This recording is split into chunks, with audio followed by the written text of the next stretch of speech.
Hey guys, welcome to my channel, and today we're going to take a look at another horrible case with you.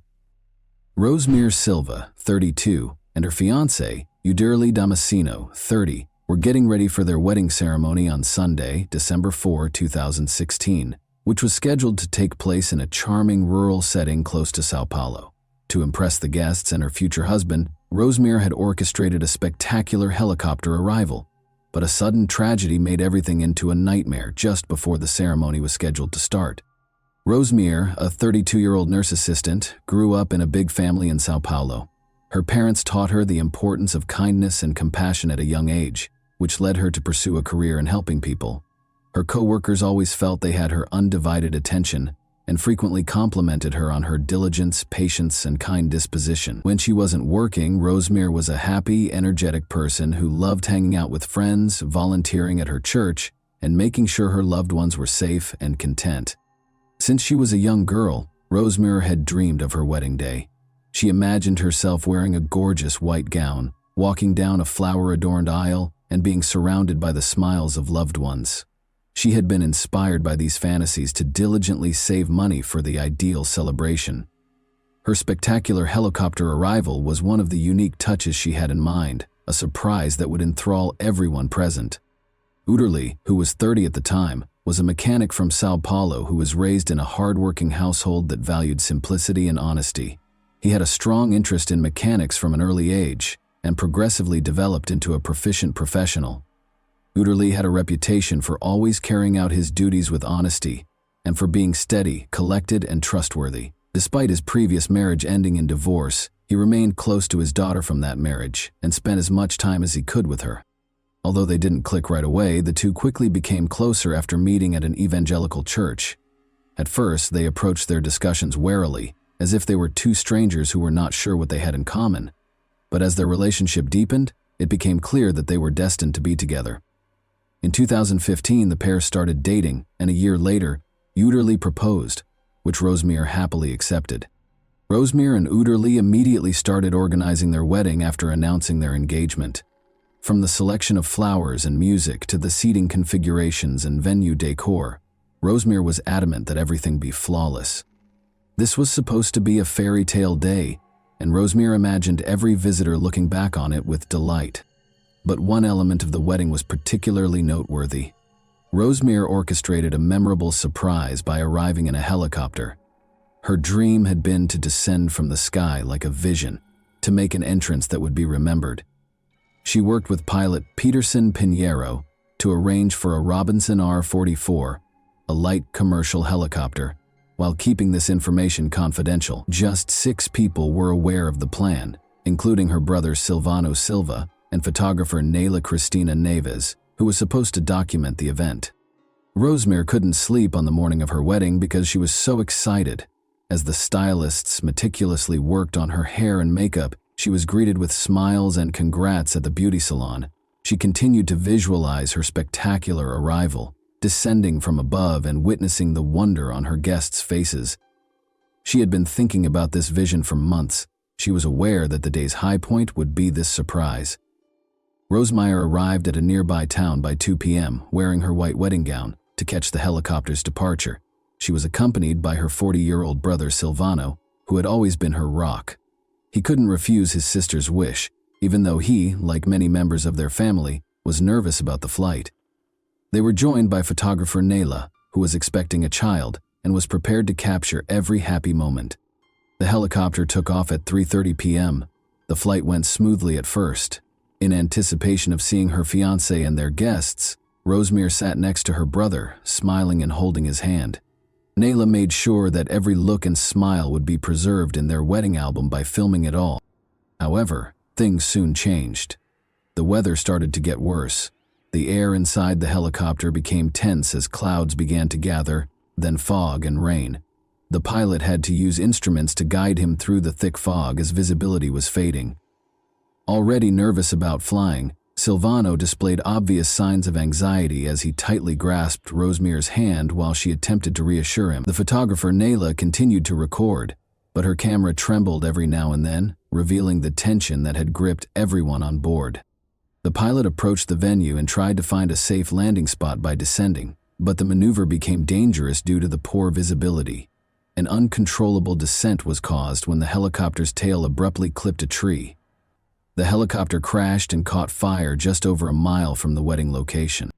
Those involved in Rosemere's surprise plan started to feel apprehensive as time passed. The wedding coordinator, Carlos Eduardo, who had assisted in planning the flight, called the helicopter company to inquire about its progress. He was informed that the flight had left on time and ought to have reached its destination by now.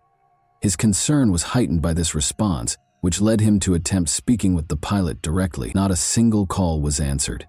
When the phone rang and no one answered, Carlos and the other organizers frantically looked for other ways to find out where the helicopter was. Employees of the company also made unsuccessful attempts to contact the pilot.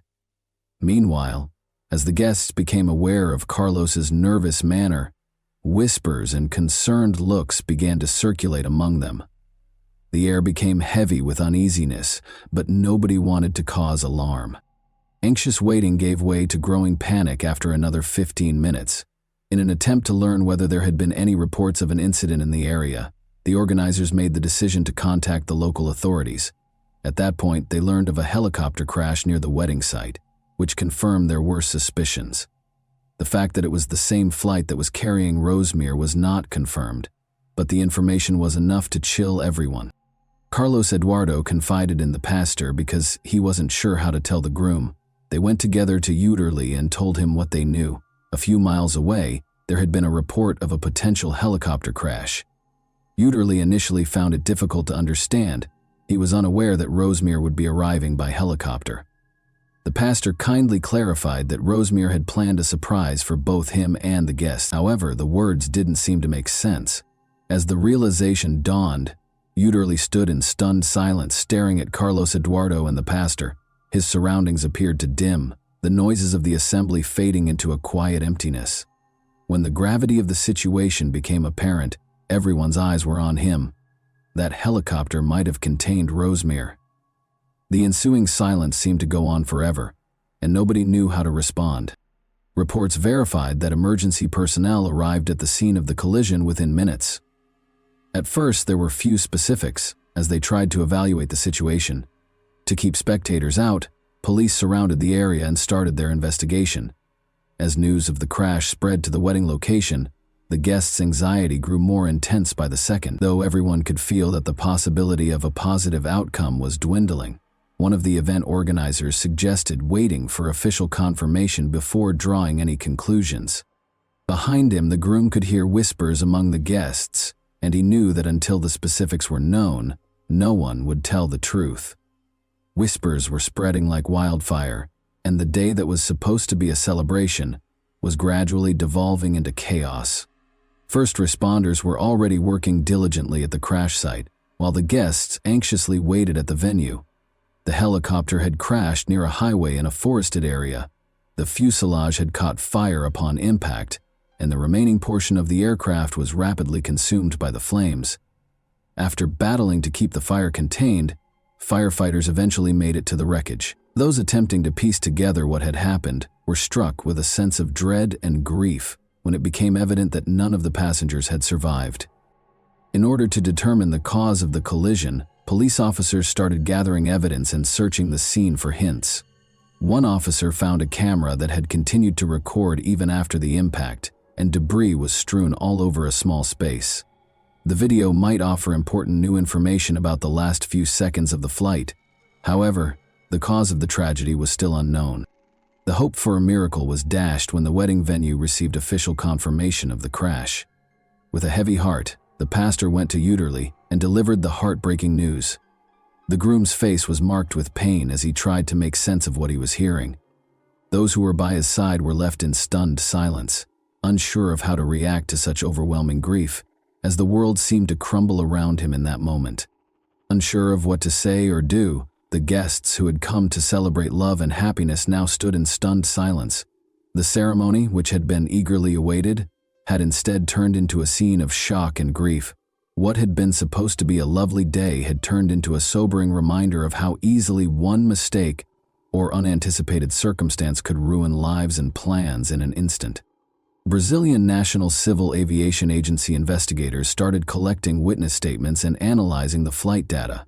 Particularly interested were those who had been to the wedding or knew about Rosemere's intentions.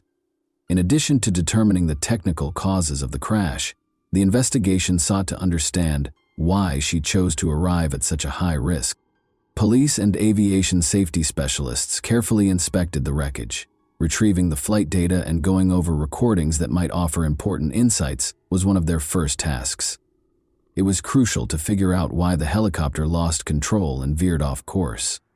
There were several possible causes, including pilot error or mechanical failure, in addition to the possibility of heavy fog and deteriorating weather. The investigation was further complicated by witness statements from people who knew the pilot, Peterson Pinheiro. Pinheiro was a seasoned and well-respected expert who was renowned for managing each flight with care and responsibility. He had years of experience and had flown numerous times in difficult weather conditions. Before taking off, he carefully considered the risks, according to his colleagues. Those who worked with him found the news of the crash even more confusing because of this background. It was difficult for many to accept that he could have made such a serious error, but the facts were still indisputable. The helicopter had clipped a tree and spun out of control in dense fog and rain. In order to ascertain whether there had been a chance for a safe landing, investigators tried to piece together the last moments of the flight. The families of Rosemere and Udary were left to deal with unspeakable grief while investigators worked at the crash site. Close friends, parents, and siblings found it difficult to believe that this tragedy had truly happened. One of the few people who was aware of Rosemere's intention to arrive by helicopter, her sister, recalled their conversations. The idea of surprising everyone with her entrance had filled Rosemere with excitement and enthusiasm. However, nobody could have predicted that this would be her last flight. Udary stood by the wedding arch, still reeling from the loss. He witnessed organizers and attendees attempting to console one another, but it did not bring him any comfort. He was troubled by the fact that he had been unaware of Rosemere's surprise. He believed that by failing to protect her, he had let her down. What ought to have been the start of their life together had instead turned into one of his worst memories. Soon after, investigators published an initial report confirming that the weather was a major factor in the collision. Visibility was severely limited due to the thick fog the helicopter had encountered. Pilot Peterson lost control of the aircraft and caused the tragic crash after attempting an emergency landing and clipping a tree with the aircraft's tail. But the inquiry was far from finished. Determining why the pilot was unable to prevent the collision and why the helicopter was flying at such a low altitude was crucial. Experts started analyzing the footage from the camera discovered among the wreckage because it might contain important hints for reconstructing the last moments of the flight. Even though it was painful, this step was essential to comprehending what had transpired in those final moments. An eerie silence descended upon the venue as the guests gradually started to depart. Nobody was strong enough to speak. While Udary's friends and family provided him with as much support as they could, the organizers worked to coordinate with the local authorities. But everyone was plagued by unanswered questions. Why did this happen? What might have led to such a disastrous result?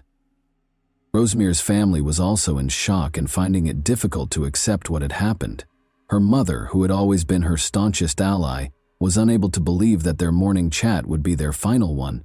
She remembered how excitedly Rosemere had described her plan as a gift from the heavens that would astound everyone. Nobody could have predicted that her dream would become such a nightmare. Soon, fresh worries about the flight's actual safety surfaced. Investigators found that the helicopter lacked charter service authorization. Only private flights were allowed under its license. For what reason had the business consented to supply it for the wedding? Who was in charge of failing to notice the weather? These queries sparked additional research and became the main focus of the study. Some witnesses started to remember that bad weather had been predicted in the days before the wedding. However, these warnings received little attention. These circumstances would have needed to be taken into account by pilot Peterson Pinheiro, who is renowned for his meticulous attention to safety. The flight was nevertheless authorized. Who ultimately decided to go ahead with the flight in spite of the obvious risks was now the focus of the investigation. Udary was trying to think, and every second of waiting was painful. Rosemere had filled his life with so much warmth and light, that he couldn't fathom living without her. It was believed that their journey, which began with timid looks at church, would lead to a happy life together. It felt broken now, like a picture that would never be complete. A thick silence fell over the hall, which had once been intended to reverberate with wedding music and exuberant speeches. All that was audible were quiet sobs, consoling words, and reassuring hugs. Nobody knew how to comfort a man who had just lost everything he held dear, or what to say to Udarli. The helicopter crash that killed Rosemere, her brother Silvano, photographer Nayla, and pilot Peterson left a lasting scar on the hearts of their families and the community at large, even though the investigation went on for weeks. As more information became available, one emotion remained constant among those who knew the victims: a deep sense of injustice and loss. The Brazilian National Civil Aviation Agency finished its report a month after the tragic incident. It was verified that the severe weather and poor visibility were the main causes of the collision.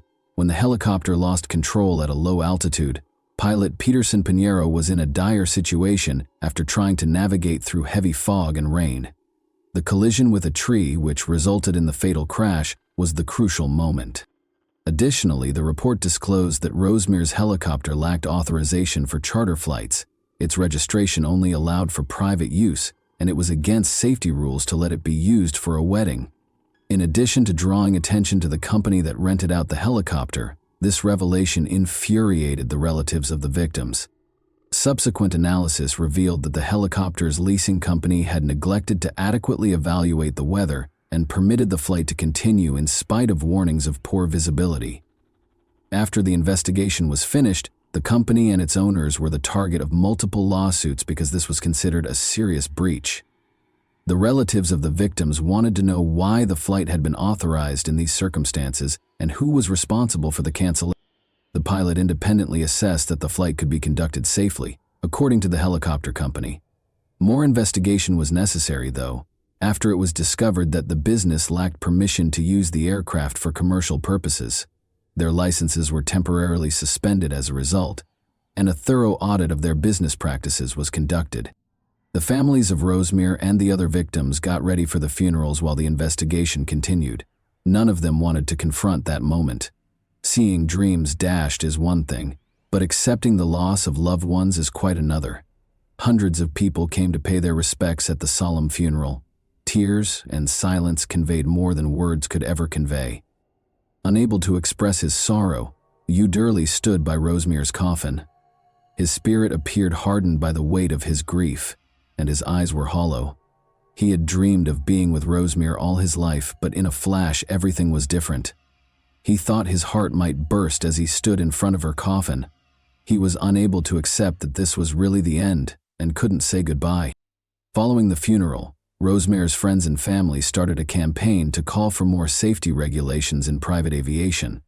They hoped that no one else would ever experience such a terrible loss as a result of carelessness or oversight. This tragedy struck a chord with the public, leading to broad support for more stringent laws and mandatory supervision to guarantee adherence to flight safety standards. Their local church, which they frequently visited, honored Rosemare's memory as well as that of her brother and the other victims. Uderli made the decision to preserve their legacy in spite of his suffering. In order to provide families impacted by comparable tragedies with tools to deal with their loss, he set up a small fund. Investigators published their final report after several months. It verified that bad weather and poor visibility, which caused the loss of control, were the primary causes of the tragedy. The company's failure to appropriately evaluate the risks involved and adhere to appropriate rental procedures was one contributing factor. The company's flight licenses were temporarily revoked and fined until all found flaws were fixed. Even though the investigation yielded a lot of answers, it was unable to restore the lost. Families were compensated, but it didn't make their grief any less painful. It was only a symbolic gesture that Uderli and everyone who knew Rosemere could not reverse. Life gradually returned to normal for most people months after the tragedy, but not for Uderli. The spark that used to light his eyes had vanished, but he still went to work and saw friends. Nothing could fill the void Rosemare's passing left in his heart. He frequently found himself thinking back on their happy times together in the evenings and wishing that day had gone differently. What started out as a dream for an amazing surprise showed how fleeting life is and how one bad choice can alter everything. Tragically, Rosemary's wedding day was not what she had hoped for, but it was still memorable. And that wraps up today's chilling story. If you enjoyed this video, don't forget to like and subscribe so you never miss a new upload. Also, let me know in the comments, what part of this story shocked you the most? Thank you for watching, and I'll see you in the next video.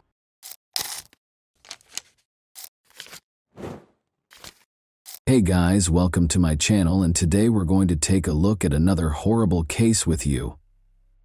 Imagine spending your entire life believing you know everything there is to know about the people in your life, only to discover that they have been keeping a terrifying secret for 25 years. Unbeknownst to us, family secrets have the power to influence our lives and occasionally prevent us from achieving true happiness. It can seem like your entire world is about to fall apart when the truth is revealed. For me, it's a dangerous gamble to believe what someone says after all these years.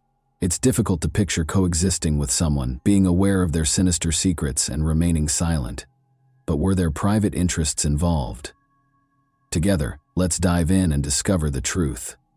A chilling tale of love, treachery, and a complex mystery involving unsolved crimes that rocked the sleepy town of Holland, Michigan, to its foundation will be covered today. Every resident had their own theories about what might have happened because the incidents were so shocking. The suspect was finally put on trial after years of investigation, but was the right person held responsible? Gail Weingarten, the eighth child in a large and close-knit family, was born on April 24, 1965, to Wendell and Dorothy Weingarten. She was raised in Michigan's Ottawa County. Despite their lack of wealth, the family was well known for their close ties and concern for one another. They were the epitome of what it meant to be a loving, cohesive family. Notwithstanding their cozy home, financial hardships were frequent, and Gail had a childhood dream of a job that would enable her to buy the things that all children desire. She saved up money and shared with her older sister, Cheryl, that she planned to work hard so she'd always have enough to buy anything she wanted. As a teenager, Gail landed her first job as a waitress. Although the pay wasn't much, she made good money through tips and worked tirelessly. Her charming, friendly, and warm nature meant she never left anyone in her circle indifferent. At 18, Gail experienced her first true love. The relationship moved fast. The young couple moved in together, dreaming of having their own home and starting a family. They lived together for about a year.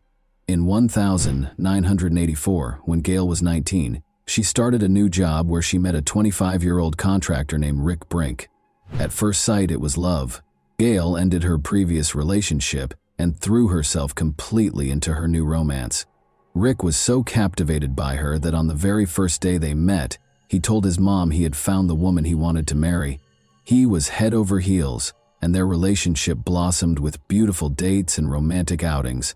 Rick went out of his way to make Gail happy, fulfilling her every wish, and the two of them were deeply in love, feeling absolutely fulfilled together. They were truly a perfect match, both hardworking, ambitious, and full of energy.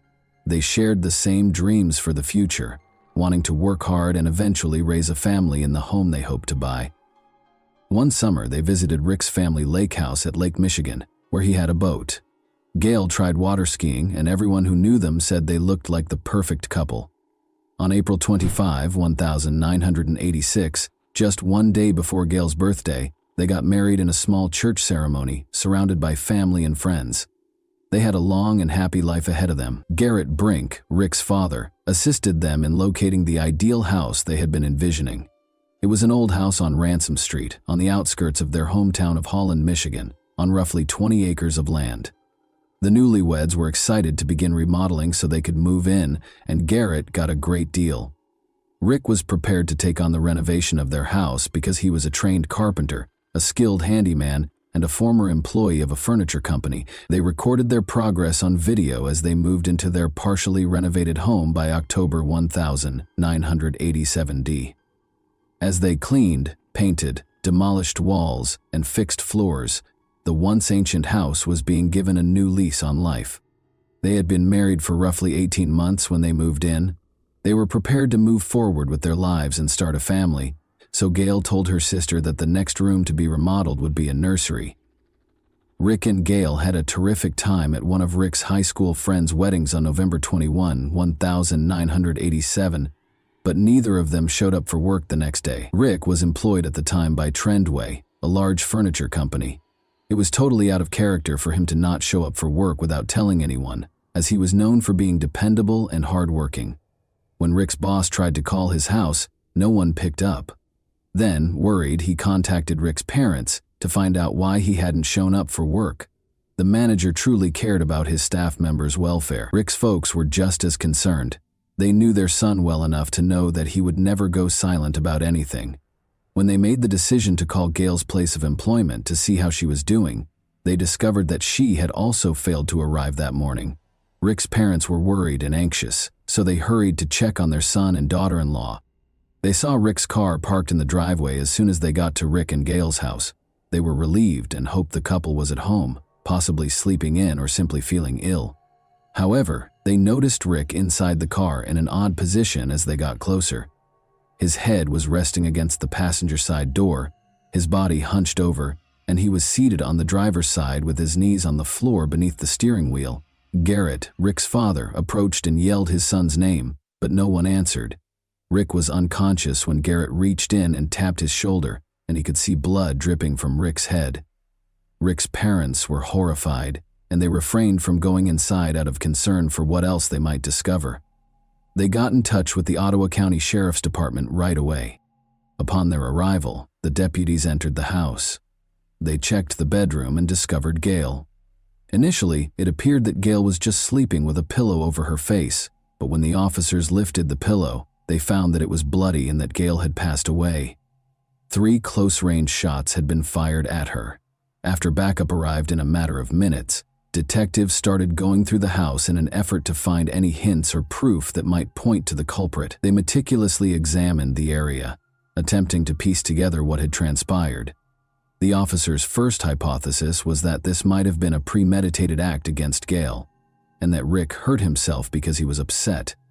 But after conducting a thorough search of Rick's vehicle, they discovered no evidence or weapon that would indicate he was responsible for the attack on his wife prior to his suicide. Without a clear motive or suspect, the idyllic romance that had started at work and inspired hopes of a happy family life abruptly ended in tragedy and violence. The inquiry went on. It was determined that a .22 caliber revolver was the weapon used in the crime. Later on, it was established that Rick had been shot in the head, which was the cause of his death. He was shot at close range twice. Investigators discovered a bullet hole in Rick's car's passenger side window.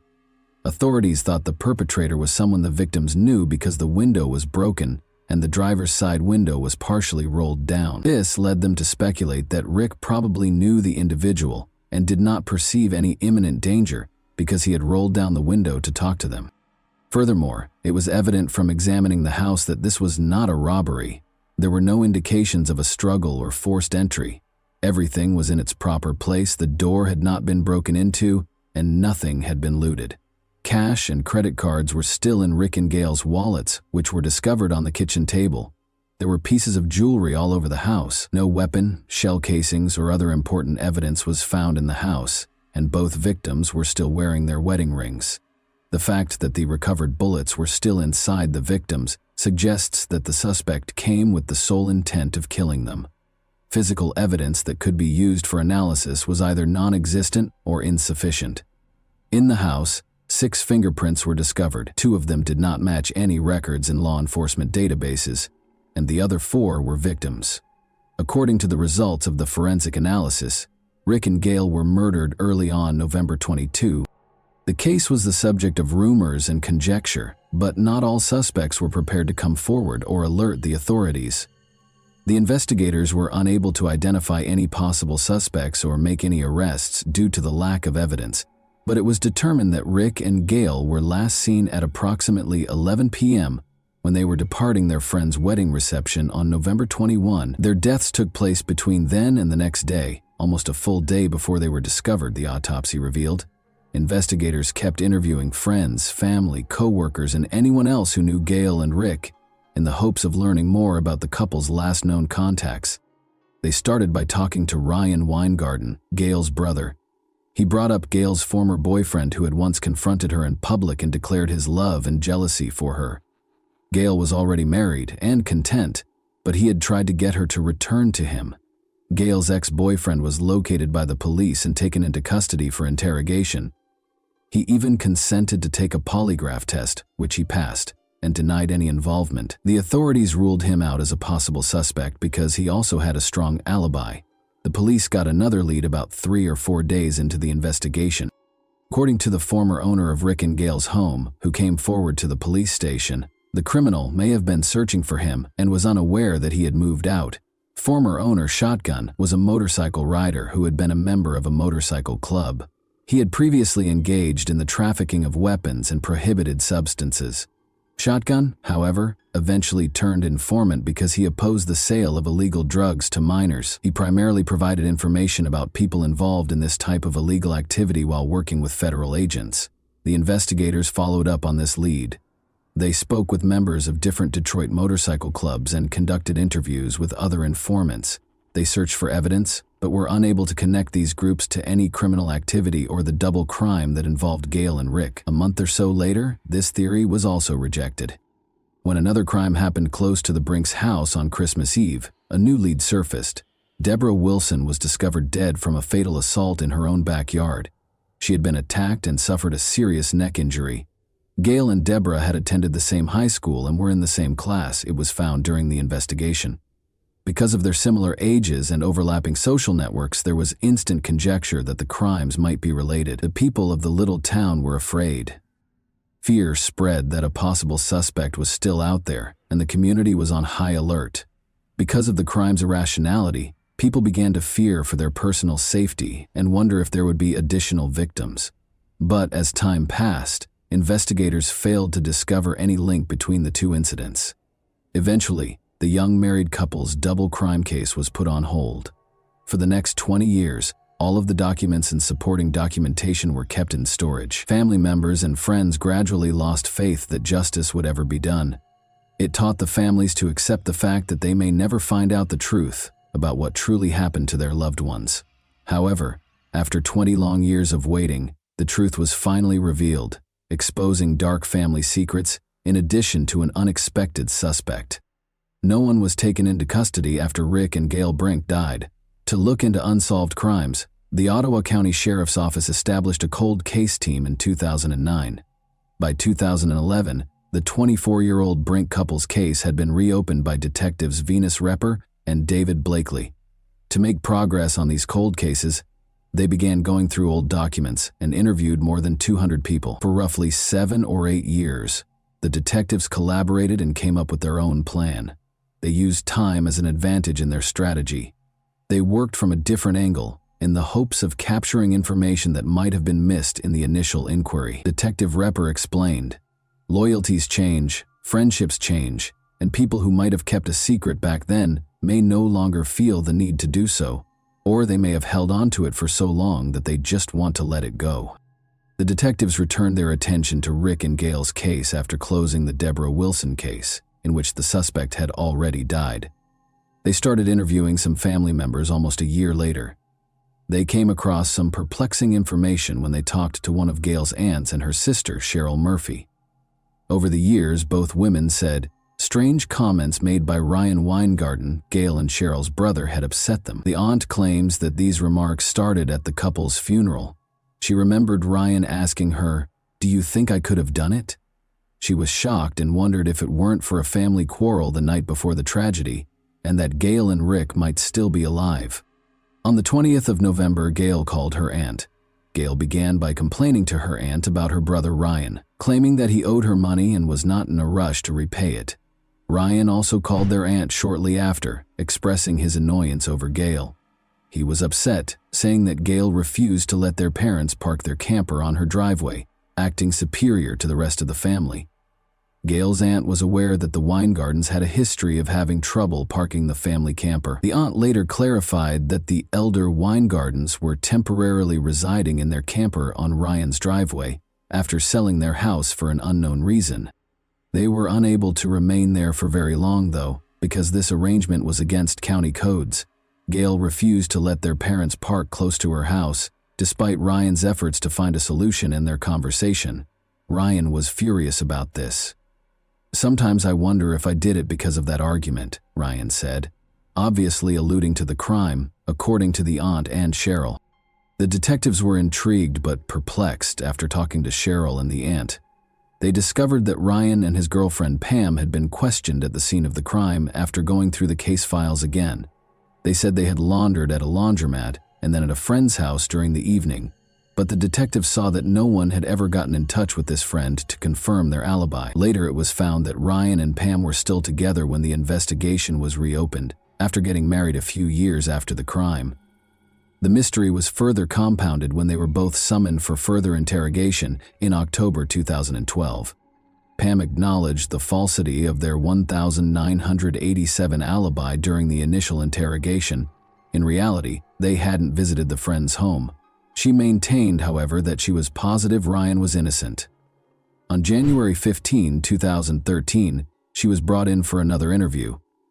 Ryan had insisted that Pam not speak to the police without an attorney, so this time there was a personnel specialist. 3 days later, detectives visited Pam's workplace to question her further because they thought she might be hiding something. Pam refused to have a personnel specialist present this time. The detectives decided to continue the interview at the police station after she began to open up. That's where Pam finally came clean. Ryan had told her many years ago that he was to blame for his sister's and her husband's deaths. Pam disclosed even more information a few months later. She acknowledged that Ryan had taken her to the Brinks house the day after the crime, but before the bodies were found. In fact, Pam saw their blood-covered bodies. She had been silent for 25 years because she loved him, but she was also afraid because Ryan had threatened her time and time again, telling her that if she ever spoke up, she would suffer the same fate. Before the bodies were discovered, Ryan confessed to the crime because he was envious of Rick Brink's success and happiness, Pam Weingarten also told investigators. Additionally, he was concerned that Gail might disclose a sinister family secret, that he and Gail had once been romantically involved. Ryan Weingarten was taken into custody and charged with first-degree murder after Pam testified that he killed his sister and her husband. He recounted 3 incidents of intimate contact with his sister Gail during their adolescence while testifying. He asserted that during their most recent encounter, they merely touched one another. Ryan testified in his own defense during the trial. He gave an explanation when the subject of his private conversations with Gail was raised. He said they were both merely interested in one another and nothing else. He admitted that they might have explored more if they had had more time together, but their mother quickly entered the room and nothing more came of it. He went on to say that after they discovered some marijuana in their father's truck, they started touching each other while intoxicated. Although he claimed that a similar incident occurred later, he maintained that it was the final instance. He insisted that he never did anything more than touch, and that these incidents were consensual. Pam was the main witness for the prosecution when Ryan's trial started in March 2014. Ryan's sister, Cheryl, and his aunt were among the other witnesses who were called, and they both related the odd remarks he had made over the years. Jim Meacham, a friend of Ryan's, was another witness. Jim said he frequently came over to Ryan's house for coffee in the mornings, just to sit and talk. According to Jim's testimony, when he visited Ryan's home early on November 23, Ryan informed him that his sister and her husband had passed away. Jim assumed it was some sort of routine issue and didn't inquire. He did point out, though, that Ryan had disclosed this information a few hours prior to the body's official discovery. In an effort to cast doubt on Jim's memory, the defense contended that his chat with Ryan may have happened the day following the body's discovery rather than earlier. Although they couldn't say for sure, they were certain that there was cause for skepticism, considering the more than 25 years that had passed since the incident. Other important points were also brought up by the defense. Their main contention was that Ryan was innocent, and that Pam's testimony, which lacked any concrete physical evidence or corroborating evidence, was the only evidence against him. Ryan Weingarten was convicted by a jury on 2 counts of first-degree murder on March 28, 2014. For the deaths of Rick and Gail Brink. It took only 4 hours to deliberate. Cheryl Murphy, Ryan's sister, said after the verdict, "We're done. We finally got him." Judge John Hulsing sentenced Ryan to 2 life sentences without the possibility of parole less than a month later. He said, "This was a cruel crime. You are a cruel, cold-blooded criminal." Ryan insisted on his innocence right up until the very end and never confessed to the police. Both the defense and the prosecution centered their arguments on their theories over the course of the following year.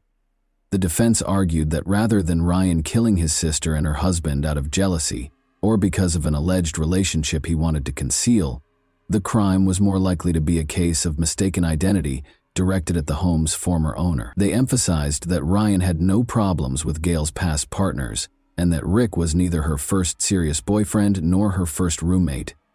The defense contended that the idea that the couple was murdered to conceal a sibling relationship was flimsy. In an attempt to undermine Pam's testimony, the defense asked why she had waited more than 20 years to share her version of events. In summary, Pam and Ryan had only been dating for a few months prior to the crime. She testified in court and told investigators that the day before Rick's parents found the bodies, Ryan approached her immediately after the crime, confessed, and then took her to the crime scene. He threatened to hurt her if she ever mentioned it after showing her the bodies. Although Pam was not yet his wife at the time and they were childless, she says she knew he had killed his sister but still stayed with him, eventually getting married and starting a family. People, I'm in shock. Although the defense was right to point out that there was no forensic evidence and that the motive appeared weak, the prosecution made a number of counterarguments, some of which were indirect evidence.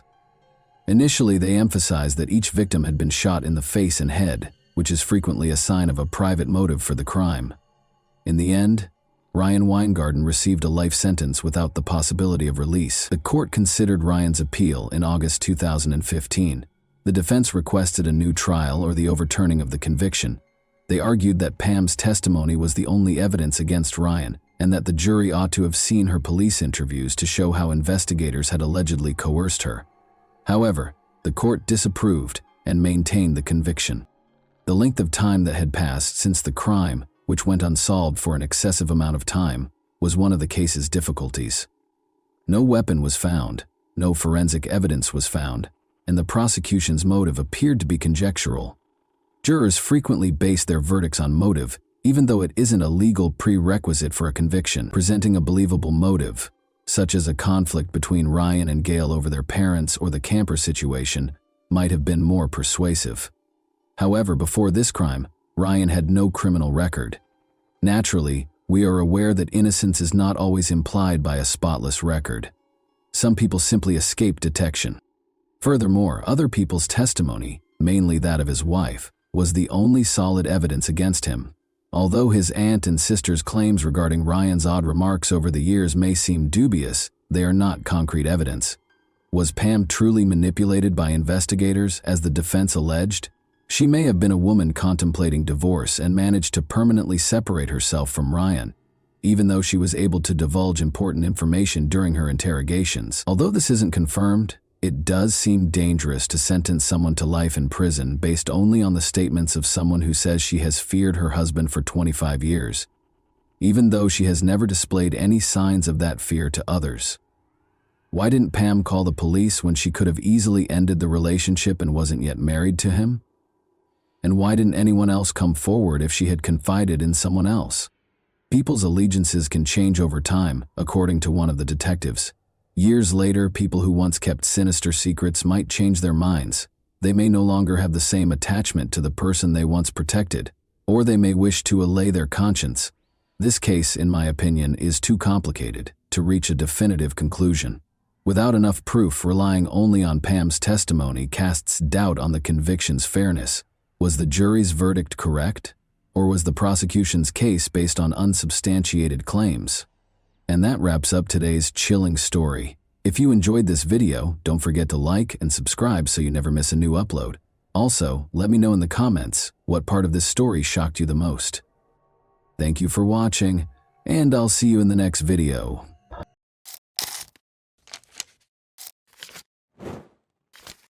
Hey guys, welcome to my channel, and today we're going to take a look at another horrible case with you. Today, we'll examine what happened in Norris City, Illinois. Jacob Wheeler, 22, and his girlfriend Jessica Evans, 17, went fishing in the small Wabash River. Their families have been unable to get in touch with them, and they have not gone back home. All residents of Norris City followed the investigation after police were alerted to the couple's disappearance that same day, but sadly, there was no happy ending to the tale. All the locals were shocked by what transpired. Southern Illinois is a patchwork of fertile farmland and thick forests that stretches between Kentucky and Missouri. With a population of just over 1,000, the area is dotted with small villages like White County and Norris City, which make it an excellent place to raise children due to its small size. Hunting and other outdoor pursuits are popular. There are many locations where fishing is popular. Before summer break at school began in 2017, Jessica Evans, then 22 years old, met Jacob Wheeler, who had just moved across the street to live at his brother's house. Jessica and her mother, Chris, lived in a comfortable home. After meeting at a party and striking up a conversation, they fell in love. After 3 years of service in Iraq, Jacob was a quiet country boy trying to rebuild his life. Chris, Jessica's mother, wasn't overly concerned about the fact that Jacob was 5 years older than Jessica. She had faith in him. Jessica requested permission from her mother on August 26, 2012, to take Jacob fishing at night in a popular location on the small Wabash River. At first, Chris was opposed to the idea, but after Jessica persuaded her, he agreed. She warned her daughter not to spend too much time out. On a nearby street lived Megan, Jessica's older sister, and her son Miles. Jessica had to watch her son at 5 a.m. the following day, while Megan had to leave for work. Chris, Jessica's mother, reminded her that she needed to return home by 5 a.m. before Jessica left to go fishing. Although Jessica had no way of knowing that this fishing trip would be her final one, she responded that she remembered that and would be at her sister's house by then. Jessica was heading to bed when Chris called her just before midnight to check on her. At 5 o'clock the following morning, Chris discovers that her youngest daughter has not returned home, despite Jessica's assurances that she was all right and that she and Jacob were nearly finished fishing and would be home shortly. Jessica was not known for being late, especially when she knew she had to watch her nephew. Jessica didn't answer when Chris picked up her cell phone and began calling her daughter. Chris's text messages also went unanswered. Chris knew right away that something wasn't right. She was certain that she would have alerted Jessica if her plans had changed. When Chris arrived at Jacob's house, his brother Jeremy informed him that Jacob had also not returned home. By 9 in the morning, Jessica's family was starting to worry, but Jeremy wasn't concerned because he knew Jacob could take care of himself. Chris feared they were stranded somewhere or that Jacob's pickup had broken down. Chris finally called the White County Sheriff's Office after the couple had not been seen for 12 hours. Sheriff Doug Mayer wasn't overly worried when he got the call about the missing couple on Sunday night while he was lounging around his house. Maybe Jacob and Jessica had escaped, he thought. He needed to know where they had disappeared to, but he assumed they were safe. In order for the phone company to track down Jessica's cell phone, the sheriff chose to execute a warrant to search it, which could take hours. Meanwhile, as instructed by the family, the sheriff's deputies went to the fishing spot where Jessica and Jacob were expected to be. There were only gravel roads leading to the remote location. A 50-foot overgrown trail led the deputies to a popular fishing location. There were clear indications that someone had visited. Although there were a few packages, there were no indications of any criminal activity or problems. Although the campfire had been extinguished, the area was extremely clean. Jacob had left his pickup truck behind. The sheriff had trusted his instincts about the young couple thus far. He didn't initially think that something negative had occurred. He did believe that they had most likely traveled somewhere voluntarily. Ultimately, Jessica's cell phone carrier provided the records to the sheriff's deputies. Attempting to track the phone and determine which tower it was closest to was a great way to locate them. They discovered that a tower in the campground area was the source of the signal. That was the implication. Jessica was somewhere close to where she and Jacob had gone fishing, and her phone was still on. The sheriff was not prepared for it at all. If Jessica and Jacob are still alive, why aren't they returning their calls if the couple had just fled? The news that Jessica and Jacob were missing spread swiftly throughout Norris City, raising concerns among the locals as investigators started to worry that the two were stranded somewhere, gravely hurt, or worse. When the sheriff's office discovered that Jessica's cell phone was still in the area where the couple had gone night fishing, they became concerned that something horrible had happened. At dawn the following day, officers from the White County Sheriff's Office returned to the fishing site with a platoon of volunteers and neighboring law enforcement agencies. The search party set out to look for any sign of Jacob and Jessica, and their families also joined in the search, but after 3 hours of searching, they found nothing. Jessica, Jacob, and the pickup truck were nowhere to be seen. The pickup had to be there, though, even if something were to happen to Jacob and Jessica. However, what if they abandoned the phones and fled? They would eventually leave an electronic trail if they did flee together. While the bank statements showed nothing noteworthy, the police checked their bank cards to see if there had been any payments. However, one clue was found in Jessica's phone records. Investigators were able to identify the number's owner after Jessica reportedly had another phone conversation shortly after the midnight call from her mother, which occurred at around 12:30 a.m. on Sunday night. Jessica was conversing with Ron Woodison, a young man. The police knew that name because Ron had previously run afoul of the law. This in and of itself raised suspicions that he might have been involved, so they decided to speak with Ron and find out the specifics of that conversation. When he met with the sheriff's deputies, they asked him to describe the last time he had spoken to Jessica. Eventually, he acknowledged that he had called her in the middle of the night. He mentioned that he had attended the party and that some other people had also been present. Ron stated that he had attempted to invite Jessica to the party by calling her. Ron was just informed by Jessica that she was occupied with fishing. He had been told not to call Jessica by Jacob when he reached for the phone, and Ron claims that they had a rather heated exchange. Jacob was mostly to blame. The fact that Ron had called his girlfriend really annoyed him. Jacob was quite irritated by his call. The other partygoers' names were noted by the sheriff's deputies, who also verified Ron's alibi and essentially attested to the fact that he remained there following that phone call. As the weary search team members were ready to head home at the end of the day without discovering anything, one of Jacob's friends, using his ATV, discovered a pickup truck in the woods. Jacob and Jessica were fishing 2 miles away from the pickup, which was parked in the woods behind an old deserted farmhouse. Jacob had the pickup. It was obvious that a horrible event had occurred. A woman's body was in the back of the truck. Her head had been shot twice. Her condition was another reason to be concerned. She had some clothes on. Investigators were immediately convinced that there had been more than a murder when they discovered some of her clothing on the ground near the car. In a community like this one, it wasn't necessary for the victim to have identification because some of the investigators had known Jessica for their entire lives, and they had just discovered her. Almost 36 hours after Jessica failed to show up to watch her nephew, everything changed in that instant. She was shot and found dead in Jacob's abandoned pickup truck by the sheriff's office. Given that she was nearly completely naked, it was clear that she had intercourse with a man prior to her passing and opposed it.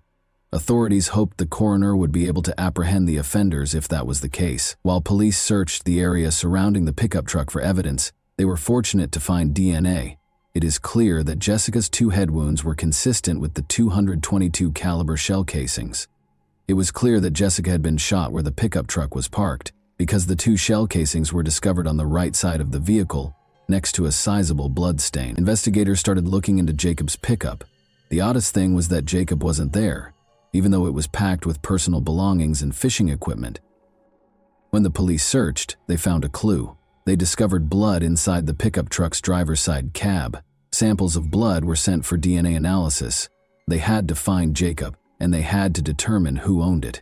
The police couldn't help but wonder if Jacob was the person who had shot Jessica, or if he was just another victim.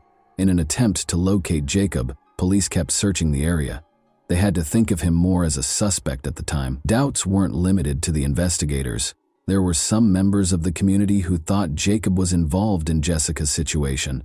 Many conjectured that Jacob had been trained to kill after years of service in the army. Maybe it was Ron's late-night phone call that triggered Jacob. When Jacob believed he was going to lose Jessica, investigators started to wonder what kind of mood he might have been in. The police secured a search warrant for Jacob's brother's home the day after Jessica's body was found. They made a significant discovery, but they were unable to locate Jacob, who they assumed was hiding in the house. One of the firearms was absent from his collection, which investigators discovered. The brother of Jeremy Jacob clarified that there was no reason to be alarmed. All his brother was doing was getting ready for a fishing trip. It was nothing out of the ordinary. When investigators learned that the missing firearm was a .22 caliber, which matched the shell casings discovered at the crime scene, they became concerned. Jacob's family, however, thought he had nothing to do with the crime. They had no doubt that if Jessica had been in danger, Jacob would have given his life to save her. The hunt for Jacob Wheeler became a massive operation as the week went on. Search teams were assembled by police officers from multiple counties, and every effort was made to locate him. The search was conducted using canine services, and an aircraft was launched for surveillance. A $2,000 reward was offered by the White County Crime Suppression Unit for information that would result in Jacob's apprehension and arrest. There was some interest in the cash reward, and tips started coming in to the sheriff's office. Out of all the tips, one particularly noteworthy one claimed that Jacob had been spotted at a gas station. According to a worker at the gas station 12 miles from the scene of Jessica's death, he thought Jacob had purchased a pack of cigarettes. He was wearing a camouflage hooded sweatshirt on Sunday night, approximately one day after he and Jessica vanished. The gas station employee recalled that when the man took money out of his wallet, he also found an ID card inside, which he thought was in Jacob Wheeler's name. Because of this, Jacob was clearly the most likely suspect in Jessica's incident, and the likelihood that he was evading capture increased over time. The gas station where Jacob was allegedly spotted was visited by investigators. They noticed a suspicious man in the surveillance footage. He avoided looking at the camera and wore a hooded sweatshirt that covered his face. Although it was suspicious and the night was too hot for a warm jacket, it was difficult to confirm that it was Jacob. The man hurried off to buy cigarettes.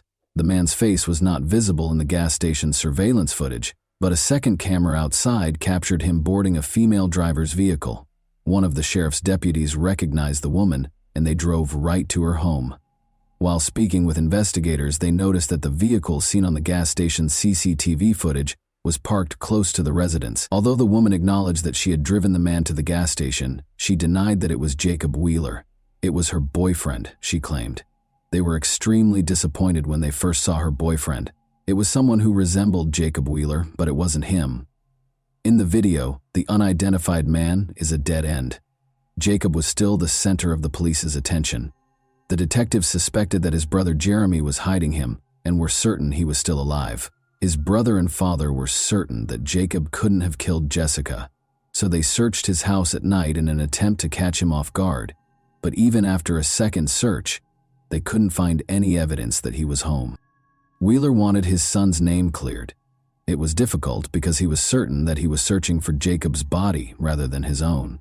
Harold, Jacob's father, called Sheriff Meyer 6 days after the disappearance to inform him that he had found something that everyone else had missed. Just a quarter-mile from Jacob and Jessica's campsite, he claimed to have spotted what appeared to be auto parts in a wooded area. When investigators looked into this information, they did discover some auto parts. These were components that were fastened to the pickup's fenders. It was definitely not Jacob Wheeler's pickup truck, but there was damage to the trees in the area where they found these parts, indicating that someone had driven the pickup into the woods and between the trees, damaging the vehicle. The investigators had no other leads and were unsure if the find was related to the crime, but it was unquestionably of interest.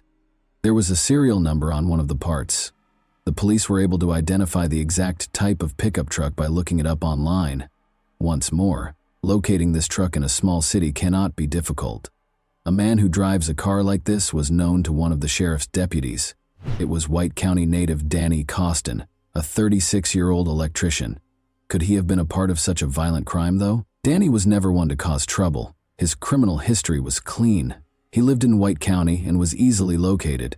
Investigators made the decision to speak with Danny at his place of employment. In the parking lot was his pickup truck. The parts discovered in the woods matched the truck's extensive damage. Sheriff Meyer questioned Danny while the investigator examined the pickup truck. He inquired about his pickup truck's damage.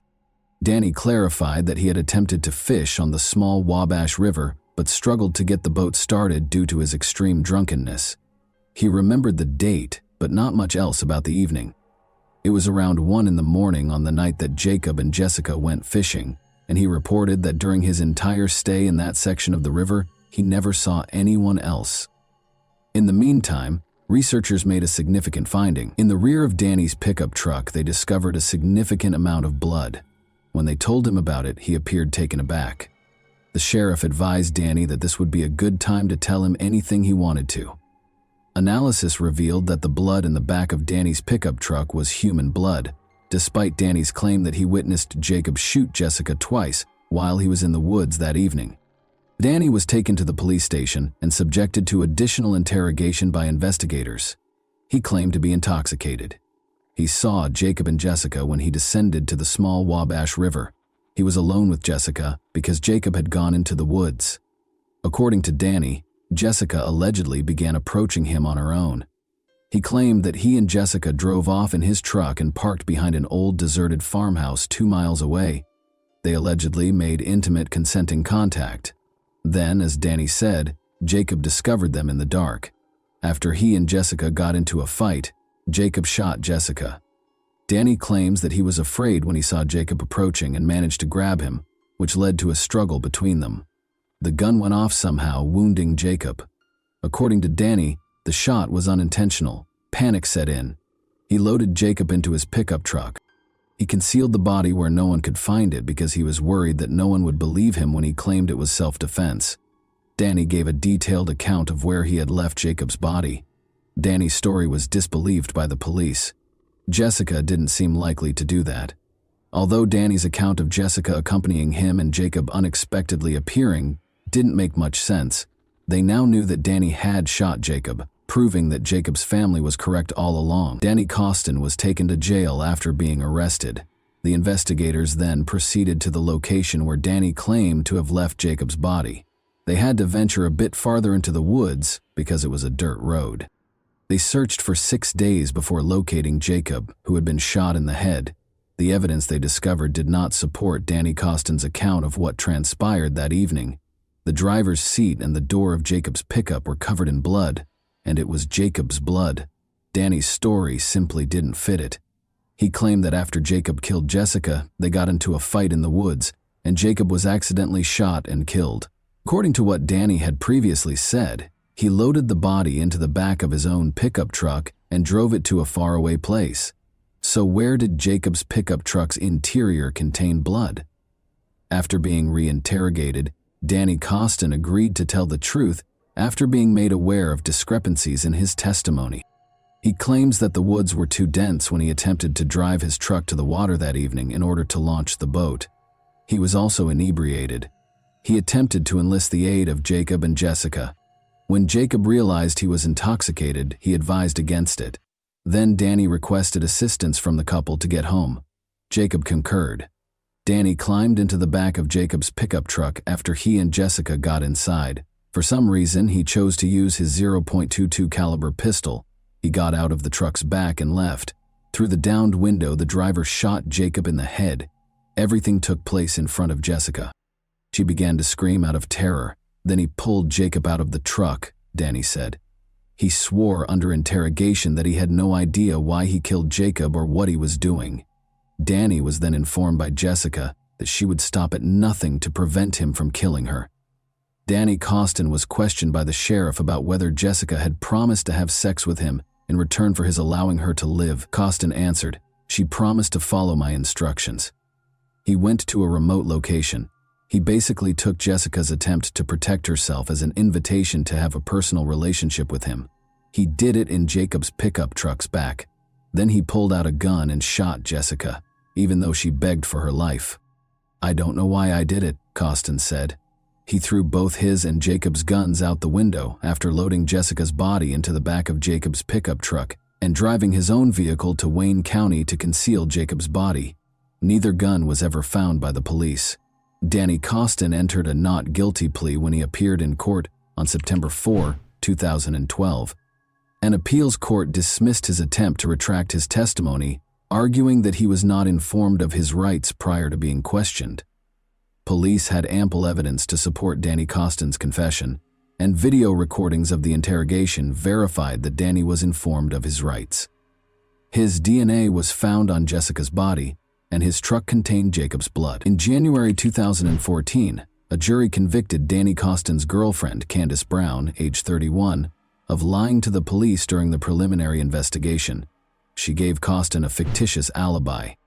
On August 20, 2013, Danny Costin was found guilty and Brown was sentenced to 60 days in jail, 30 months probation, 100 hours of community service, and a payment of various court costs and fines. He received a 53-year prison sentence. Judge Tom Foster felt that Costin should have received a more severe sentence, but he acknowledged that he was constrained by the state and defense's agreement. According to the court, "You killed these two individuals. There is no pardon or justification for that, not in this world or any other." According to the judge, Costin consented to forgo a jury trial in return for fewer charges and a lighter sentence in the event of a conviction. Harold Wheeler, Jacob's father, stated that he never thought his son, who was named by law enforcement as a person of interest in Jessica Evans' death, was capable of committing such a crime. Foster claimed that the court only accepted the agreement because the victims' families had agreed to it following the hearing. "I was certain that he would never act in this manner. On Sunday, I began searching for him and I never gave up." He claimed that Costin was an acquaintance who lived approximately a quarter-mile away from the Wheeler home and that it was surprising that he was arrested for the killings. "I've had a beer with him while we were sitting at his campsite." Harold Wheeler, clearly in pain, remarked of Costin, "He's been in my house." And that wraps up today's chilling story. If you enjoyed this video, don't forget to like and subscribe so you never miss a new upload. Also, let me know in the comments what part of this story shocked you the most. Thank you for watching, and I'll see you in the next video.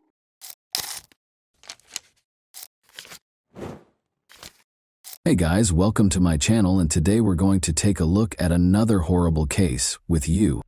This video examines the events that occurred in the U.S. state of Washington in 2001. The mother of 8-year-old triplets, Dana Laskowski, 36, was discovered in her own home lying face down on a couch. It was a complicated mystery with multiple suspects for the police. Dana's ex-husband, her boyfriend, and other men were all investigated by detectives. However, this story had an unexpected conclusion, and Dana's family was shocked by the revelation of the truth. Dana Laskowski lived in Puyallup, Washington, a charming, peaceful city with tree-lined streets and nature trails. In 2001, although Puja has a low crime rate and is a safe city, on a typical August 2001 day, police receive a disturbing call regarding one of the city's newest residents. Dana was supposed to get to work at 7:30 a.m. but she never did. She was watching 2 doctors. She is very responsible, so this was really out of the ordinary for her. The police were contacted by her employers to inquire about her well-being. The police showed up at Dana's house at 11 a.m. to check on her. There was no response when they knocked on the door. The back door was open, so they chose to enter the house even though they had checked the perimeter and the windows and saw nothing out of the ordinary. Dana was discovered by the officers under the covers on the living room couch. Her other hand was behind her back as she lay with her head resting on her arm. Sadly, she had passed away. The body was briefly examined by police to check for wounds from gunshots or stab wounds. They saw injuries on her neck, but they didn't find any of it. She had been strangled, judging by the marks. Indeed, there are crime scenes with bloodstains, a victim on the ground, obvious wounds, and possibly a mess everywhere. In Dana's home, that did not occur. Nothing was broken, and there were no weapons. When police turned Dana over, she was face down on the couch. They discovered dried blood around her ears and nose, as well as bruises on her neck. Dana was strangled to death, most likely by her own scarf, according to the medical examiner's ruling. In order to try to identify the murderer, police searched for any trace evidence, DNA, bodily fluids, or other items. Dana's body was in an awkward position on the couch. She wrapped one arm behind her back. She was in a face-down position. This indicated that she and the offender had engaged in combat. The person who did this was strong enough to overcome someone who was actually struggling for her life. It was clear from the facts that the offender was powerful. Dana was not killed, as evidenced by the abrasions on her elbows and knees on the sofa. Blood traces were discovered on the carpet in the living room after forensics applied luminol to it. This meant Dana had been killed on the ground. After that, the murderer picked her up, laid her down on the couch, and wrapped her in a blanket. Investigators hypothesized that the murderer was attempting to comfort Dana. In this instance, the fact that she was wrapped in a blanket might suggest that the offender was experiencing regret or guilt. It's possible that the murderer had feelings for Dana. The house wasn't broken into by a random burglar. When searching for suspects, it's critical to consider the possibility that this person knew her. Important information was obtained by the police following the autopsy. Detectives started interviewing neighbors, and one of them claimed to have heard a woman's screams coming from around 1 a.m. EM. This gave police their first idea of the time frame. The medical examiner was able to estimate that Dana had been dead for a few hours before police arrived and had most likely died during the night or early morning hours of that day. Dana was probably dead by 7:30 a.m. EM because she had not shown up for work. Following the conclusion that Dana was murdered between 1 and 7:30 in the morning, the investigation probed further into her life in an effort to identify potential suspects. Dana was the mother of 8-year-old triplets who lived with their father, Steve, her spouse. The police learned that she had recently separated from him at the time of her death. There were more possible suspects among those Dana might have invited into her home because she had begun a new life and made new friends. The people Dana worked for as a nanny mentioned a man named Adam who started stalking her, so detectives contacted her employers to find out if any of the people she was dating had disturbed her. Adam, a cable company employee, was working at Dana's house after she recently moved. He asked Dana out on a date after finishing the work. He kept trying to spend the evening with her, but she refused. Adam refused to accept no from her, and his actions eventually started to terrify Dana. She mentioned gifts, flowers, and notes left on the door, as well as incessant messages from him that didn't stop. These behaviors suggested obsessive, domineering, and irate behavior that might make Adam think about committing a crime. Police discovered that Dana had threatened to hold Adam accountable if she were to suffer any harm. Adam became the main suspect and was in the spotlight. Despite everything, his actions and potential motivation appeared to be strong evidence of guilt. Adam denied any role in Dana's demise. The police conducted a thorough investigation of his surroundings while he was being questioned. They looked through his work locker and his car, but they didn't find anything unusual. When questioned about his whereabouts, Adam acted aggressively and insisted on his innocence. Adam stated that he stayed at home with friends the night of the murder. His statements were verified by a review of his phone records. As a result, he was placed lower on the investigation's list of suspects, forcing the police to focus on other individuals. A phone number written fluently in pen on Dana's hand was the tiny but crucial piece of evidence that investigators concentrated on. They looked up the number and found that it belonged to Julian, a 35-year-old man.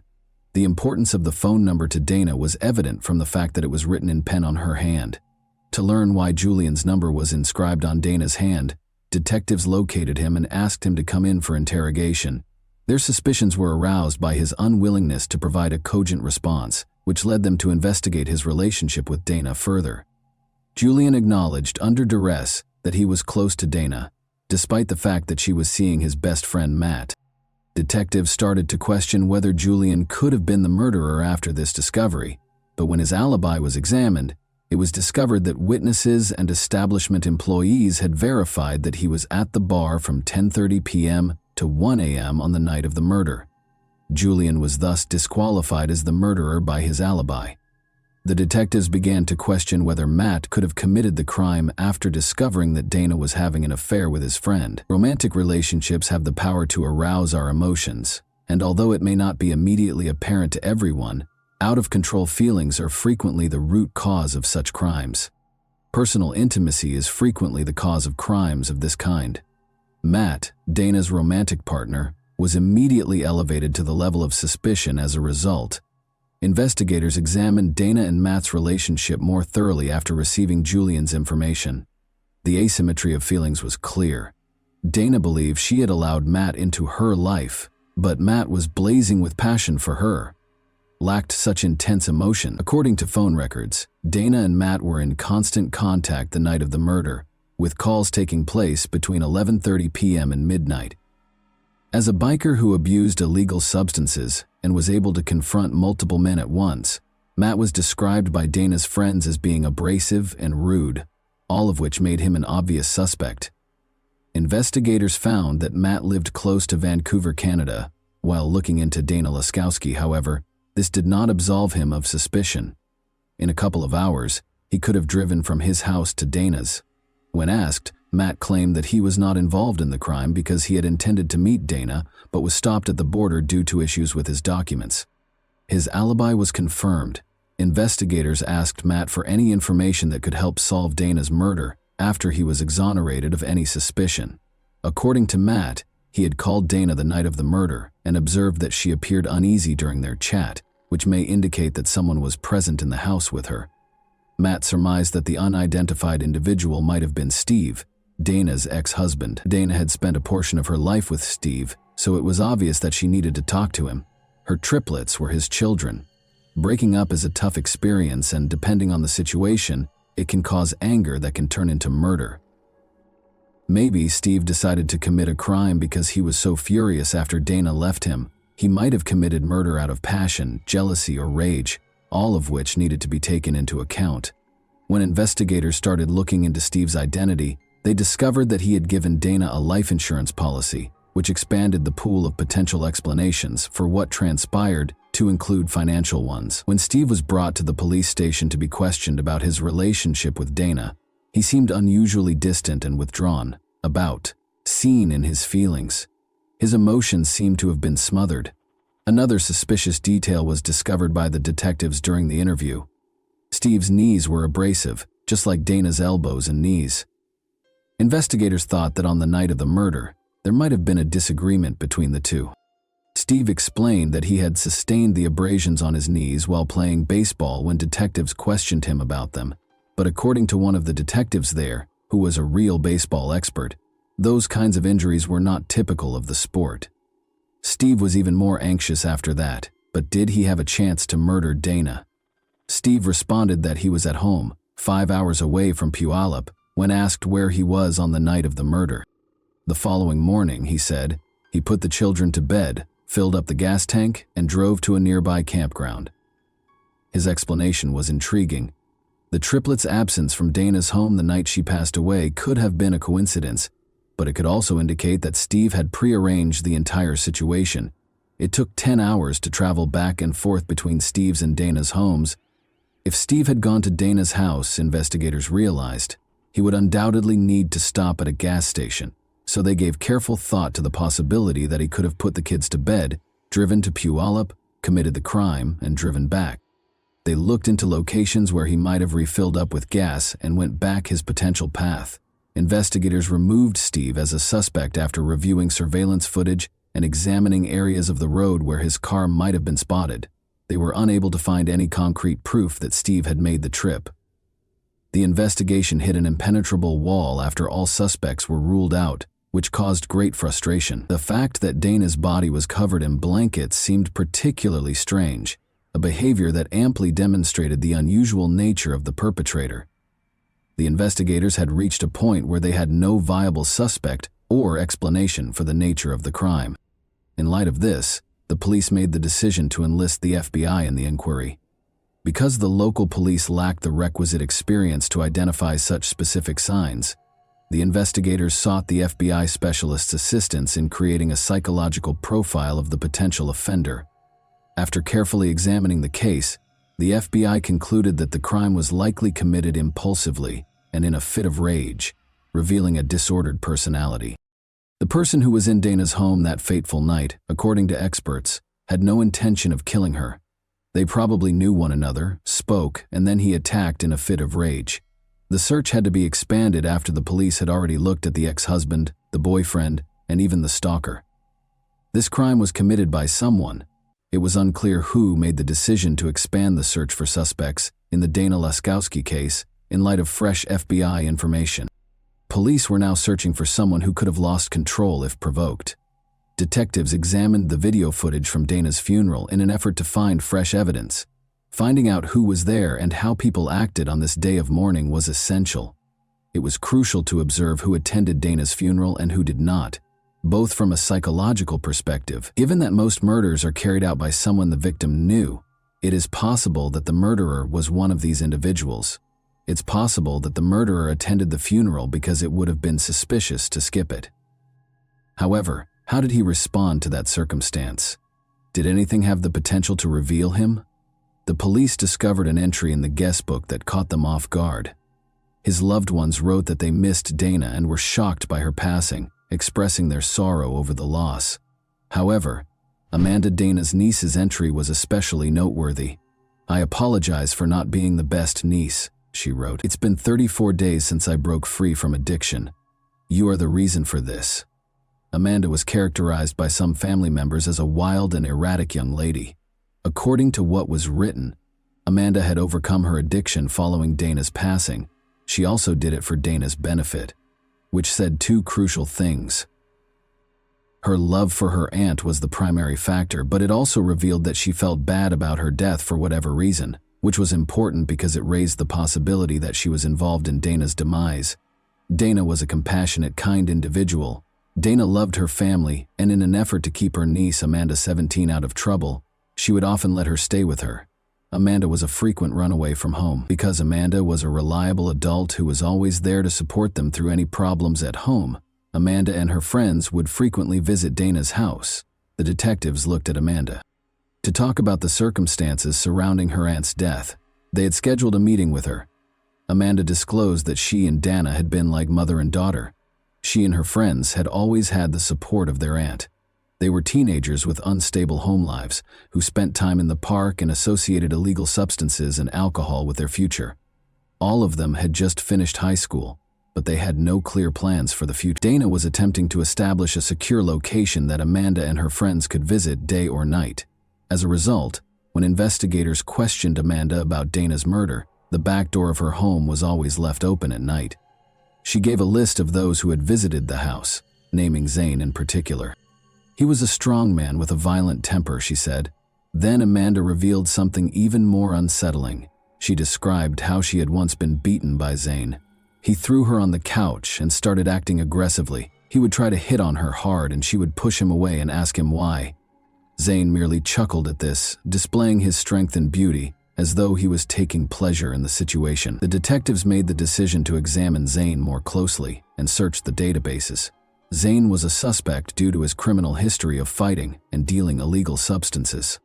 To find out more about Zane, one of the detectives got in touch with his young informant.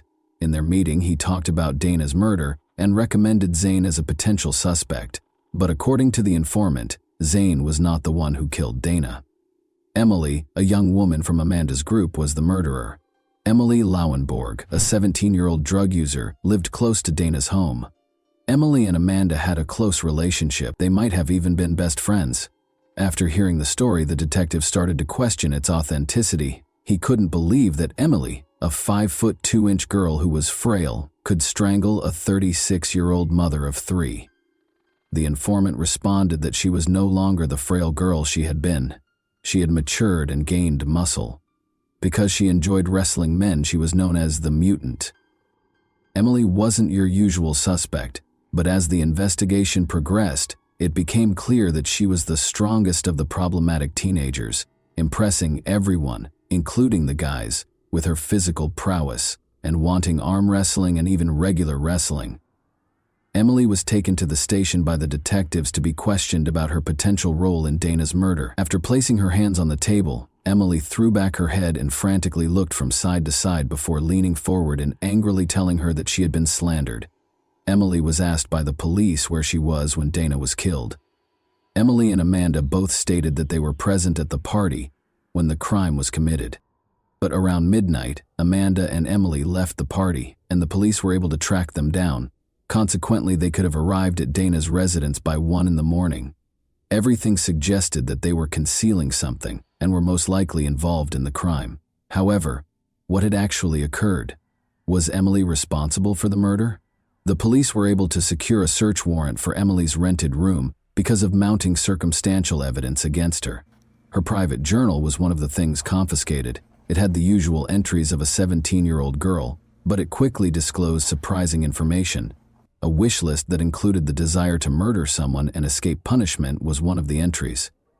Emily expresses her anger towards Amanda in a different entry, stating that she wants to strangle Amanda in the same manner that she strangled her aunt. Emily's guilt was confirmed by this startling discovery.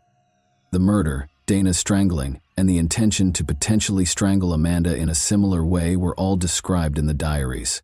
Crucially, detectives had not yet made public the news that Dana had strangled to death when they discovered Emily's diary.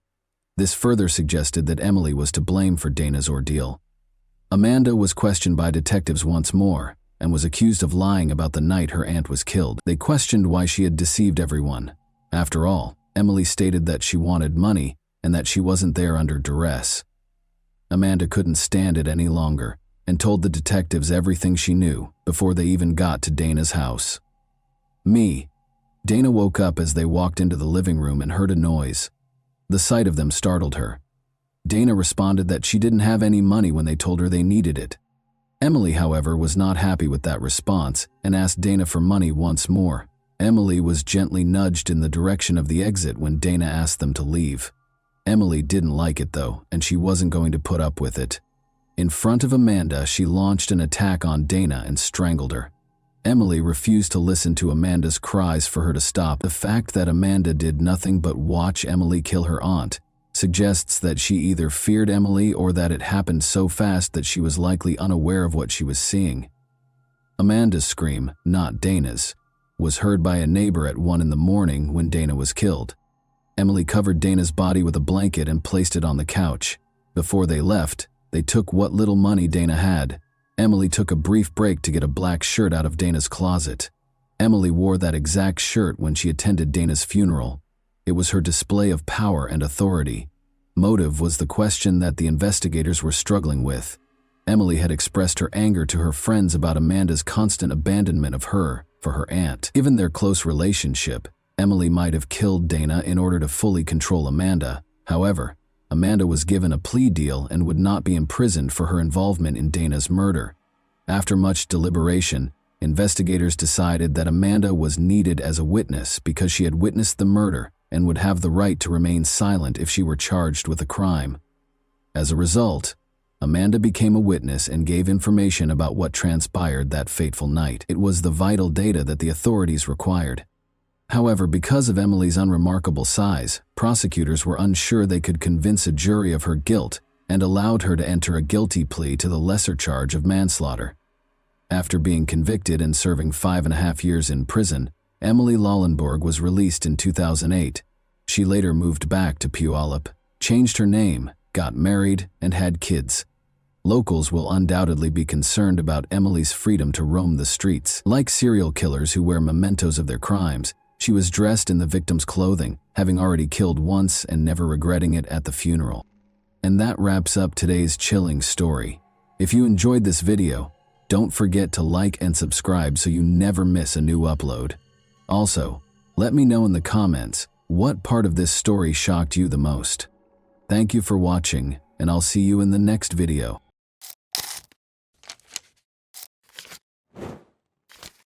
Hey guys, welcome to my channel, and today we're going to take a look at another horrible case with you.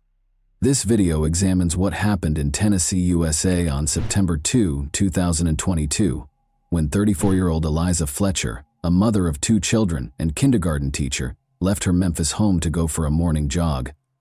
Following police notification of Eliza's disappearance, an investigation was started after she failed to return home, which sparked a significant public outcry. A few days ago, the case was concluded. Born in Memphis, Tennessee, on November 9, 1987, Eliza Welford Fletcher played soccer for the University of Memphis after graduating from Hutchinson School in 2006 and went on to finish her undergraduate studies at Baylor University. After graduating from Belmont University with a master's degree in teaching, she focused her efforts and unending youthful enthusiasm on her students at Promise Academy and then St. Mary's Episcopal School's junior kindergartners. Eliza gave her all to her students, as she did to everything she did. She was a firm believer in the value of personal development and did not hesitate to show vulnerability. As a natural athlete, on the other hand, she welcomed it. From childhood teams to collegiate competition to winning marathons, Eliza's love of sports was evident. As an adult, she loved going for morning runs with her friends. She enthusiastically participated in everything she did by utilizing her competitive nature. Eliza was a skilled runner who qualified for the Boston Marathon, a prestigious event among marathon runners, by finishing the Stone Marathon in Memphis in 3 hours, 26 minutes, and 9 seconds. Eliza loved being a wife and mother more than anything else. Richard James Fletcher, her husband, and she met at the Second Presbyterian Church. On Friday, September 2, 2022, the couple welcomed 2 sons into the world after getting married on March 8, 2014. When Eliza did not return from her jog at the scheduled time, her family became concerned. Her husband Richard reported her missing at 7:45 a.m. after noticing that she had not returned home and was not returning calls or texts. Eliza began her day the same way she began many other days, with a morning run. She left the house at around 4 a.m. Police started looking into it right away. The investigators first spoke with every member of Eliza's family. In addition to ensuring that the family members' testimonies were consistent, they had to piece together the timeline of events preceding her disappearance. Eliza's husband, or any other family member's involvement in the disappearance, was promptly ruled out by authorities. Investigators retraced Eliza's route and started gathering surveillance footage after determining which route she was running. A still photo of Eliza was made public. She weighs 137 pounds, has blonde hair, green eyes, and is 5 feet 6 inches tall. Her hair was in a bun on the day she was last spotted, and she was dressed in a pink jogging top and purple-blue running shorts. Investigators concluded that Eliza had been abducted close to the University of Memphis. Eliza used to frequently jog in the area and had never experienced any personal safety concerns. But this time, police claimed that a man kidnapped her, forced her into his car, and drove off. The suspect was driving west on Central Avenue in a dark SUV. It was discovered that Eliza's cell phone was broken. Near the scene of her kidnapping, a water bottle and a phone were discovered. An image of the SUV was made public, and police urged anyone with information that could aid in the investigation to get in touch with them. Some information regarding the kidnapping was later made public by authorities. What the police report says about it is as follows. A black GMC Terrain was seen driving by and then waiting for the victim to run by on the scene's security footage. The document claims that a man got out of the vehicle, rushed over to Fletcher, and pushed her into the passenger seat. This kidnapping seemed to involve some sort of struggle. This is where the Champion Slide sandals were discovered. Sandals discovered at the scene were sent to a lab where specialists were to test them for a sample of the offender's DNA. The car then sat in the parking lot with the victim inside for about 4 minutes before it drove away. In a statement released on September 3, the day following the kidnapping, Eliza's family offered a $50,000 reward for information leading to Eliza's return. Police were looking for the dark SUV in the meantime. They discovered additional surveillance footage, some of which was subsequently made public. The police statement claims that this video shows the suspect in Eliza Fletcher's kidnapping cleaning the inside of his vehicle. It is clear from the statement that Eliza was no longer in the kidnapper's car at this point, but authorities did find a trash can where the suspect had disposed of the cleaning supplies he had used inside the vehicle. They might be an important piece of proof. The same day, September 3, Memphis police reported that they had found a car of interest and had taken its driver into custody to question him. The DNA sample came from the sandals the criminal misplaced when kidnapping Eliza Fletcher. Upon entering the DNA profile into the database, forensics discovered that the person who kidnapped Eliza was 38-year-old Cleotha Abston. He was released from prison approximately 2 years ago and had a criminal record. Investigators allegedly found that Abston's cell phone was close to the location where Fletcher was coerced into the car, based on cellular records they were able to obtain. Abston was a teenager when he pleaded guilty to kidnapping Kemper Durand on May 26, 2000, and was previously given a sentence of 24 years in prison. According to court records, Abston forced Durand into a car's trunk after kidnapping him at gunpoint.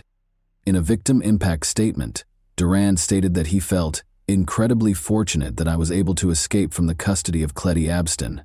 He then made Durand take money out of an ATM, from which he managed to escape when he caught the attention of a Memphis Housing Authority guard.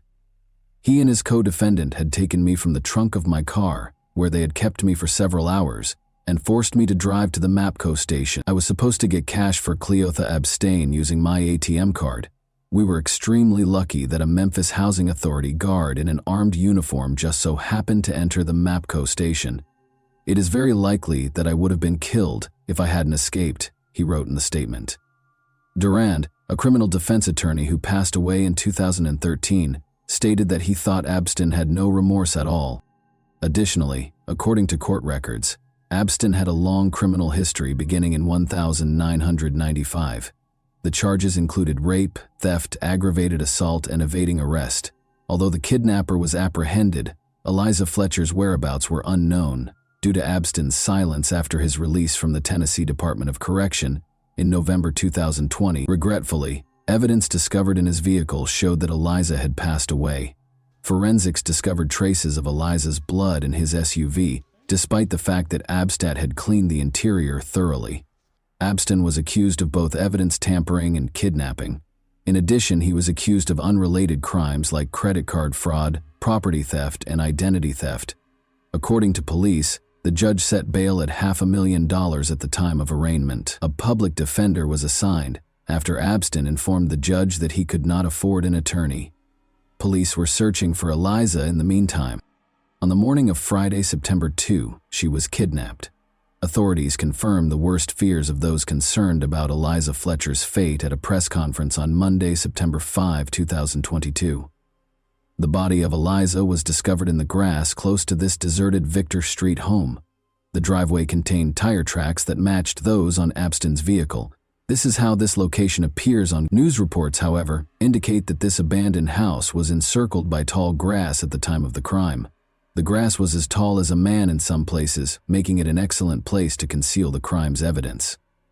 Journalists started asking locals if they had seen anything suspicious after Eliza's body was discovered here. According to some of the people the journalists spoke with, even before Eliza's body was discovered, they called City Hall several times to request that the grass be mowed. However, after Eliza's body was discovered, the city authorities did nothing. Abstin was also charged with first-degree murder and first-degree murder in the commission of kidnapping, and the judge revoked the $500,000 bail that had been set when he was first charged. The judge also decided that Henderson would be accepted as the suspect's legal last name. Since his name is listed as Cleotha Abstin in the prosecutor's reports as well, I will use that name going forward. Just to let you know, he is listed as Claretha Henderson in some sources. Following the proceedings, Shelby County District Attorney Steve Mulroy sidestepped a reporter's inquiry about the punishment he would seek in the event that Abstin was found guilty. A conviction for first-degree murder carries a life sentence, with or without parole, or the death penalty. It is too soon for us to talk about the kind of punishment we will pursue. Outside the courtroom, Mulroy stated that Eliza's family and everyone who knew her were shocked by her untimely death. 5 days after the police announced the body's discovery, on September 10, 2022, hundreds of people attended the funeral service, which took place in the same church where Eliza had been married 8 years prior. Nobody is prepared for the loss of a loved one, but it is a terrible experience to learn that they were murdered after being kidnapped. People's mental health suffers as a result of their inability to accept the devastating reality. It's time to honor those who loved her so much, and to remember and celebrate how unique she was. We are grateful for all of the love and care that we have received. We are incredibly appreciative of the local, state, and federal law enforcement agencies' tireless efforts to locate Eliza and apprehend the perpetrator of this heinous crime. According to Eliza's family, this senseless loss has left us devastated and heartbroken. Family, friends, co-workers, students, parents, members of her Second Presbyterian Church congregation, and everyone else who knew her loved Eliza. According to the statement, the faculty and staff at St. Mary's Episcopal School lit candles in Eliza's honor as the day began in chapel. On September 9, 20th, 2000, 200 people came together to finish the marathon that Eliza had left unfinished, according to a Facebook post from the school. In remembrance of Eliza, who was kidnapped at around the same time, they began running at 4:20 a.m. We're just here today to run in honor of Eliza and to demonstrate that women in this city have the right to run at 4 in the morning or 10 at night, said event organizer Danielle Heineman. Any time of day or night, Eliza's supporters jogged, ran, and walked in her honor while dressed in vibrant hues. They held that women had the freedom to go out whenever they pleased and were not required to completely cover their bodies. The 34-year-old mother of two and teacher passed away from a single gunshot wound to the head, per the autopsy report. 2 semicircular skull defects are consistent with a single gunshot wound to the head, with the bullet moving from right to left, back to front, and posterior to anterior. According to the report, a shell casing was found close to where her body was found, despite the fact that no projectile was recovered from her body. Eliza sustained blunt force injuries, such as fractures to her jaw and bruises on her right thigh, in addition to the gunshot wound. Although there was no overt indication of an actual assault, these injuries were consistent with blunt force trauma. It was discovered that Cleotha Abston had abused another woman the year prior to his abduction of Eliza, as the authorities readied themselves for the trial. The attack on Eliza Fletcher might have been avoided if Abston had been taken into custody, but the system failed because of inadequate funding, and Abston was still at large. The incident in question took place on September 21, 2021. The woman, Alicia Franklin, went to the police and said that she and Abston had agreed to have dinner after meeting on a dating app in 2021. Alicia Franklin claims that although they had previously talked about trading love for money, they had no intention of having intimate contact that evening. Instead, he put a gun to her neck and dragged her into his car, where he made her comply with his wishes despite her objections. Alicia called the police after Abston released her. Despite the fact that samples of male DNA were discovered, police reports stated that she had no visible injuries. How much time did it take to analyze these DNA samples, in your opinion? The test results were released on September 5, 2022, nearly a year after the incident, which took place on September 21, 2021. When state leaders and victim advocates learned that Abston had been arrested for Eliza Fletcher's murder, they became indignant and demanded that officials change the way the state handles assault kits. There is still more to be done, but I am happy that we are able to take this extra step towards clearing this backlog. Tennessee Governor Bill Lee apologized and stated that authorities would expedite additional funds to hire 25 additional staff at the forensic lab to speed up the process of testing samples. According to Senate Speaker Randy McNally, we have to get these violent criminals off the streets and keep them off. Jim Strickland, the mayor of Memphis, has publicly defended the actions of the Memphis Police Department. Strickland responded, "I don't know the details," when asked if MPD blew the investigation. The investigation is ongoing. The mayor shouldn't get involved in the investigation's minutiae. Days after his arrest in connection with Eliza Fletcher's death, Cleotha Abston was finally charged in the case. Alicia Franklin is suing the city of Memphis, claiming that the Memphis Police Department did not conduct a thorough and appropriate investigation into her ordeal. She claimed to have sustained emotional and physical harm that necessitated continuous medical and psychological care. She is requesting damages that are not specified. Additionally, the lawsuit alleges that when investigators arrived at the crime scene, they failed to collect tangible evidence. The Lakes at Ridgeway were also sued by Alicia Franklin. The woman said that because there was no security at the apartment complex, Abston was able to take her to an unoccupied apartment and attack her. She claimed that the attack on her was not the first crime to occur in that vacant apartment, and she is suing for $2 million in damages. The apartment that Abston used to entice the plaintiff to leave her car was unoccupied and available for Abston to use illegally, the lawsuit said.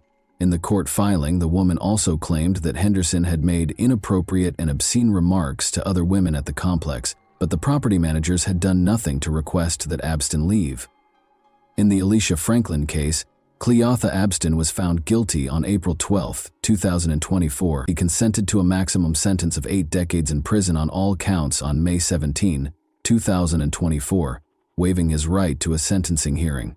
The sentence is divided into 40 years for the 20 years for the kidnapping and 20 years for the gun charge, which will run consecutively. When making a decision, said Judge Lee Coffey, the judge said that Abston will not be able to appeal his sentence, but he can still appeal the trial and verdict itself in the Franklin case this week. On Monday, October 28, 2024, it was revealed that Cleotha Abston was sentenced to life in prison without the possibility of parole in the Eliza Fletcher case. He also noted that the sentence would run consecutively for the counts he considered, including his lengthy criminal history and multiple disciplinary incidents while he was in custody, including indecent exposures and possessing drugs and weapons. The man accused of the violent kidnapping and murder of Memphis schoolteacher and mother of 2, Eliza Fletcher, entered a guilty plea to several charges, including first-degree murder, aggravated kidnapping, and tampering with evidence, according to a statement issued today by the district attorney's office. The case that has rocked the community was officially ended when Cleotha Abston, was given a life sentence without the possibility of parole. With the help of Mrs. Fletcher's family, the resolution was reached. The agreement reached today gives the family closure. In order to avoid years and decades of appeals, the defendant forfeits his right to appeal. The fact that this dangerous individual will never again walk our streets benefits the community as well. In prison, he will perish. Due to the overwhelming evidence against him, Abstin's attorney, Uni Ganguly, told the New York Times that he advised Abstin to accept the plea deal. A jury probably would have given Abstin the death penalty, Ganguly told the Times. A statement from Fletcher's family that was sent directly to Abstin was read by District Attorney Steve Mulroy. "We don't know what happened to you, but whatever it was that made you feel the need to harm people doesn't justify or explain what you did. Nothing will ever be the same because of the permanent change you have brought about in our lives. What you did was wicked. There is no other way to put it. You killed Liza, despite the fact that she did nothing wrong and did not harm you.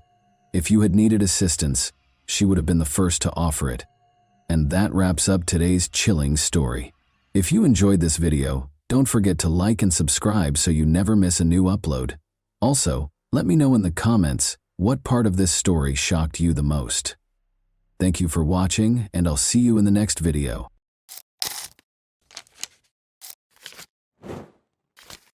Hey guys, welcome to my channel, and today we're going to take a look at another horrible case with you. At this point, a single horrifying discovery validated the police officer's worst fears. A psychotic murderer was at large. The murderer believed he had escaped, but he was unaware that he had been captured on camera. The police discovered a lead that would turn the case around just when it appeared to be unsolvable. But the first chapter of his dark tale exposed a horror so unthinkable that it rocked even the most infamous offenders to their foundation. On April 7, 2016, at 7:36 p.m., a homeless woman in Pasco County, Florida, dialed 911. She had discovered something she would never forget while searching for cans. The suspected area was in the vicinity of Newport Richey's Woodlands. Matthew Adamo, the Pasco County Sheriff, was scheduled to look into the report. Detectives initially thought it was a homeless altercation gone wrong, but they quickly discovered they were dealing with something far more sinister. The caller, who was questioned by detectives, stated that a man's headless body was found next to a shopping center and a community of mobile homes. She immediately fled again, preventing the scene from becoming contaminated. The investigative team split up into two groups after verifying that the body was indeed in the wooded area. One was to find evidence, and the other was to secure the body. They hoped to find something gruesome that might have been captured on camera at the Metro PCS store, which was fortunately the closest location. The majority of the CCTV footage had been deleted when the staff member led them to the room where it was being recorded. Everything on the camera had been deleted because the building had just been purchased by new owners on Friday. Meanwhile, another group of police officers cleared the path to the body and secured the area. Finding the victim and making preliminary inferences were their top priorities. The investigators were on the verge of discovering something that would completely change the course of their investigation. They had an idea of who the deceased might have been as soon as they discovered the body belonged to a woman. Just over a mile from the forested area, in October 2015, 21-year-old Brooklyn Peck was reported missing. Her case was declared unsolved by the police following a protracted investigation. The hope of finding Brooklyn safe and sound had faded along with the exhaustion of the search for her. However, after 6 traumatic months, Brooklyn's family once again hoped to find some sort of closure when the recently discovered body was reported on the news. However, the coroner's report, which would be obtained once forensics had safely removed the body and performed tests, was necessary to confirm whether it was Brooklyn. However, all of that had to wait until the crime scene was thoroughly examined, and the body's ambiguous location was making things more difficult. They were eventually able to examine the body up close at approximately 9:05 p.m. The officers had no idea that they were going to come across one of the most devastating discoveries of their lives. Since she was still wearing jewelry, the investigators concluded that it wasn't a robbery gone wrong. Her face had been so severely mutilated that it was unrecognizable, and her clothing was pulled over it. Her torn stockings further raised suspicions among the police that this crime scene was more than a landfill. This was the precise location where the victim had died. They had brought her here and killed her. It was extremely unsettling to consider that another person would do this to someone and abandon them without a sense of identity, purpose, or concern. They were certain that the investigation would not be simple. The victim had endured the most terrible final moments, whether or not it was Brooke Lynn. In actuality, the detectives had never seen a more heinous case of sexual assault. The medical examiner's office eventually informed them that blunt force trauma to the head was the cause of death.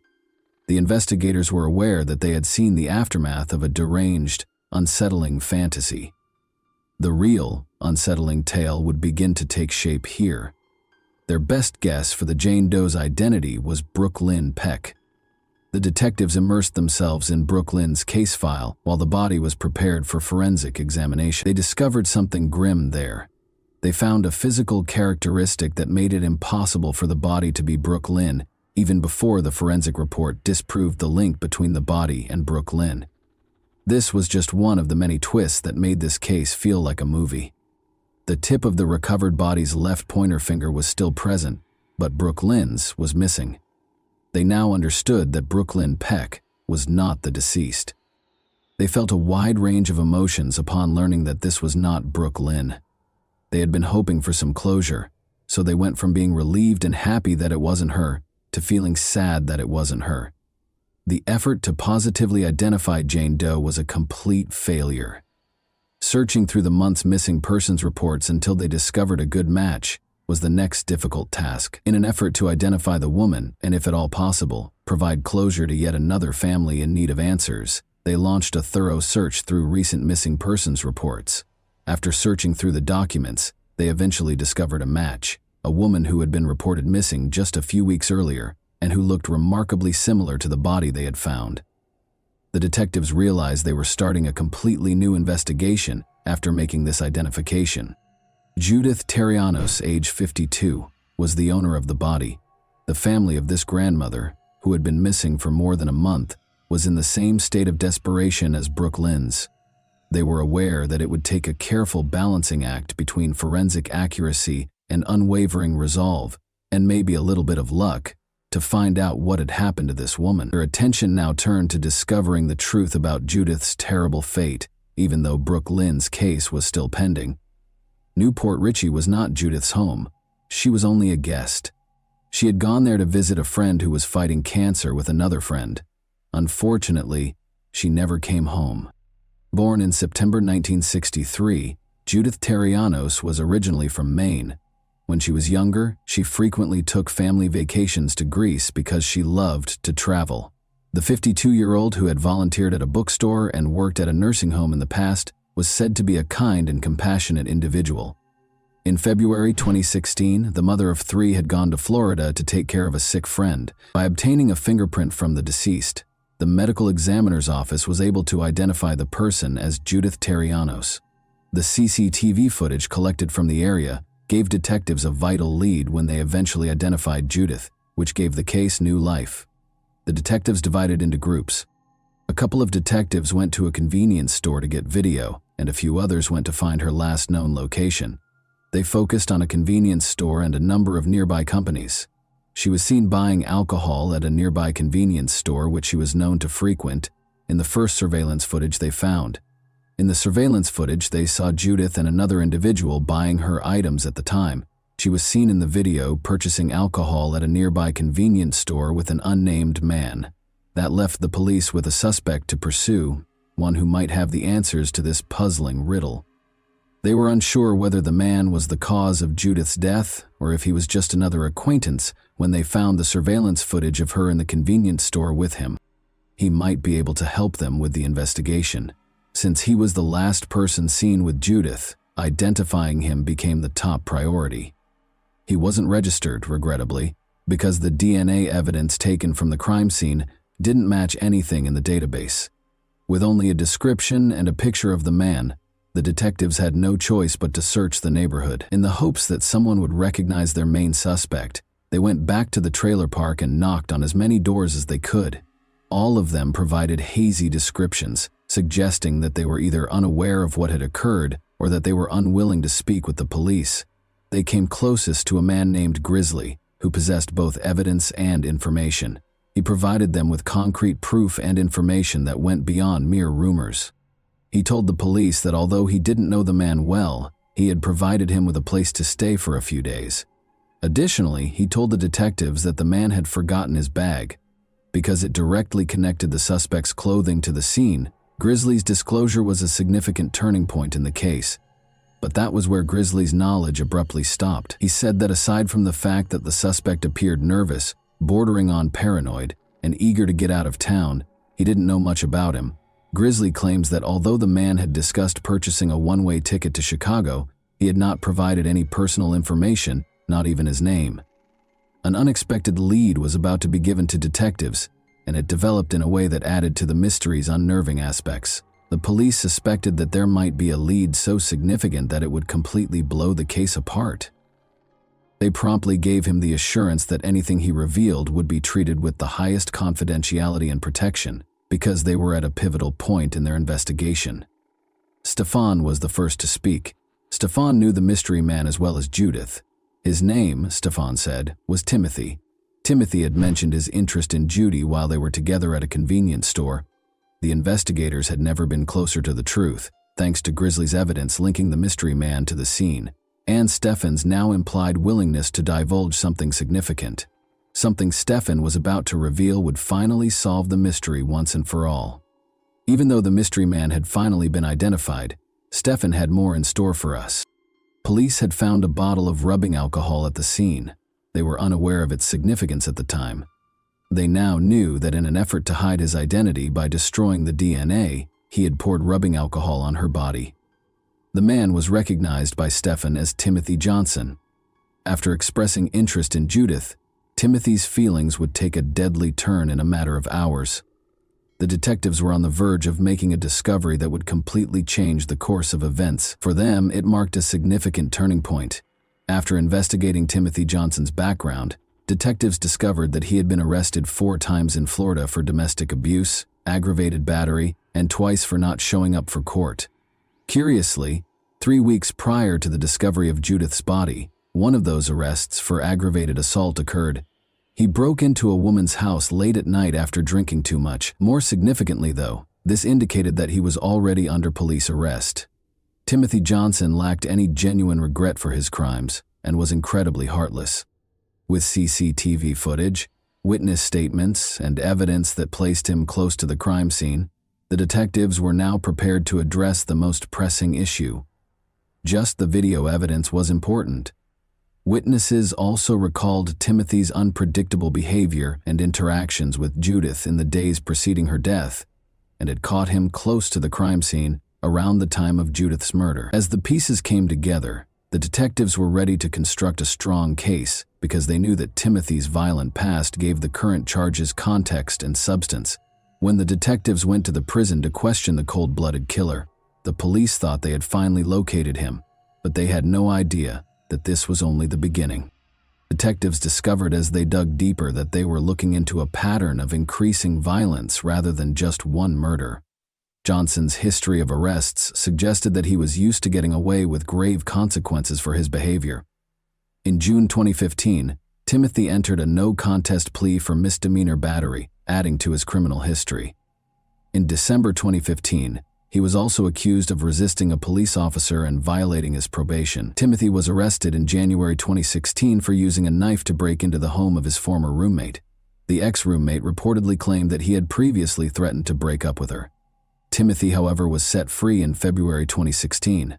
Since he had been incarcerated since March 23, 2016, for a probation violation, the authorities didn't have to search far for him once Judith was located. He reportedly acknowledged having consensual sex with Judith, but withheld further details. However, other prisoners came forward with information, stating that Timothy had described what had happened and confessed to killing Judith. They anticipated a confession, but they were taken by surprise.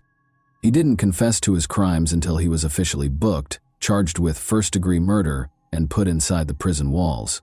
But not to the investigators. He conversed with another prisoner instead. He smashed her face in and suffocated her to death, then went to a place that would make anyone's skin crawl. Timothy was merely idly sitting there. He was not in a panic. He wasn't going crazy. He appeared to have experienced nothing at all. Timothy used his victim's pilfered credit card to eat some waffles.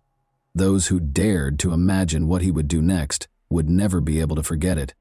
Timothy Johnson received a life sentence. By commemorating Judith Therianos, we pay tribute to her life and promote a society in which each person is treated with respect and dignity, preventing further victims of needless violence.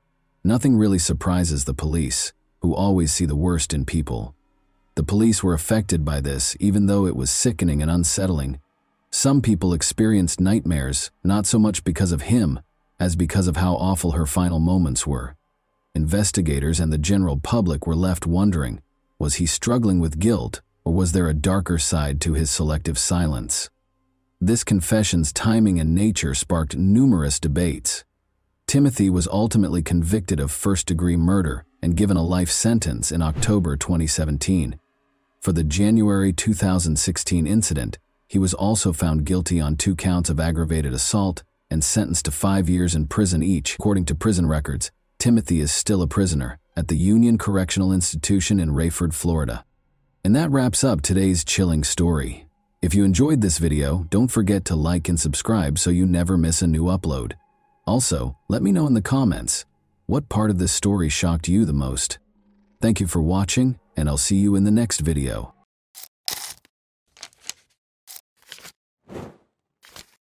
Hey guys, welcome to my channel, and today we're going to take a look at another horrible case with you.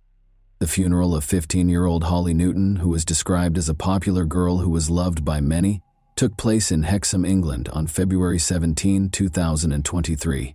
To honor the helpful and compassionate teen who was attacked in the sleepy country town on January 27, hundreds of people joined a procession towards Hexham Abbey.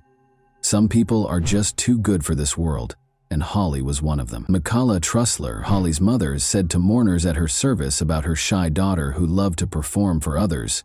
4 black horses with purple jackets, her favorite color, pulled Holly's white coffin down the high street, with purple flowers and condolence notes adorning the top of the coffin. A single read, "Till we cross paths again, sweet Holly in the sky, rest soundly. I will always love you." Therefore, we will examine events that occurred in England in 2023 today. When Holly Newton's story made the news on television, she was only 15 years old. Detectives obtained disturbing CCTV footage that showed Holly's final moments while they were looking into what had happened to her. Earlier this month, a verdict was rendered in the case. Holly Newton was regarded as a bright, kind person with a bright future. According to her family and friends, Holly was a kind and considerate young woman who had a positive impact on everyone around her. Holly, who was well known for her gregarious nature, enjoyed socializing and hanging out with friends. She was able to quickly establish common ground with others thanks to her amiable manner. Holly was a quiet girl with a strong moral compass who enjoyed dancing. According to her mother, Holly Newton and Logan McPhail first connected through their participation in Army Cadets, a youth organization that offers military training and activities to young people. This setting frequently brings together individuals who share interests in outdoor activities, discipline, and teamwork. They started off as a normal adolescent couple. They spent time together in social circles and with similar interests. But as their relationship developed, Logan's domineering behavior made it more and more problematic.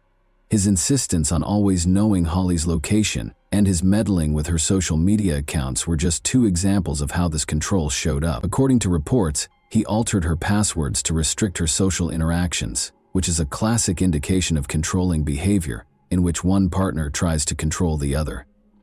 Family and friends have observed Holly growing more and more alone. Holly initially continued to date Logan in spite of these warning signs, which is common among teenagers who might not completely comprehend or identify the warning signs of an unhealthy relationship. Holly's first and only boyfriend, Logan McPhail, was described by her mother, Michaela Trussler, as a typical adolescent relationship with ups and downs. Logan stayed with Holly's family on the weekends. When Logan visited Holly's mother and stepfather, they were unaware that he was acting like the good guy. But Holly and Logan's relationship issues escalated like a snowball. Logan's increasingly compulsive behavior finally led Holly to decide to break up with him. He did not like the breakup. He struggled to accept it and grew even more obsessed with her. Makala Trussler claimed that, although it was obvious that her considerate and loving daughter had grown up more than MacPhail, he had scared Holly and used emotional blackmail when she attempted to end their relationship. She added that MacPhail had been obsessed with Holly and believed that if he couldn't have her, then no one else could, and that I was unaware of the magnitude of the turmoil Holly was going through at the time. She also claimed that she was unaware of the emotional pain Holly was going through when she attempted to end her relationship with MacPhail, and that warning signs of his domineering behavior were not identified until it was too late. MacPhail reacted angrily to the split. Holly made it clear that she wanted to move on, but he still tried to control her life and started following her around town.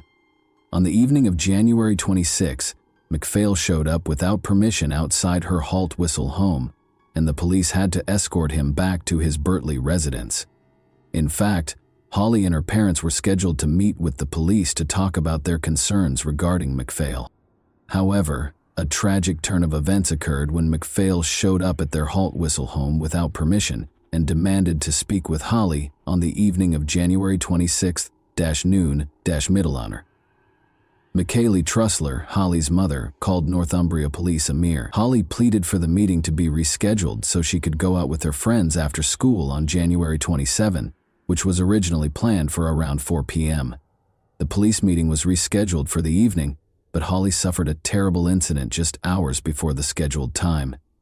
CCTV was used to reconstruct the events that transpired the day after MacPhail unexpectedly appeared outside Holly's home. He was unable to come to terms with Holly's breakup. He left school early the next day, carrying a kitchen knife in his backpack, and took the bus to Hexham, where he waited for Holly to leave town. He was wearing all black, with a baseball cap and black face mask to hide his identity. For approximately 45 minutes, MacPhail accompanied Holly and her friends as they explored a shopping mall and a recreation center. Additionally, he repeatedly called Holly's loved ones via voicemail in an attempt to persuade her to meet with him in person, while Holly went to a takeout place on the town's high street with the boy. Then he went up to her and asked if she would like to speak with him in an alleyway nearby. MacPhail followed him and then attacked Holly violently, stabbing her several times. Her friend left the store when he heard Holly scream and stepped in to stop him from getting stabbed in the leg and shoulder as well. On Friday, January 27, 2023, just after 5:10 p.m., police received a call reporting that a boy and girl had been severely beaten in the town center's Priest Popple neighborhood.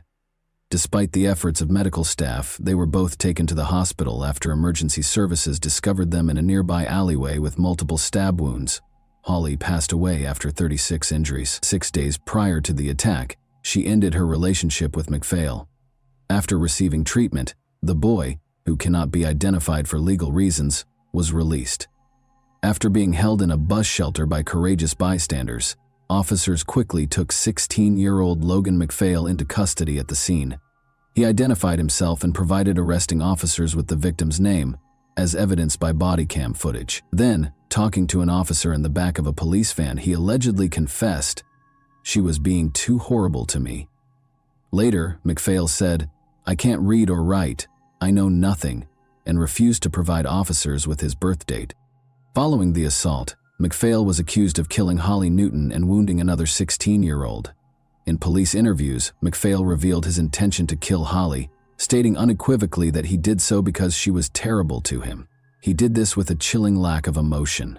MacPhail's legal team claimed that his autism diagnosis and learning disabilities rendered him ineligible to enter a plea, which caused the case to take 18 months to reach court. This would have indicated that he was unable to fully understand the criminal proceedings, but the judge decided that he was able to follow the trial's progression after hearing testimony from a number of experts.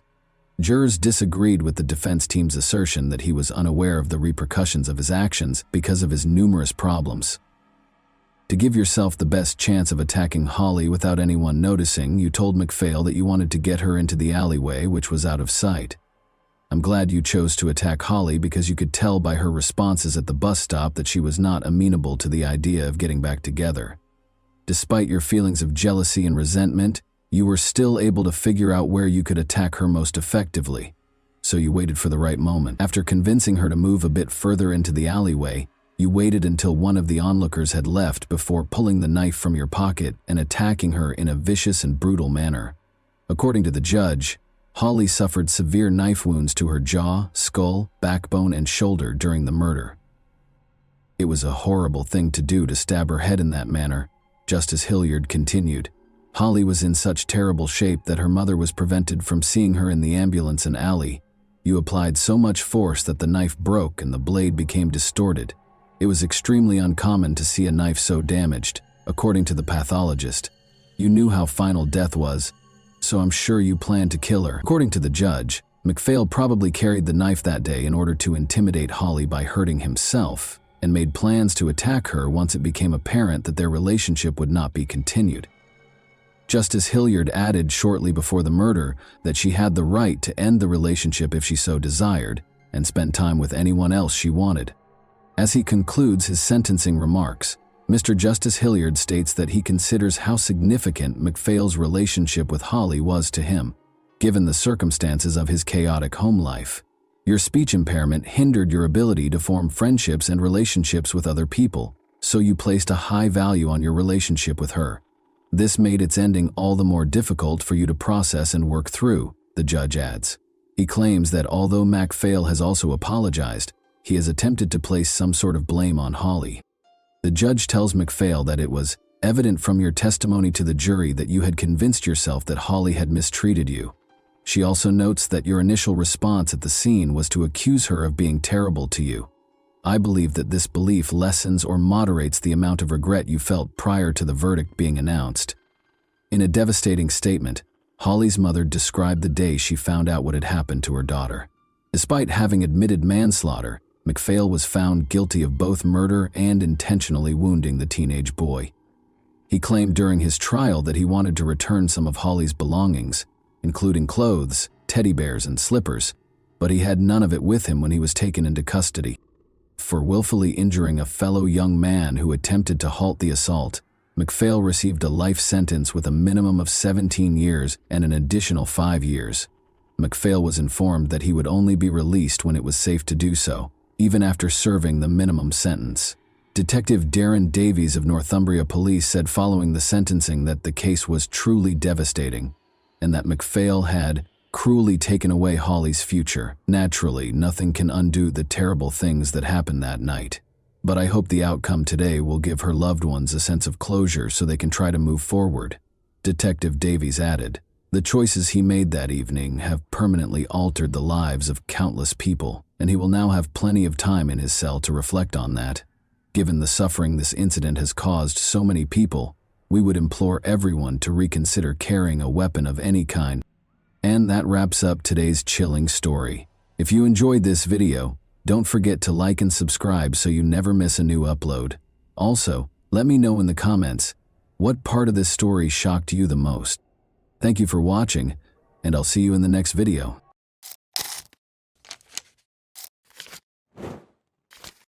Hey guys, welcome to my channel, and today we're going to take a look at another horrible case with you. A young woman disappeared as though she had just melted into thin air. She didn't come home one morning even though everything around her appeared to be completely normal. There were no signs or calls, just a harrowing quiet and a deluge of unsolved questions. What might have transpired during those brief hours? By whom was she last sighted? Everyone who knew her was shaken by her disappearance, which signaled the start of a sinister and twisted tale filled with secrets and suspicions that turned into a nightmare beyond anyone's wildest expectations. An important turning point in Asolepayeva's life occurred in April 2021. She had long wished for a better life, one that was full of chances to live more comfortably with her loved ones. Then, like a beacon of light, an offer materialized. It came from her cousin's husband, Murat Mayerbekov. She had known Murat for years, and he was a car salesman in Georgia. Abruptly, he extended his hand and said he needed an assistant immediately. He told Aysel that the work, which would involve assisting with paperwork and managing car transfers for clients from Kazakhstan, would be simple and even exciting. It seemed to Aysel like a gift from fate, an unanticipated chance. Murat went into great detail about her duties, which would include managing the car sales process, setting up meetings, and preparing paperwork for clients. He clarified that Georgia's auto industry was flourishing, and that there was a strong demand for used cars, particularly from Kazakhs searching for less expensive models. Additionally, he said that his staff was amiable and prepared to assist Asel in settling in and feeling comfortable. The offer appeared to her as a long overdue reprieve from her cycle of constraints and issues. Everything seemed ideal: a $500 monthly salary, paid housing, and a flexible schedule. Asel's prospects had never been so bright, and she thought her dreams might finally come true.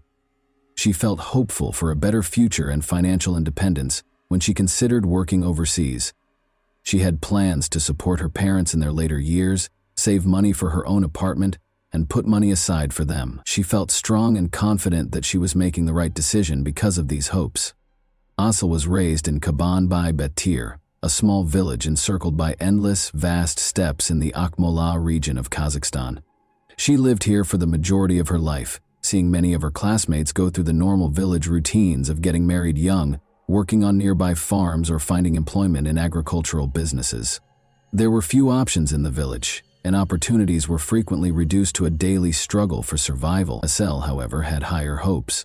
The lure of large cities, the possibility of altering her fate, and the aspiration to accomplish more all enthralled her. In search of her identity, Asel relocated to Nur Sultan after high school. There she found work as a fitness club receptionist and lived with her older sister, who helped her through difficult times.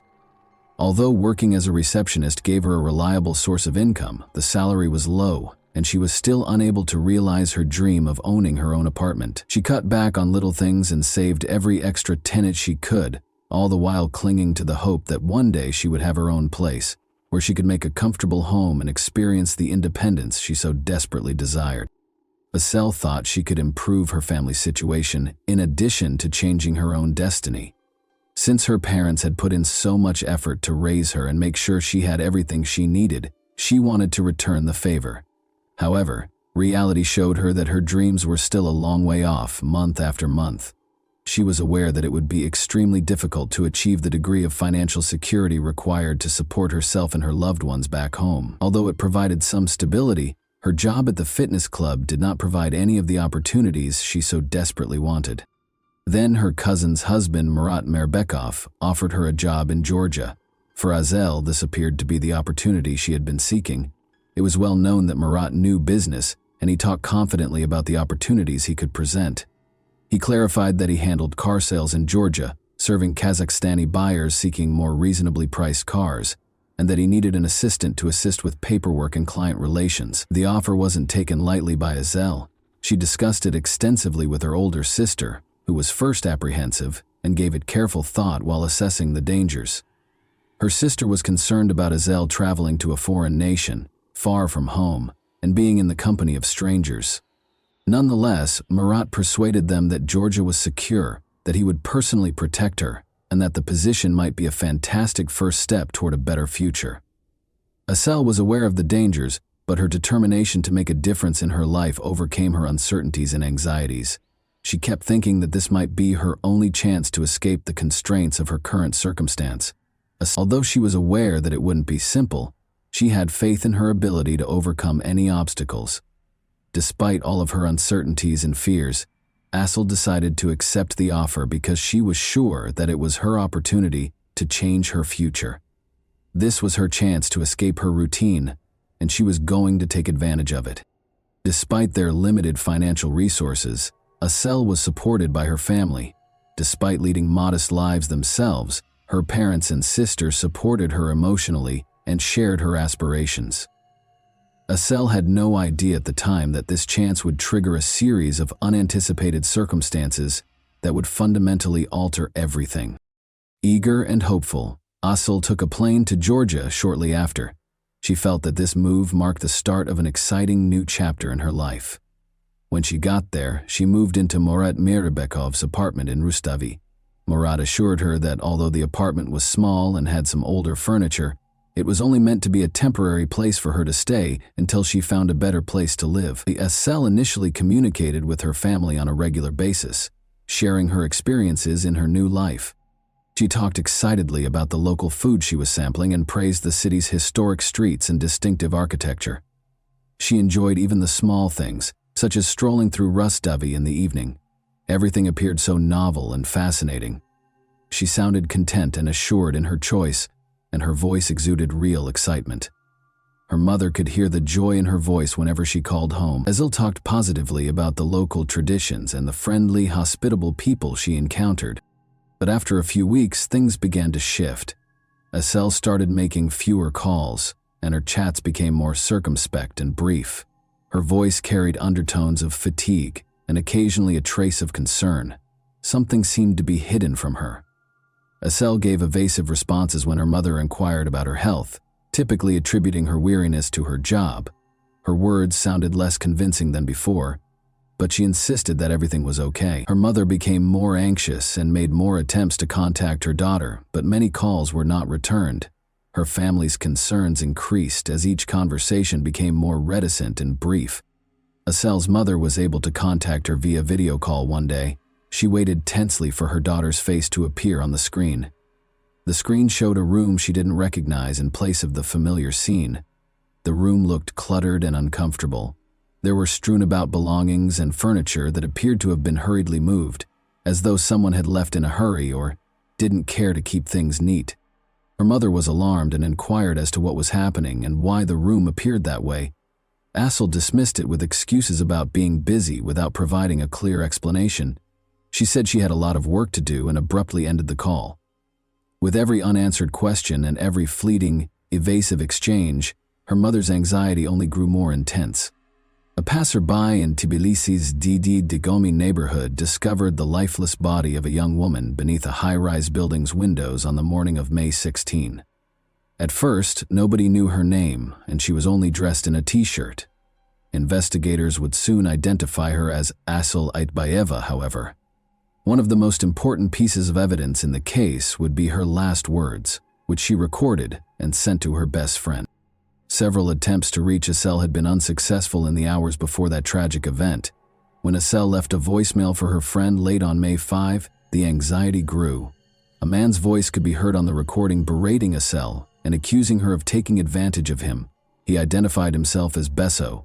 Anger dominated his voice as he threatened Asel, accusing her of betraying him and demanding that she pay the price. A feeling of dread overcame Asel's friend as she heard the message. She was terrified for her friend's safety and realized that things were becoming dangerously out of control. Asel disclosed in the same message that she was shaken and scared after Besso had turned to physical violence. She talked about feeling stuck, having nowhere to go, and not knowing where to look for assistance. The friend tried calling her back right away, but the calls kept dropping, and Asel didn't answer, which only made her anxiety worse. Asel's distant relative, Murat Mirbekov, who had enticed her to Georgia with the promise of employment, was the subject of growing suspicion. Later, investigators would discover that Mirbekov had exploited Asel's precarious position by brutally mistreating her twice and betraying her confidence. He took advantage of the fact that she had no support system and was alone in a foreign country. He then gave her to a man named Besso, either as a promise of payment or in return for a car. Asel was left stranded, essentially trapped, with new threats every day. She felt she couldn't approach the authorities because she was afraid they wouldn't believe her or that telling them about the situation would make it worse. Any potential escape seemed unattainable due to the overwhelming sense of helplessness and isolation. The intensity of Asel's fear for her life was made clear in her last chat with her friend. Her voice was filled with fear and desperation, and she was clueless about how she would ever escape this predicament. Although her friend wanted to help, he was unable to act quickly enough. Asel's body was found beneath the windows of that tall building on the morning of May 6. Georgian authorities confirmed the identity of the man involved in the tragic case of Asel Aitbayeva. He was Besik Tordua, a 57-year-old Georgian with a troubled past who was known in criminal circles as Besso. He had a history of aggressive behavior and had previously served a 10-year sentence for auto theft. Besso had already left Tbilisi and was making his way toward the border in an attempt to avoid capture by the time news of Asel's death reached the public. But the police moved quickly, and he was captured in a day. In the meantime, the man who had invited Asel to Georgia, Murat Mirbekov, returned to Nur Sultan as soon as he learned of her death, apparently in an attempt to avoid any repercussions. As they attempted to piece together the circumstances surrounding Asel's premature death, Her family, friends, and the authorities were left in a state of uncertainty. Sel had contacted a friend a few days prior to the tragedy, requesting a loan of 1,000,000 tenge, roughly $220, to pay for travel expenses. She probably didn't want to worry her family, so she didn't call them, but in the end, her independence backfired. The fact that her friend was unable to help because of financial concerns among her loved ones. Her family vehemently disagreed with the Georgian police's initial assumption that Sel had purposefully leaped from the window. They were aware of Sel as a vibrant, upbeat young lady who was planning her future. She had thought that the Georgia job opportunity would help her get better off financially and get closer to her goal of owning her own apartment. To the police, the conclusion seemed unimaginable. The injuries on Sel's body that didn't fit the description of a normal fall from a great height particularly worried her mother. Sel's mother noticed some unsettling details as soon as her body was returned to Kazakhstan. Her arms and legs were unharmed, and she did not have any of the common fractures that happen after a fall. Oddly, she was holding her arms across her chest, which is not the proper position in these situations. Additionally, her head was free of the typical trauma associated with falls from high altitudes. The internal injuries, which included a ruptured spleen and other organ damage, were even more worrisome as they raised the possibility of serious abuse. Her body also had several burns that resembled cigarette marks before she died, and some of her teeth had been knocked out, which raised the horrifying possibility that she had been tortured. The family's suspicion that Sel had been abused in her last hours was only strengthened by these disturbing findings. Her mother was shocked that her daughter would act in such a drastic manner. When her body was returned home, the disturbing details that surfaced only raised more unsettling questions, none of which seemed to have definitive answers. According to an examination, Sel had been mistreated prior to her passing. In an effort to create the impression that Sel had committed suicide, her mother insisted that her body had been placed beneath the high-rise's windows after she had already passed away. The Georgian police did not carry out any additional investigations and refused to admit any criminal involvement in Sel's death, in spite of these alarming facts. While in detention, Besik Tordua, popularly known as Beso, first refused to cooperate.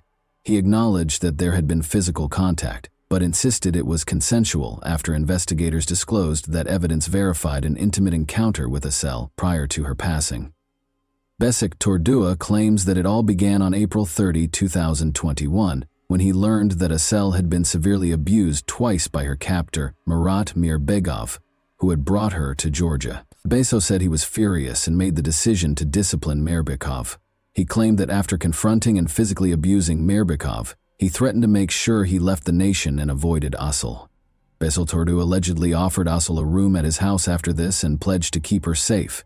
He asserted that Asıl spent a number of days with him and that he made an effort to look after her, assisting her in overcoming the trauma. He maintained that they developed a mutual sense of trust and that any intimacy they had was voluntary. According to Besik Tordua, Sel left her alone in the living room to take a shower the night before he passed away. She was gone when he got back. Sel's body was on the ground below, beyond a fence, when Beso found the balcony door open and looked down. Panic struck.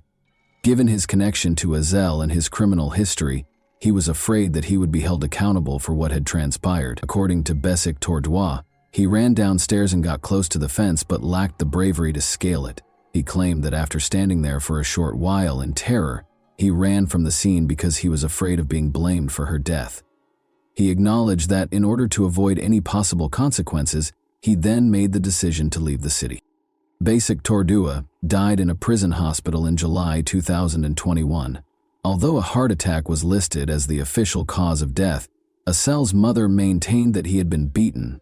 His death may have been staged to keep him from going to trial, the family suspected.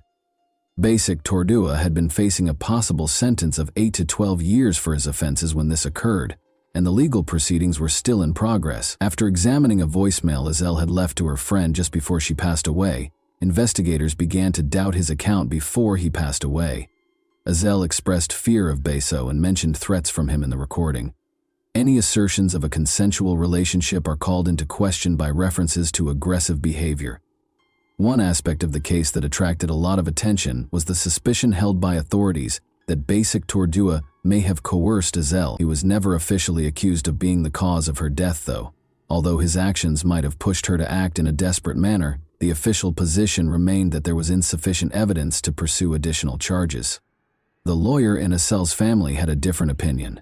They believed that she had been murdered and that the death was staged to make it look as if she had committed suicide. The injuries discovered on her body and the circumstances surrounding her fall, which didn't match the usual outcome of a leap from that height, confirmed this theory.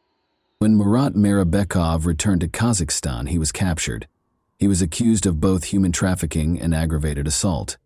Asel's parents petitioned to have him extradited to Georgia for trial because they thought he was directly responsible for her death. Local authorities, however, took a while to address their requests or look into the matter further. Things didn't start to change until Asel's mother's morgue photos were uploaded online. The prosecutor's office took the issue more seriously after the pictures sparked public outrage. Journalists and the general public both took notice of Asel's untimely death and began their own online investigations. Details started to surface, some of them unverified. On the night of the tragedy, witnesses reported seeing two men allegedly push Asel off the balcony. Police stated that they had not discovered any evidence to support the rumors that the incident was captured on video. Asel reported Murat Mirbekov's violent actions to the local authorities after arriving in Georgia in order to obtain protection, but her requests were ignored. When Georgian journalists started looking into the case themselves, it became clear that the police had done nothing. One of Asel's acquaintances in Tbilisi consented to testify amid the events that were taking place. He revealed that Asel had sent him a desperate message the day before the tragedy. She mentioned Mirbekov in her message, claiming that he had attacked her twice. She talked about the intense psychological anguish she was experiencing in addition to the physical pain. She had requested assistance, but was hesitant to demand it because she still believed she could manage things independently. Being stranded in a foreign nation without any support system made Asel feel trapped. She tried to remain strong despite her fear of Mirbekov, she confided in her acquaintance. Despite her persistent belief that she could find a way out, she frequently talked about feeling as though she was in a hopeless situation. The inquiry also turned up other information. In addition to offering Asel a job in Georgia, Mirbekov had made similar promises to other young Kazakh women. He had promised them good jobs, good wages, and good housing. Luckily, none of them had agreed to his terms. Some had found his messages, which emphasized the ostensibly exceptional opportunities he could offer, to be especially persistent. All the women, however, had refused. Later, their families thanked them profusely for their foresight, saying it had prevented them from being in danger. The case took a dramatic turn by the end of July 2022-208. After more investigation, Georgian forensic experts found Mirbekov's DNA traces on Asel's clothing, which is a crucial piece of evidence. This bolstered the prosecution's case in court and validated witness statements. Ultimately, the work of investigative journalists and the new evidence obtained through forensic analysis started to provide a more comprehensive picture of what Asel had gone through in her last days. The truth was slowly emerging, in spite of all the barriers. One of the most talked about occasions in Kazakhstan was Murat Mirbekov's trial in Nur-Sultan. The case gained even more public attention when Georgian investigators, who were invited to the proceedings, presented the evidence and conclusions they had gathered. The tension in the courtroom was evident when Mirbekov showed up. He insisted he had nothing to do with Asel's death or any violent actions toward her, even in the face of overwhelming evidence to the contrary. He maintained that he was innocent and that he had been falsely accused. Those in attendance were left perplexed and incensed by his cold-blooded attitude and total lack of regret. Given the seriousness of the situation, Mirbekov's aging parents made the decision to apologize to Asel's distraught family. They hoped that their gesture would provide the victims' loved ones with some small solace. Mirbekov, however, continued to deny any wrongdoing and showed no interest in any attempts at reconciliation. The prosecutor made a resolute and firm statement. He offered a story that implied Mirbekov had given Asel to him for his own benefit, in an effort to improve relations with a strong Georgian man named Bashik Tordua. The prosecutor stressed that Mirbekov knew he was seriously endangering Asel and was well aware of Bashik Tordua's violent tendencies and criminal history. Tordua was infamous. He was so feared by the locals that they avoided him at all costs. According to the prosecutor, Estelle was under constant pressure, and her desperate attempts to flee an intolerable circumstance resulted in the horrific events that ultimately led to her tragic demise. She had been pushed to the limit, feeling hopeless and in great distress, with no way out. Mirbekov was already a father of 2, and his wife was expecting their 3rd child. It was disclosed during the trial. Having a family should have deterred him from committing crimes, the court suggested, taking these circumstances into account as mitigating factors. Witness statements and the evidence, however, made it abundantly evident that he was involved in grave crimes in spite of these specifics. It became clear that his role as a father and his obligations to his family had not prevented him from acting cruelly. The court's final decision was rendered on August 2, 2022. Mirbekov was convicted of both acts of aggression and human trafficking. He received a 15-year sentence in a maximum security facility. The court also mandated that Mirbekov compensate Estelle's parents for the emotional harm they had suffered by giving them 5 million tenge, or about $10,500. Although no monetary settlement could ever fully compensate her family for the loss of their daughter, this sum served as a symbolic recognition of the anguish and suffering they had to endure. Estelle's family was not happy with the outcome, even after the verdict and the compensation. They were convinced that Estelle had been the victim of a premeditated crime and that the case was far from over.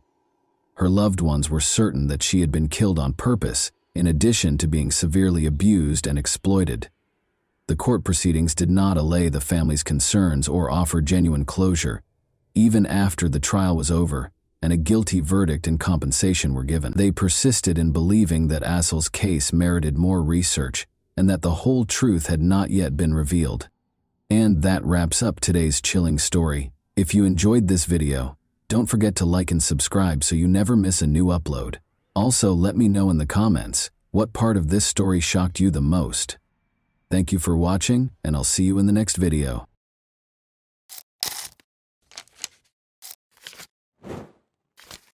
Hey guys, welcome to my channel, and today we're going to take a look at another horrible case with you. Lynette Dawson's seemingly ideal life was upended in January 1982 when she vanished without a trace in the quiet suburb of Bayview on Sydney's northern beaches. Lynette was a warm, loving wife, mother, and friend, so her family and friends were shocked by her abrupt absence. Lynette left her 2 young daughters behind when she left the family, according to her husband, Chris Dawson, a dynamic former rugby league player who is now a teacher. However, his story almost immediately sparked troubling questions. Why would a loving mother desert her kids? Why didn't she take any cash, clothing, or even a note with her? Let's explore the complex network of love, treachery, and unresolved issues that characterize Lynette's tale, a tragedy that defies extinction. Lynette Dawson, whose real name was Lynette Joy Sims, was born into a close-knit and affectionate family. She was the second of 4 children in the Sims family, which included an older brother named Greg and younger siblings Pat and Philip, and she grew up in Sydney's eastern suburbs. Lynette was well known from an early age for her good nature, upbeat demeanor, and strong bonds with her family. A short stroll from their house, Clovelly Beach is a charming spot where the Sims family frequently spent their weekends. For Lynette and her siblings, the beach, with its crystal-clear waters and expansive views of the coast, became a special place, where they created innumerable memories of swimming, family vacations, and spending time together. Lynette married Chris Dawson, a dynamic and athletic man who had gained early notoriety as a rugby league player for the Newtown Jets, in March 1970 when she was just 19 years old. The pair appeared to have a dreamlike romance, and Chris was well known for his athletic ability and attractive appearance. Lynette, who was deeply in love with Chris, helped him with his career while they were starting a family. Their union seemed to be a match made in heaven. The couple chose Bayview, a serene and picturesque suburb on Sydney's northern beaches, which is a great area to start a family. Lynette and Chris had 2 daughters, Chanel and Sharon, in the years after their marriage, and the family seemed to lead a happy life. Lynette balanced her commitment to her family with her career as a nurse and then as a childcare provider. She enjoyed taking care of her daughters and keeping their home cozy and loving, and she frequently put their needs ahead of her own. Chris, on the other hand, kept advancing his career by juggling his rugby commitments and teaching job. Chris was the devoted husband and father, and Lynette was the focal point of their seemingly perfect life for many years. But beneath the surface of their contented family life, their marriage was starting to show signs of strain. Chris's relationship with a young student at Cromer High School would soon fall apart due to his growing infatuation with her. Lynette had no idea at the time that her marriage, which had seemed stable, was about to fall apart, and that a string of startling incidents would soon shake the foundation of her family and alter her life forever, ultimately leading to her death. Joanne Curtis first appeared in Chris Dawson's physical education class at Cromer High School when she was 16 years old. Chris was married to Lynette Dawson, had 2 young daughters, and was in his early 30s at the time. They had no idea how Lynette's life would be destroyed by what started out as a teacher-student relationship. Despite the fact that Joanne was a teenager living with her family and that they were very different in age, Chris's love for her grew rapidly. His marriage to Lynette was strained as a result of his growing obsession. She observed his strange behavior and growing distance. In 1980, Chris asked Joanne to move in with the Dawsons while posing as Chanel and Sharon's babysitter. Chris started to express his feelings for Joanne more publicly after she moved into the Dawson residence. He frequently expressed his desire to be with Joanne and put pressure on her to share his feelings. He also diminished Lynette's sense of significance in the family. Concerning the disintegration of her marriage, Lynette confided in her friends. She was very private about her marital issues. Joanne also became aware of Chris's domineering behavior and felt trapped in a situation from which she was unable to quickly get out. Chris, Joanne, and Lynette's tension kept increasing. In response to Lynette's efforts to keep her marriage intact, Chris became increasingly fixated, making it difficult to distinguish between his personal and professional lives. Joanne's emotional struggles caused her to start separating from Chris, which made him even more desperate. Chris's inability to accept losing Joanne or control over the situation resulted in a growing sense of frustration that ultimately led to tragedy. Lynette Dawson vanished without a trace on January 8, 1982. According to Chris Dawson, Lynette abandoned their family and left behind her possessions, which included her wedding band, clothing, and personal effects. Chris said Lynette had called her mother, Helena Sims, multiple times after she left, stating that she needed time away to get her thoughts straight. Lynette had marks around her throat when she returned from marriage counseling the day before she vanished. Lynette explained that Chris had wrapped his hands around her neck in the elevator on the way to counseling when her sister Annette asked her about it. Chris claimed that Lynette left voluntarily, raising the possibility that she did so in order to get away from the demands of family life. Helena Sims was taken aback by the news at first, but she did not immediately doubt her son-in-law's justification. Lynette had always been a family-oriented woman and had been a loving mother to their 2 young daughters, Chanel and Sharon. Even so, her mother, who had only spoken to Lynette a few days prior to her disappearance, struggled to believe that Lynette would abruptly leave her family. Helena was worried at first, but she had no reason to believe that something darker had happened. Tragically, she accepted Chris's story, which turned out to be untrue. At first, Chris's account of what happened to Lynette's family and the police seemed credible. Lynette had told him she was going to spend some time with friends and would come back when she was ready, he said. However, there were a number of obvious contradictions in his story that were overlooked. First of all, it would have been unusual for Lynette to have taken any cash, credit cards, or identification with her. In addition, if Lynette had really intended to leave, she would have made plans for the care of her kids, but she hadn't. Chris Dawson appeared remarkably unconcerned in the days following Lynette's disappearance, even acting as if nothing had happened. However, Chris Dawson's quick response to Lynette's disappearance was what alarmed her family and friends. He moved Joanne into their bedroom a few weeks after Lynette disappeared. A burgeoning scandal centered on Joanne. Chris had started an affair with Lynette in the months before she vanished. It was an inappropriate relationship that was hard for anyone to overlook. Joanne was living with the Dawsons at the time, and Lynette's family and friends were taken aback by her presence in the house following Lynette's abrupt departure. Those who knew the Dawsons found it unsettling that this move was made so soon after Lynette was reported missing. It seemed less like the acts of a man lamenting the loss of his wife and more like a quick replacement. This development horrified Lynette's family, especially her brother Greg Sims. They found it incomprehensible that Chris could move on so fast, especially in such dubious conditions. Greg remembered being extremely uneasy as he watched what was happening. He and the rest of the family started to suspect that Chris was concealing something. Initially dismissed as a straightforward case of a wife abandoning her family, Lynette's disappearance started to take on a much darker appearance. Serious questions were raised by Chris Dawson's actions, particularly his inability to give consistent explanations for his wife's disappearance. Although he was adamant that Lynette had left on her own volition, his actions gave the impression that she had not. Furthermore, the fact that Lynette had always been a responsible mother who would never abandon her kids without a trace added to the family's growing suspicions. Lynette's family rejected Chris Dawson's story as time went on, and no new information surfaced. They started their own investigation because they thought something was amiss and wanted to find out the truth. They had no idea that the investigation into Lynette Dawson's disappearance would take decades, during which time Chris Dawson would continue to claim innocence, while details of his role in her demise would eventually surface. Lynette's family battled to learn the truth about her disappearance over the years. They were left heartbroken and perplexed at the time, but their quest for answers would ultimately result in a trial and a conviction.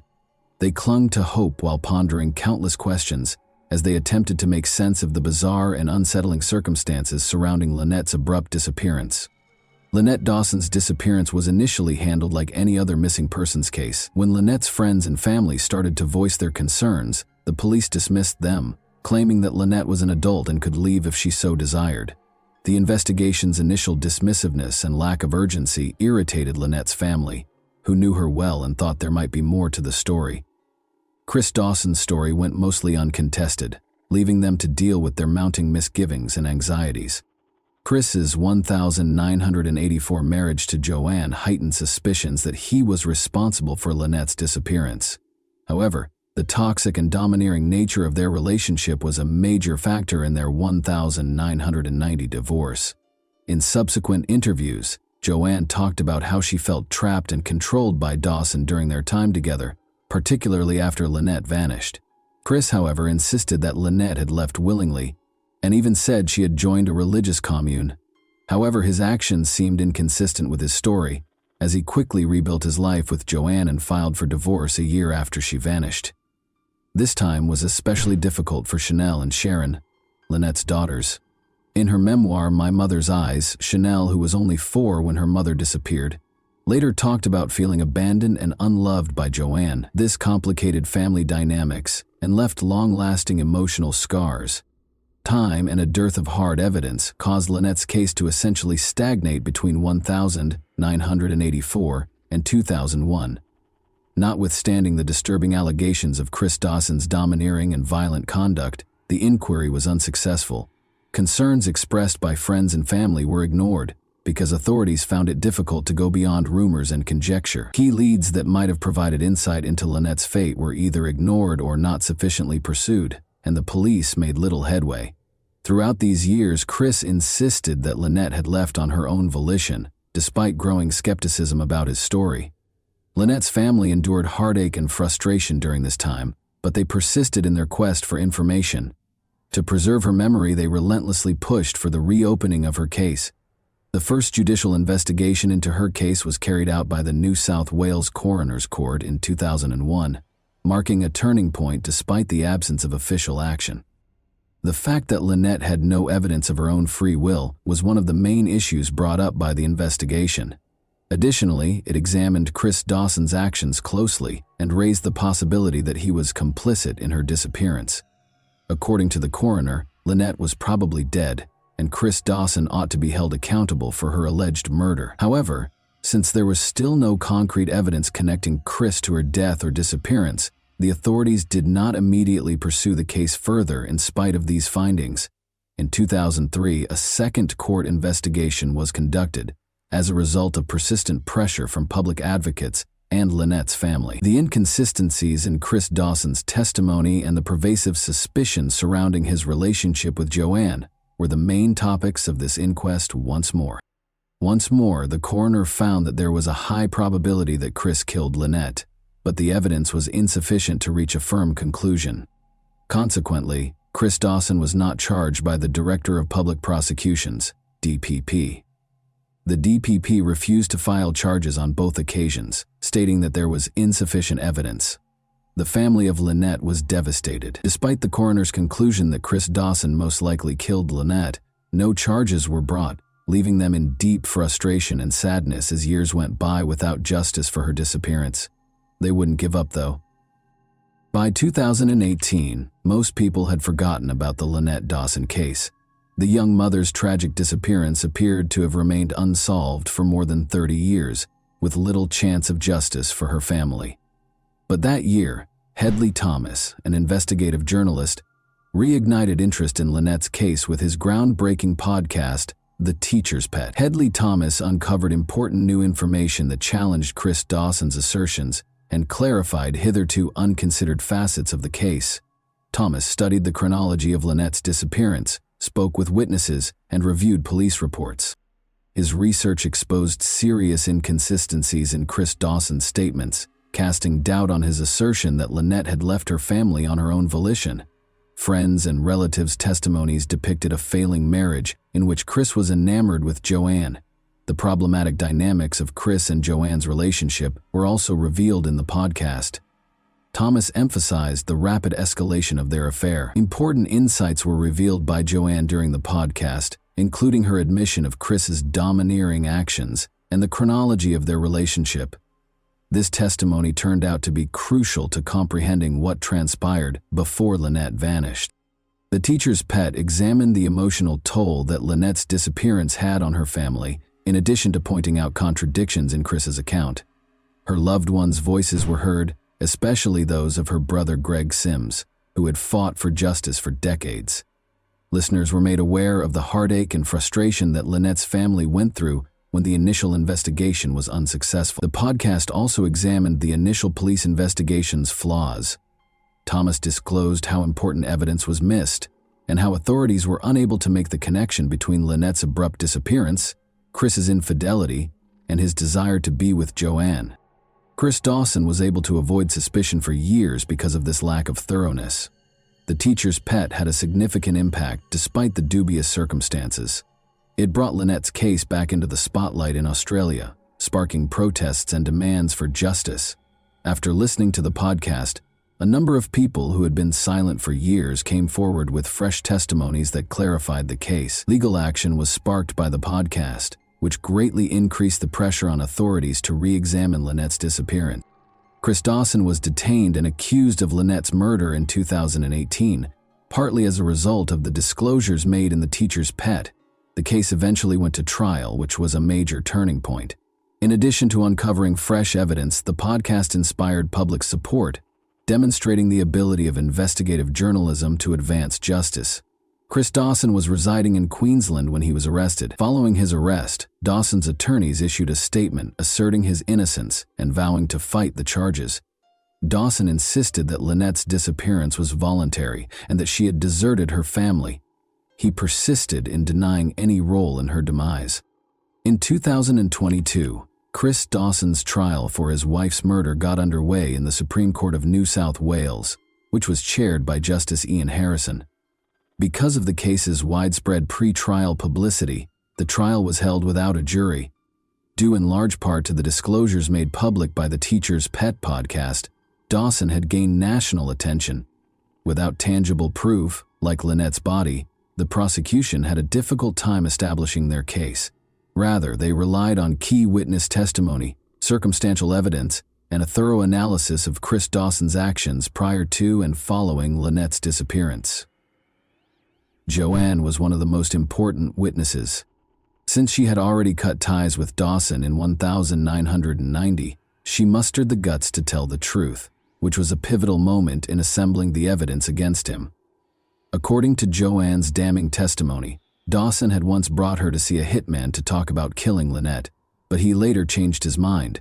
According to Joanne's story, he was prepared to go to great lengths to get rid of his wife. She also talked about how his domineering and cunning actions intensified following Lynette's disappearance. Joanne recalled how Dawson had moved her into the bedroom soon after Lynette disappeared, highlighting how quickly their relationship had developed and how he seemed unconcerned about his missing wife. Patricia Jenkins, Lynette's sister, provided more details about the Dawsons' tumultuous marriage. She testified that Lynette had told her about Chris's abusive tendencies and erratic temper. Patricia claims that Lynette said Chris was often irate and had black eyes flashing when they argued. In addition, Lynette had voiced concerns about the status of their marriage and her increasing sense of helplessness. Lynette's co-workers attested to her attempts to save the marriage in its last moments. They recalled how, following a counseling session, Lynette and Chris arrived at work hand in hand on January 8, 1982.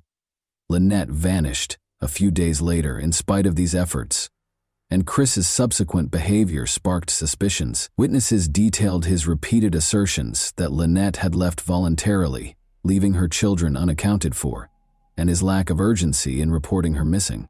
Since Lynette Dawson's body was never located, the case against Chris Dawson was primarily based on circumstantial evidence. Nevertheless, the prosecution made a strong case based on the testimony of witnesses. When examined more closely, Chris's assertion that Lynette had voluntarily left her family to join a religious commune was refuted. It was mentioned that Lynette abandoned everything she owned, including money and most significantly her 2 daughters, a completely uncharacteristic behavior for a loving mother. Additionally, the court viewed his quick decision to put Joanne Curtis in his bedroom and his divorce filing within a year of Lynette's disappearance as extremely suspicious, indicating a clear motivation to get rid of Lynette and begin a new life with Joanne. Justice Ian Harrison rejected the defense's claim that Lynette had voluntarily left, even though her body was not present. He declared the alleged sightings of her to be untrustworthy and emphasized how Chris's claims were false. The court was persuaded by this evidence that Chris Dawson killed Lynette in order to end his marriage and start dating Joanne. Chris Dawson was convicted of Lynette's murder on August 30, 2022, and given a 24-year prison term without the possibility of release until 2040, when he would be 92 years old. Although Lynette's family received some justice as a result of the conviction, they are still devastated that her body has never been located. In order to properly honor her memory and achieve complete closure, they still hold out hope that her remains will one day be found. And that wraps up today's chilling story. If you enjoyed this video, don't forget to like and subscribe so you never miss a new upload. Also, let me know in the comments what part of this story shocked you the most. Thank you for watching, and I'll see you in the next video.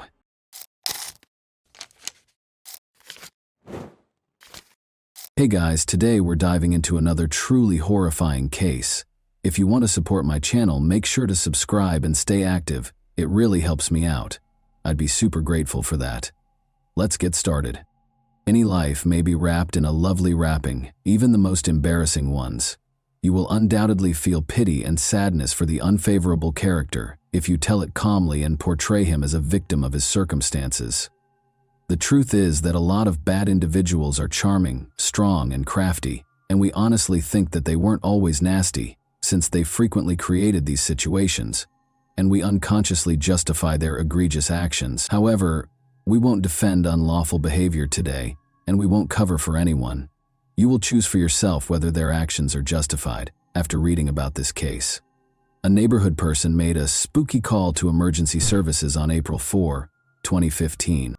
He had gone into a friend's living room to turn on the lights and check on him, but when he got to the second floor of the room, he discovered blood all over the place. A scared male voice shouted into the dispatcher's phone. According to the victim's acquaintance, the injured man was not breathing and everything was soaked in blood. Charles Taylor, 59, was brutally murdered in Montgomery County's unincorporated village of Alette after police arrived, shocking the population. The crime scene resembled the set of a horror film and appeared to be the source of nightmares. The couch where the slain guy was found was fully covered in blood, and there was blood all over the carpet and paintings. It appeared to be a grudge drama due to the savagery of the act. After all, the assailant undoubtedly intended for Charles to suffer from excruciating anguish in addition to his death, repeatedly stabbing him with a sharp knife. The fact that Charles's bloody body was found upstairs in his room and that the house search revealed no obvious evidence of forced entry indicated that the criminal was familiar with the residence and had taken decisive action. Charles Taylor died as a result of 31 stab wounds and blunt force trauma to the back of his skull, according to the results of the forensic medical investigation. Charles Taylor was regarded as a generous and compassionate man. He had a wonderful relationship with his adult son. He loved Amanda, his daughter-in-law, and his 2 grandkids. People see this aspect of life and make judgments regarding the health of the family. How rich, how evil. They describe the family as a healthy family. But did the Taylor family actually live like this? Let's investigate this unpleasant family situation. Because there were few leads available to the authorities, the initial inquiry proceeded somewhat slowly. They began searching for Charles's associates, but they were unable to locate anyone with the intention or motivation to hurt him. They quickly discovered the attackers' identity after the theory that it was a member of Charles Taylor's family emerged. That's actually when investigators were fortunate enough to be contacted by a crime blogger who had pictures of Amanda Taylor taking selfies next to Charles's dead body. The wanted list now includes her. On March 27, 1991, Amanda Barbara Nicole Taylor was born in Christiansburg, Virginia. Not much is known about Amanda's early years. The only reason it was challenging is that both of her parents served time in prison.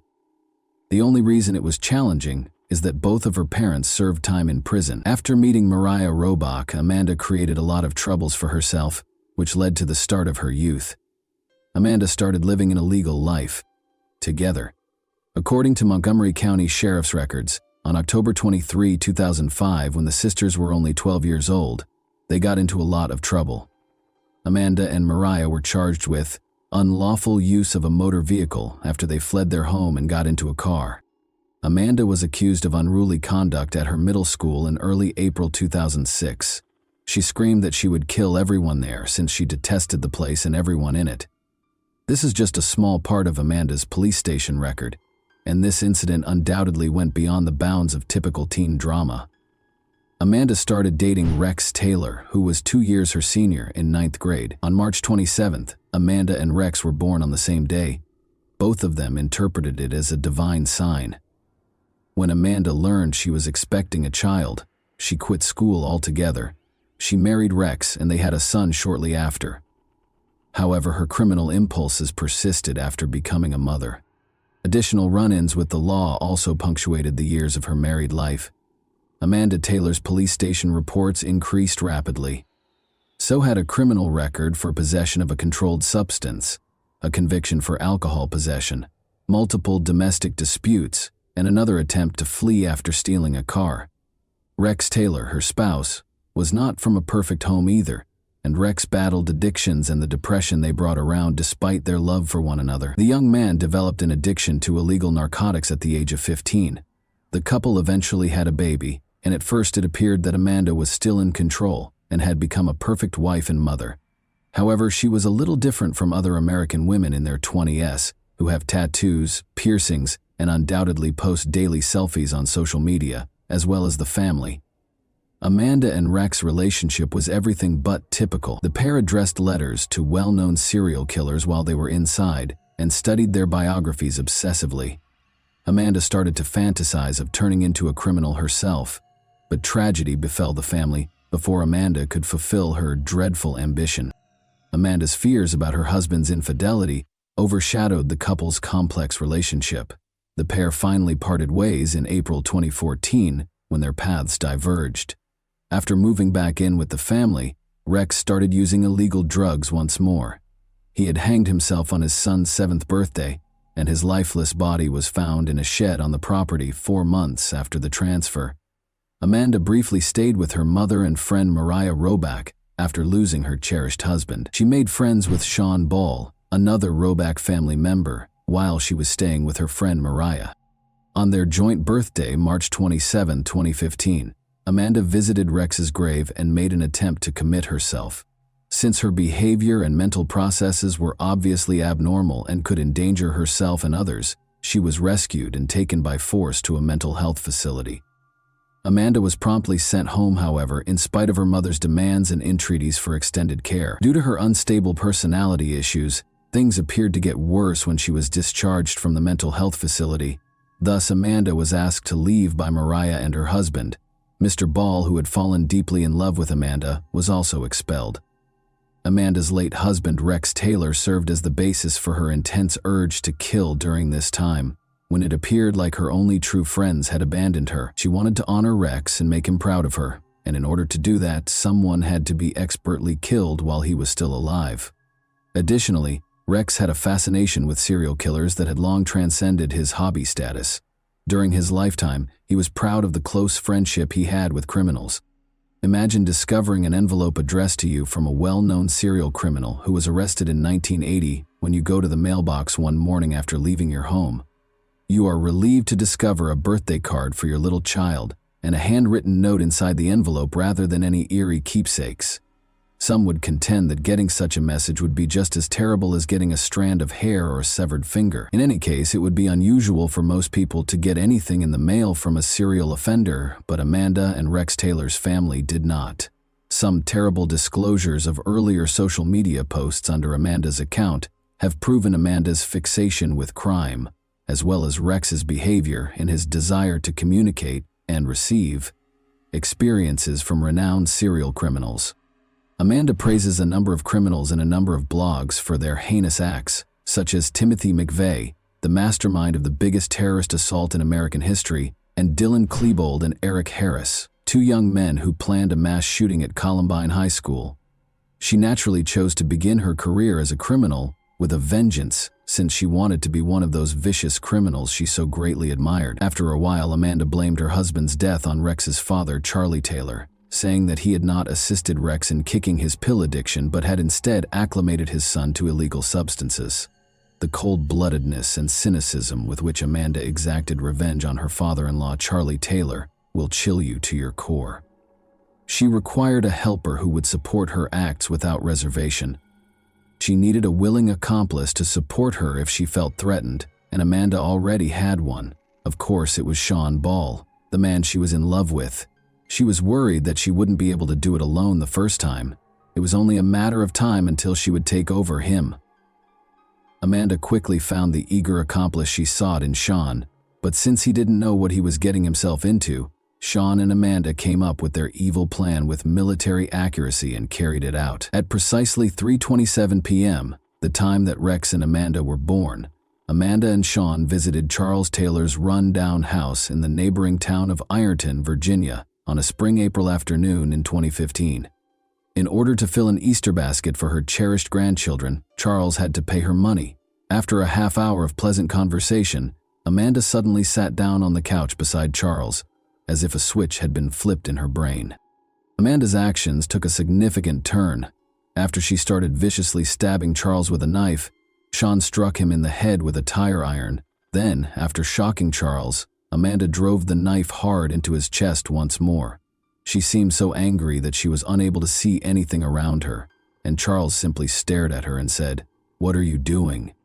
He reached out and grabbed her hair as she stabbed him, but Amanda kept stabbing him, and he kept screaming. Amanda Taylor used a sharp bayonet knife to stab her father-in-law, Charles Taylor, 31 times. She wanted to feel his final breath and wanted him to know that she was the one killing him every time she looked into his eyes. She desired Charles's death as a form of retaliation. The whole room was covered in blood, and she halted as her anger started to fade. Amanda didn't stop there either. By snapping a photo of herself close to the body and sharing it on social media, she went one step further in her extreme behavior. A frightening phone call with Amanda's voice on the other end of the line came to Amanda's mother later that day from an unidentified number. She broke down in tears as she told her mother how much she loved her and how valuable all she had done for her was. She also revealed through sobs that she had done what she had to do, and it was a terrible thing. Her mother could feel it, and she knew that something horrible had occurred. Amanda resisted her plea for her daughter to return to Christiansburg, saying that she and Sean were en route to Pittsburgh.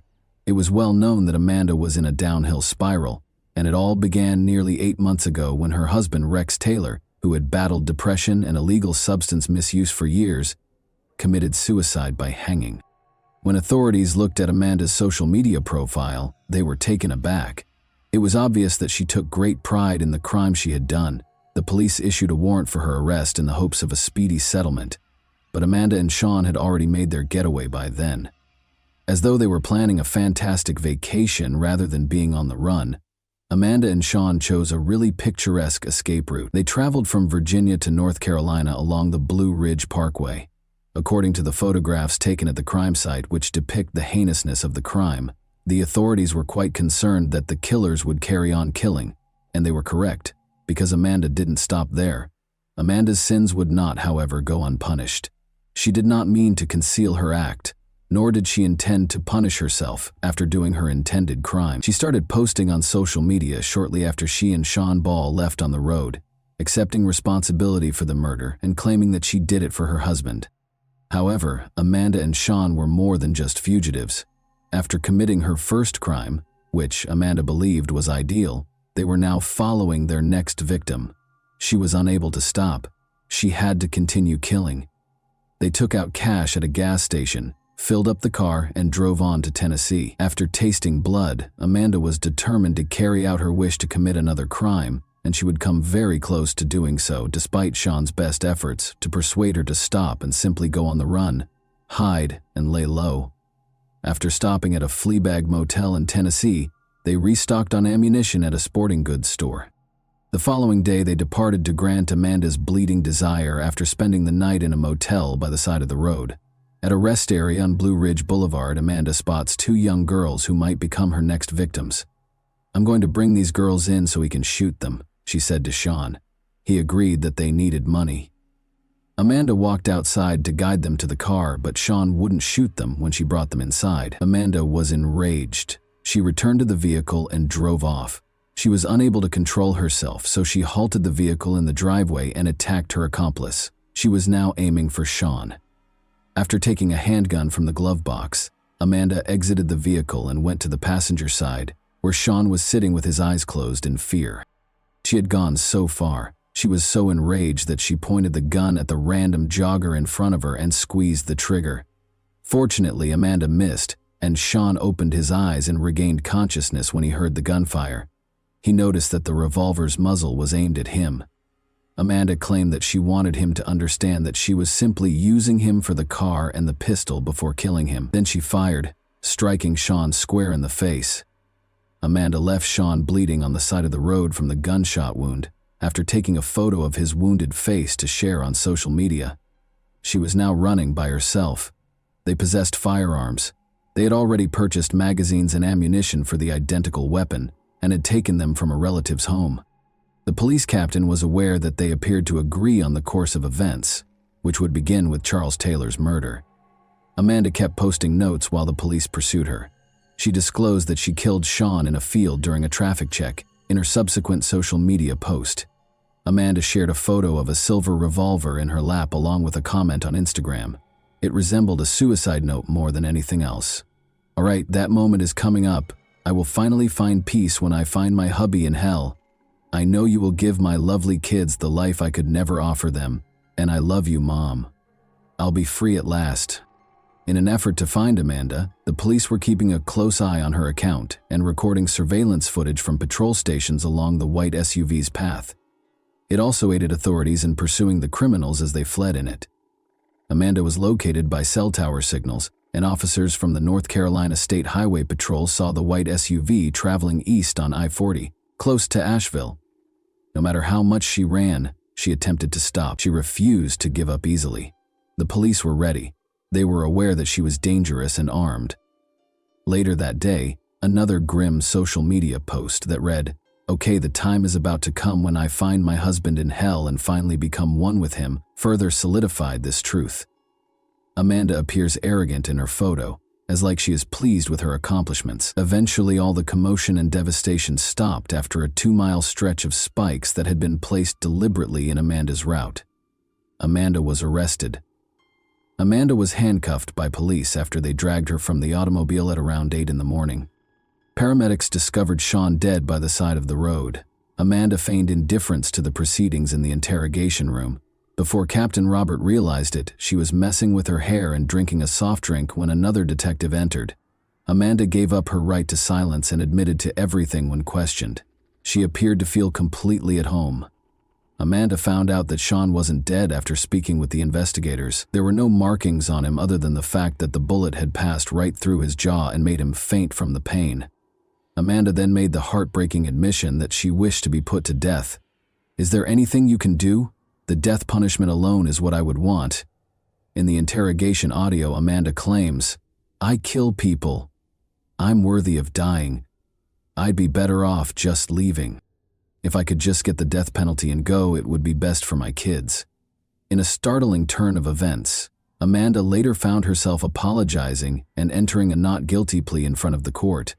However, during the trial, Amanda detailed her crime and maintained that she had done the right thing by killing old Charles, who had stolen Rex from her. She claimed that after being furious with Rex for harming her, she became even more enraged with his father. Amanda said that she wished for Charles to experience the same suffering that she experienced. She claimed that she killed Charles because she believed he was responsible for the death of her husband Rex, to whom Charles had allegedly given illegal substances. Amanda claimed that the instant Charles mentioned Rex once more, she turned to him and began stabbing him, which made her feel more alive than she had since Rex had passed away. She acknowledged that the times when the knife penetrated her father-in-law made her very happy. At last, Amanda let out all of her pent-up resentment and rage.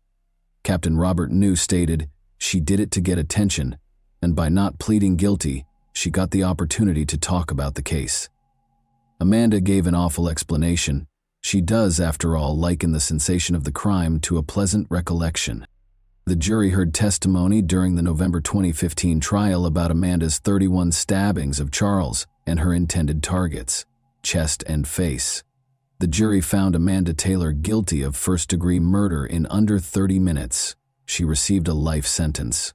She was described as the height of depravity by the judge. Sean Ball accepted a suspended 60-year sentence as part of the plea agreement. After serving 41 years in jail, Sean acknowledged that he is not deserving of pity and that he is deeply sorry for his actions, but he still has to live with the shame of his actions every day and wonders why this happened in his life. As part of a plea deal, Sean Ball admitted to second-degree murder and was sentenced to 41 years in prison.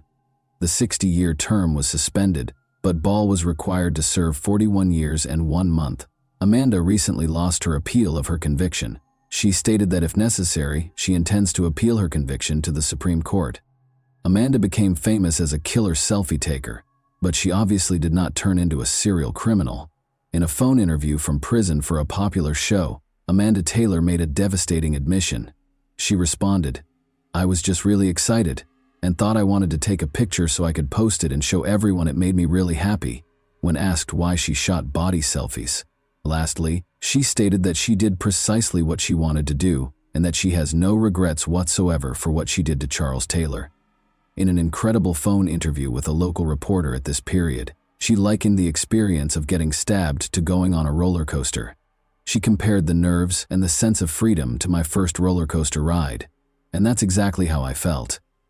I had no intention of doing it. You don't see it in the movies. It is truly an animal phenomenon. Amanda Taylor wants more after committing a horrible crime. From an early age, Amanda Taylor was regarded by many who knew her as a very evil and gloomy woman who was obsessed with crime, murder, and serial killers. Pictures of strange death scenes were all over her social media accounts. Amanda Taylor is one of the few women who has ever gone insane, and it frequently wasn't meant to be.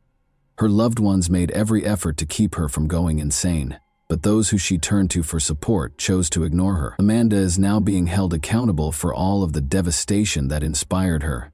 Amanda Taylor's desire of becoming a well-known serial killer came to an end in this way. Admit it, when we look at horrible heroes and learn about their past, we unintentionally attempt it on ourselves. We all go through different stages in life, each with its own traumas and experiences. Have you ever had the urge to murder your neighbor because he parks in your space or plays loud music at night? However, they advise rethinking the narrative and simply shouting in the woods or by the lake. It restores moral equilibrium and soothes. Thanks for watching, everyone. Your support means a lot to me, and you can help my channel grow by hitting that like button, dropping a comment, and sharing this video. Your engagement really makes a difference. See you soon. You.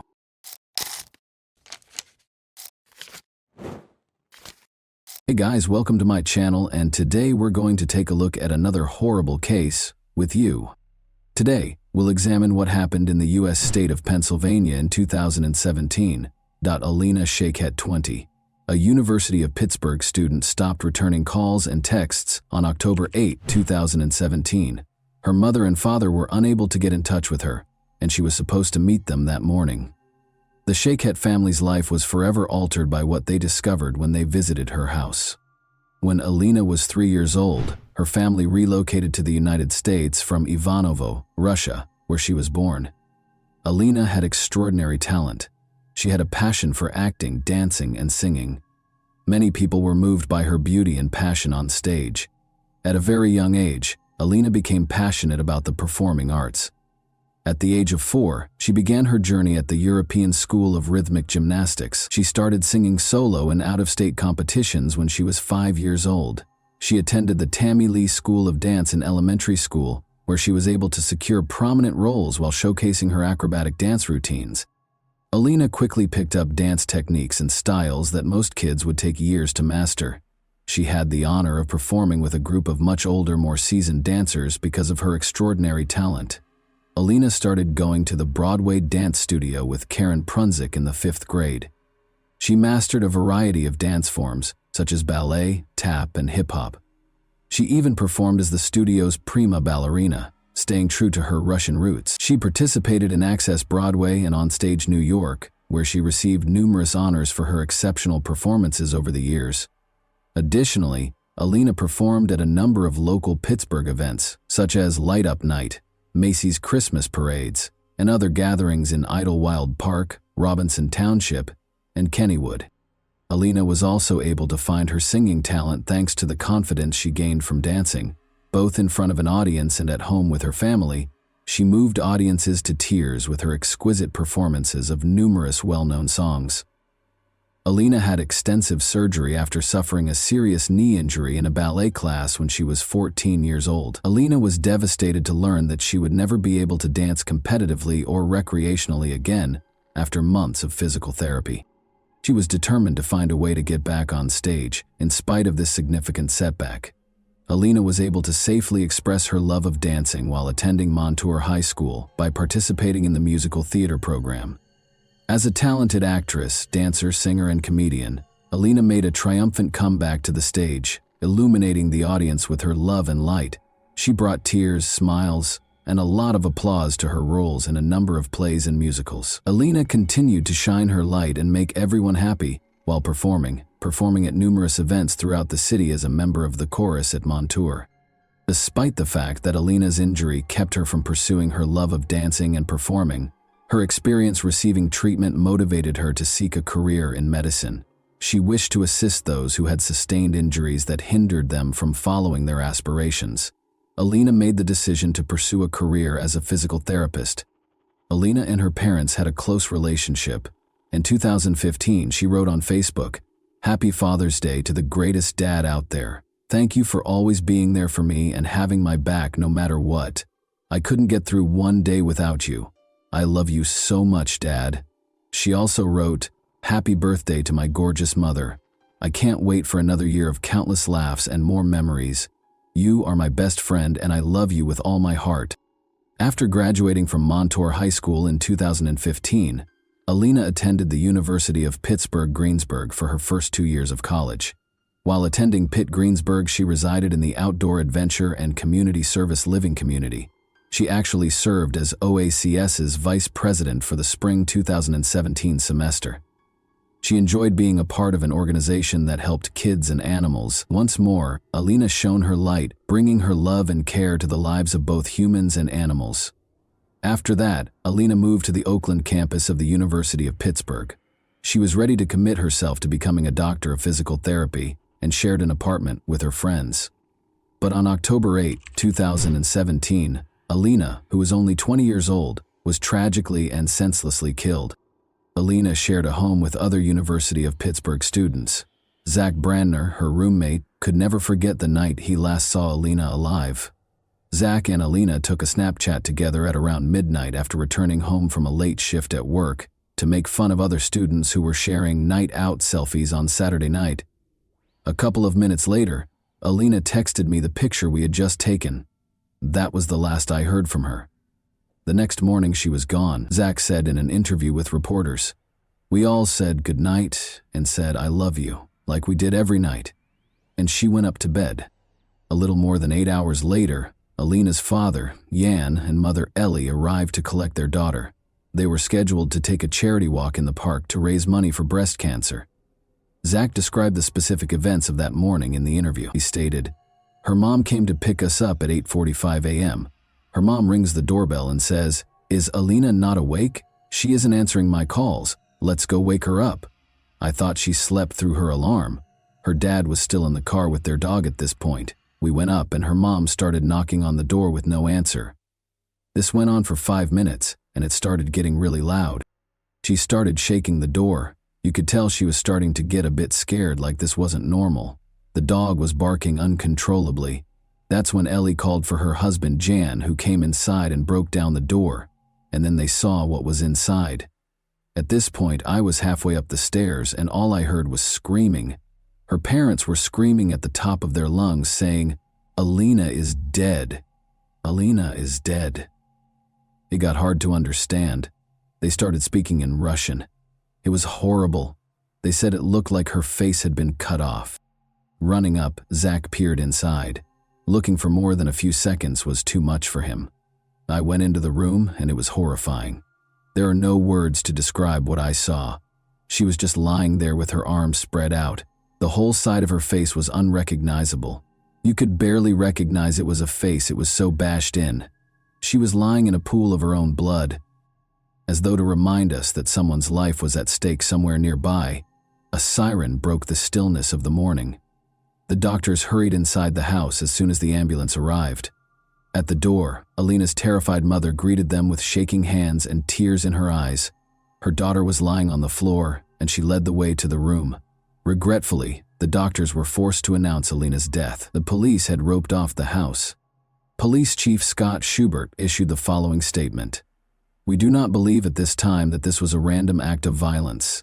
There is no continued threat to Oakland residents and the university communities. However, releasing additional details at this time could be detrimental to the investigation. Our primary interest is collecting sufficient evidence that can be successfully used in a court of law. The investigation is ongoing. I encourage anyone with information that could be helpful to call police headquarters and speak to a violent crime unit." According to Detective Schubert, the medical examiner determined that Shiket's cause of death was homicide and that blunt and sharp trauma to the head was the cause of death. The police actually already had a suspect. Investigators suspected 21-year-old Matthew Darby, Alina's ex-boyfriend, of committing the crime. During her time at the University of Pittsburgh-Greensburg, Alina Shiket got to know Matthew Darby. In 2015-16, Darby participated in basketball as a sophomore at the University of Pittsburgh at Greensburg. Darby was reported by Alina, who had broken up with him after she changed schools, for breaking into her house on September 20. She described previous abuse incidents in her police report, writing, "Grabbing, pushing, emotional abuse, jealousy, control." She also stated, "The defendant climbed up the gutter on the side of the house and broke through the second-floor window of my home. He did this because I left him and stopped answering his phone calls." According to Jan Shiketh, he and his spouse Ellie went to court with their daughter last week in order to get a protection from abuse (PFA) order. "For the last couple of weeks, she had told me she tried to stop talking to him," he said about Darby. On September 26th, the day he was arrested on trespassing charges, Darby was released on $10,000 bail in that criminal case. She disconnected his phone number, Facebook, and all that stuff. I heard his name, but I never met him personally. Zach, Alina's roommate, recalled in an interview that he was constantly concerned about Alina and Darby's relationship. "Halfway through sophomore year was when I started finding out that he was abusive," he stated. Zach recounted an incident last month in which Darby stood outside their room and yelled at Alina, saying, "In the time I knew them, around 3 years, there was a lot of fighting. I'm not just saying this because she was my best friend, but Alina was extremely loyal to him. She never cheated on him, unlike him, and it went on for over 20 minutes, and he kept accusing her of cheating on him with this boy outside my window on the first floor. We heard Matthew screaming at Alina. She never did anything. This boy lives in North Carolina, but he was screaming at her. All she was saying was, "Matthew, please, stop, stop." He was uncontrollable. Zach clarified that this was just one of the many times Darby would lose his temper without cause. Zach claimed that Darby's demanding behavior carried over to her social media accounts. "We would go out for pizza and everything would be fine, and then he would just turn on her. He would just go crazy for the littlest thing. If she liked a picture of a guy on Instagram, he would go and unlike it because he had her social media passwords," he stated. This was before they broke up. She changed them when she broke up with him. He would never let her wear clothes that could be considered too sexy looking. He was extremely, extremely controlling. He was notorious for texting and calling. Matthew would call her upwards of 20 times if she didn't answer. He just kept on calling and it just wouldn't stop. She blocked his number after they broke up. According to the police report, Darby broke into their house on September 20 following the breakup. According to Zach, it was approximately 12:30 a.m. when he heard glass shattering outside that evening. He texted his house group chat and ignored it, assuming it was a bottle breaking at a nearby party. Then he heard a shriek coming from upstairs, followed by the sound of someone falling. Alina was yelling for assistance. Because Matthew Darby was in her room at that point, we weren't sure what his intentions were, but now we think it was a failed attempt at murder. We caught him and got him out of her room. Then the police came, and he was arrested. She was scared. You could tell, Zach continued. She didn't feel safe at all. Call logs from Alina's cell phone, which was not at the apartment when she was discovered, revealed that between 4:15 a.m. and 4:15 a.m., she received 5 unanswered calls from a number that turned out to be Darby's, and 4:55 a.m., Sunday. According to the police, Alina's cell phone was last seen close to Irwin, where Route 30 and I-76 meet. The criminal complaint states that at 4:21 a.m., Darby was picked up by a commercial car service vehicle. According to the driver, he took Darby to Oakland's Semple Street and Ward Street, which are close to Cable Place. According to him, Darby asked him to wait 10 minutes after getting out of the car. The driver reported that 10 minutes later, Darby asked him to wait for 10 more minutes. About 5 minutes later, the driver got a call on his phone requesting that he wait an additional 10 minutes. He told the police that he could not wait any longer and walked out of the area. According to surveillance footage gathered by investigators, Darby is seen throwing objects into a sewer close to Semple Street, which is close to Alina's home. According to Pittsburgh Police Homicide Detective Edward Fowler, he and other officers discovered a hammer and 2 knives in the same sewer grate. The hammer's claw part seemed to have skin and hair adhered to it. Police asked for a warrant to arrest Darby based on the information above. He was accused of stealing by unlawful taking, burglary, criminal homicide, fleeing to avoid capture, and possessing criminal tools. Matthew Darby was taken into custody in Myrtle Beach, South Carolina, a few days after Alina passed away. A concerned citizen reported witnessing a male tampering with a window at a residence, according to Myrtle Beach police. Officers discovered a man who fit the description when they got there. It was discovered during their investigation that Darby was the male suspect. He was accused of loitering and giving police misleading information in connection with the South Carolina incident. Both of the new charges are punishable by up to 30 days in jail and a monetary fine. During the hearing, a judge in South Carolina refused to grant bond. Because of the pending Pennsylvania warrant, the judge deemed Darby a possible flight risk. The judge informed Darby that he could either waive his right to an extradition hearing or exercise it. Then Darby said he wanted his attorney. When asked to enter a plea to the charges in South Carolina, he also stated that he wanted his attorney. Alina's family and friends, many of whom were Pitt students, crowded the courtroom.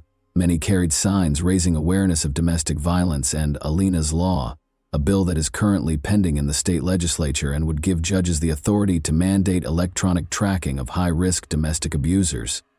The words, "Our Russian Princess," were written in Russian, on purple shirts featuring a picture of Alina. The judge ordered Darby to stand trial on all charges, including homicide, flight, burglary, theft, trespassing, and possession of a criminal instrument.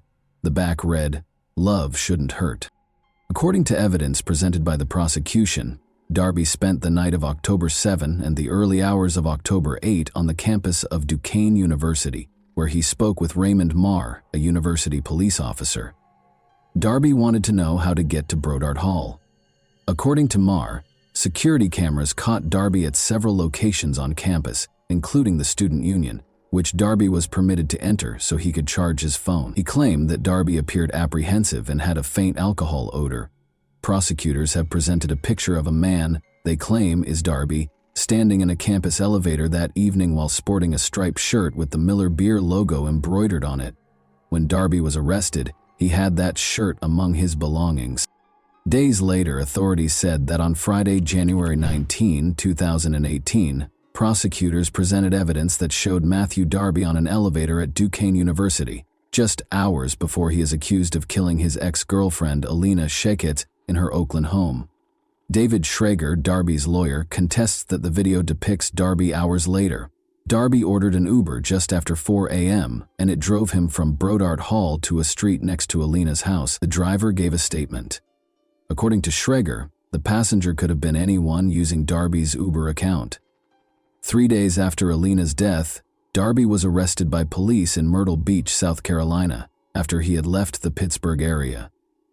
2 knives were seen in an Oakland sewer grate in a photograph taken by Pittsburgh homicide investigators. The knives were gathered as proof. After allegedly stabbing and beating his ex-girlfriend to death, Matthew Darby is accused of throwing the knives as he left her house. David Schrager, Darby's lawyer, stated that he was not shocked by the result because preliminary hearings had a low standard for evidence. "We have a lot of discovery. We have to do a lot of evidence gathering," he stated. He insisted that Darby was innocent, saying, "We're going to get to tell our side of the story at a later time. There is no forensic evidence. There is no testimonial evidence," he stated. "All we have is a lot of circumstantial evidence, and that provides a maybe." Using 4 required aggravating factors: that he was the target of a PFA brought by the victim, that she was a prosecution witness against him, and that he had a history of felony convictions involving violence or the threat of violence, prosecutors declared they would pursue the death penalty against Darby.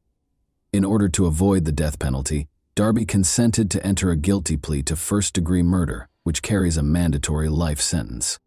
Alina Sheket was a bright, energetic college student who wanted to work with young children as a physical therapist. It was her dream, her father Sheket stated, and she worked so hard. "She was the best person in the world. I lost my beautiful princess," he said while weeping. He said, "I don't know what else to say." He said his daughter was popular, friendly, and loved to sing and dance. His words, "She made everyone happy. She had such a bright future. He has taken Alina from us in an unimaginable way," Jan Sheket remarked of Darby. "He has stolen so much from us, including a future with our daughter. Without her daughter, there wouldn't be a wedding gown, a graduation, kids, or family vacations. My daughter died." It's a very short phrase, but it's strong enough to shock and paralyze every single cell of my body when I have to pronounce that phrase. Ellie Sheket claimed that because her brain was not designed to understand those words, her mouth was not intended for them. After Darby was accused of breaking into her house, she recalled sitting with her daughter in the courthouse. She applied for and was granted a protection order against abuse. She claimed that her daughter still harbored feelings for the man she feared. According to Ellie Sheket, she wanted to help him. She didn't want that PFA to go to jail, according to her daughter. She wished to shield and assist him. She expressed to her mother her desire for him to stop bothering her. She inquired as to whether Darby found joy in destroying her daughter. "He failed," she informed him. Darby, wearing a red jumpsuit from Allegheny County Jail, with a white long-sleeve shirt underneath, only answered Judge Manning's questions. Darby was given the mandatory life sentence without the possibility of parole for first-degree murder, and when asked why he was entering a guilty plea, he responded, "Because I am guilty." In addition, Darby entered a guilty plea to charges of trespassing, burglary, theft, and possession of a criminal instrument in relation to the murder of Alina Sheket. Darby entered a guilty plea to trespassing in a different case where he had broken into Alina's apartment 2 weeks prior to the murder. But a year later, Darby filed a post-conviction petition claiming ineffective legal assistance with new attorney Joseph Hudak. Darby claimed in his filings that Thomas Farrell, his lawyer at the time, had not adequately explained the case or conducted a risk analysis. The Allegheny County District Attorney's Office responded that Darby's claims would not be successful, but it acknowledged that a hearing on the issue might be required. The decision is based on a precedent known as the Coordinate Jurisdiction Rule, which states that judges in the same jurisdiction should not overrule one another, rather than any potential merit for Darby's claim. Joseph Hudak, Darby's new lawyer, said, "This is the first step in taking back Darby's life sentence." He said, "I think Darby has been totally mischaracterized, and I believe Darby is guilty at the most of third-degree murder, and a jury might find him guilty of voluntary manslaughter." Hudak said Darby's lawyer should not have pushed him to enter a first-degree murder plea. Hudak stated, "I don't think the evidence ever supported a death penalty verdict," adding, "and there was so much mitigation, I don't think he would have received the death penalty anyway." Darby hasn't given up on his goal of being released from prison, but his attempts haven't been successful thus far. He is presently incarcerated for life. Alina was a remarkable young lady. She exuded vitality, love, and vitality. Everyone around her felt special because of her caring nature. Every room she walked into was made brighter by her amazing smile. Everyone felt like they were in on the joke because of her infectious laugh. She was living, not merely existing. The Shaykettes are proud of the legacy Alina has left behind and the light she has brought into the world, despite the fact that her family misses her terribly. And that wraps up today's chilling story. If you enjoyed this video, don't forget to like and subscribe so you never miss a new upload. Also, let me know in the comments what part of this story shocked you the most. Thank you for watching, and I'll see you in the next video.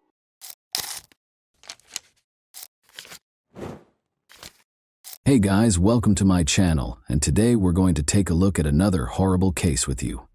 While investigating the crime scene on April 29, 1998, Delaware police noticed a car in the distance. However, the car suddenly stopped, turned around, and started back without even approaching within 100 meters. Although they were aware of the driver's actions, detectives paid little attention to them. Why would they do so after all? They had no idea, though, that this story might have turned out very differently if they had followed the enigmatic driver. When Debbie was 21 and Nino Pitts was 24, they first met. At a party, Nino asked their mutual friend Bill Sharp if he knew of any attractive girls he could introduce to his mother. This led to their introduction. Debbie was introduced to Nino by Bill, who said she was a wonderful girl. After dating for a while, Debbie and Nino were married in 1973. For 25 years, their lives were just like those of millions of other couples in the modern world.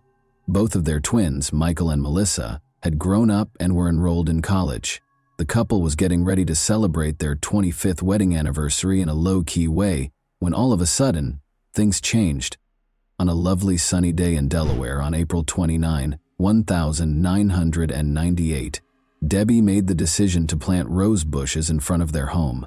She had never been a gardener, so Nino was shocked to see her doing this when he got home, but he was happy to see that she was obviously enjoying it. Debbie was expecting a call from work, so she asked him to give her a call at about 4 p.m. With a nod, Nino entered. When Debbie had a gut feeling that it had been over 4 hours, she kept caring for the flowers. She assumed Nino had just forgotten her request, so she didn't give it much thought. The woman rose and entered the house, but she was struck in the head and fell to the ground before she could reach the kitchen. Debbie was in shock and couldn't comprehend what was going on. She could hardly see because her glasses had fallen, but she could make out a stranger's silhouette standing over her. "Where did you keep your money?" he demanded. Debbie became aware that the house had been broken into. As the man searched through her possessions, she lay on the ground.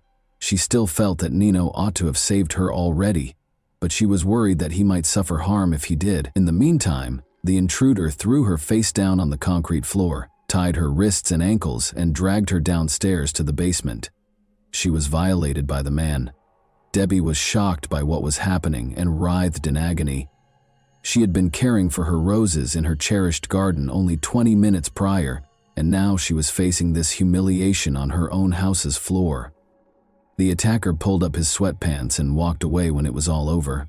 The brute reappeared and pulled Debbie back up the stairs, this time from the basement, just when Debbie thought the horror was over.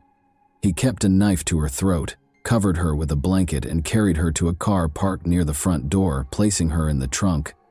Debbie didn't even realize she had just been abducted because she was in such a state of shock. However, the man started the car, so she didn't have time for that. Debbie was trying to break free already.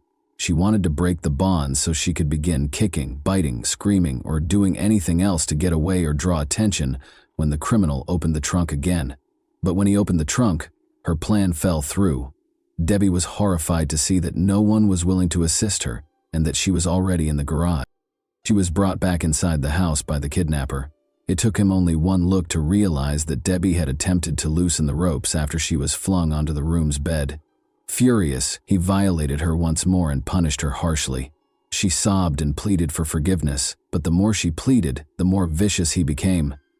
He chuckled and obviously enjoyed her suffering. Debbie saw that he probably had some illegal substances in his system. He bound her hands and feet to satiate his desire, then tied the ropes around her ankles and wrists to render her immobile. The attacker left her, closing her eyes and mouth. She thought she was saved when she heard 2 loud shots shortly after, assuming it was the police rescuing her. Debbie's absence was immediately noticed at work. As a hospice nurse, her dependability and timeliness were always undeniable. Therefore, a co-worker went to her home at 6:30 p.m. when she was unreachable. When Debbie's co-worker noticed the Pitts family's neighbor, she introduced herself and inquired as to whether he had seen her. She had been planting roses in the garden, he retorted, adding that the house's side door was always open if she wasn't answering. The woman came inside. There was silence. She summoned Debbie. Her glasses were on the floor, and her possessions, including her wedding ring, were on the kitchen table. The woman kept phoning Nino and Debbie. She discovered Nino in the bedroom, but Debbie was nowhere to be seen. He had been shot in the head, and it was clear that he was no longer able to be helped. Only the following day did Debbie see the kidnapper. He described how he saw the headlights pointed at his windows and assumed the police had found him. Concerned that the neighbors might have heard or seen something, he fired 2 shots from the window. Then he loudly turned up the TV or the radio. Debbie was horrified to learn that Anthony Pitts, Nino, had been shot in his own house when the news program began. The police suspected her of killing her husband and made her a fugitive. She hadn't even considered the possibility that Nino had suffered any harm until that point. She felt that everything had happened so fast. She had gone inside, she had been attacked by a stranger, and her husband had no idea where she was. Debbie found it hard to believe that Nino had been hurt by her kidnapper. The woman was shaken when the man abruptly apologized for having to kill her husband and just walked out of the room. She had just learned something that was really hard for her to understand. She understood that she would be her attacker's next victim because he was not only a thief and a violator but also a murderer. She also realized that she couldn't grieve for her husband because doing so would only make him angry. All Debbie could think about was her kids. They were adults, of course, but they had to cope with 2 horrific shocks: the death of their father and the disappearance of their mother, who was suspected of killing him. Detectives spoke with friends and family in the interim, but they were unable to determine Nino's killer. The 2 had a great relationship according to everyone's testimony. The neighbors never heard any screams and they never got into a fight. Furthermore, Debbie couldn't see anything without her glasses, so she would never leave the house without them. The fact that their primary suspect was fighting for her life only 5 miles away was unthinkable to the police. In a follow-up interview, the neighbor recalled seeing a car parked directly in front of the family's home, despite the fact that he had not heard any screams. A man had driven off after placing a blanket in the trunk. In fact, tire marks were discovered by detectives on the lawn directly outside the house, which was extremely unusual for such a wealthy neighborhood. The police determined they were dealing with a kidnapping after finding Debbie's glasses on the kitchen floor, which prevented her from seeing anything. 52 hours later, the kidnapper showed a new side of himself. He untied his victim and addressed her normally. He had hardly spoken to her more than a few words at a time before, so this was very unusual. The man acknowledged that he was thinking of letting her go, but was worried that she would tell the police about his house. Debbie took these words to heart. She had to persuade him to actually let her go if he was thinking about it. Since she could hardly see without her glasses, she assured him that she would not tell anyone about him. She addressed him respectfully as Sir. He'd brought her in the trunk, so she didn't know where the house was either. But as soon as the hope for Debbie began to grow, it was dashed when he said he couldn't let her go. Then, as though he were thinking out loud, he said that he would only be sentenced to 10 years in prison if he removed all illegal substances from the house. Debbie became aware that the person she was interacting with was not very smart. Could he have been so gullible as to believe that assault, kidnapping, and murder only resulted in 10 years? She made the decision to use her cunning to help him see her as a person rather than a victim. She spoke to him calmly, and this strategy worked. He let her sleep in his bed that night after taking the shackles off her eyes and mouth. The kidnapper informed Debbie that she needed to shower on the morning of the third day. She was denied access to the restroom by the man, even though it was necessary, but Debbie didn't feel strong enough to stand under the water after being confined for so long. He gave in to her request for a bath. The least of her concerns was that taking a bath and undressing in front of a stranger made her uncomfortable. The man asked if she planned to wash her hair after noticing that she was done. She responded that she couldn't do it right now because her wrists and hands were so painful and swollen that she couldn't even lift them. He therefore gave her hair a wash himself. Debbie felt uncomfortable allowing her husband's killer to touch her hair because it felt like another act of violence. However, she controlled her emotions. The man raped her once more after forcing her to put on his clothes after the bath.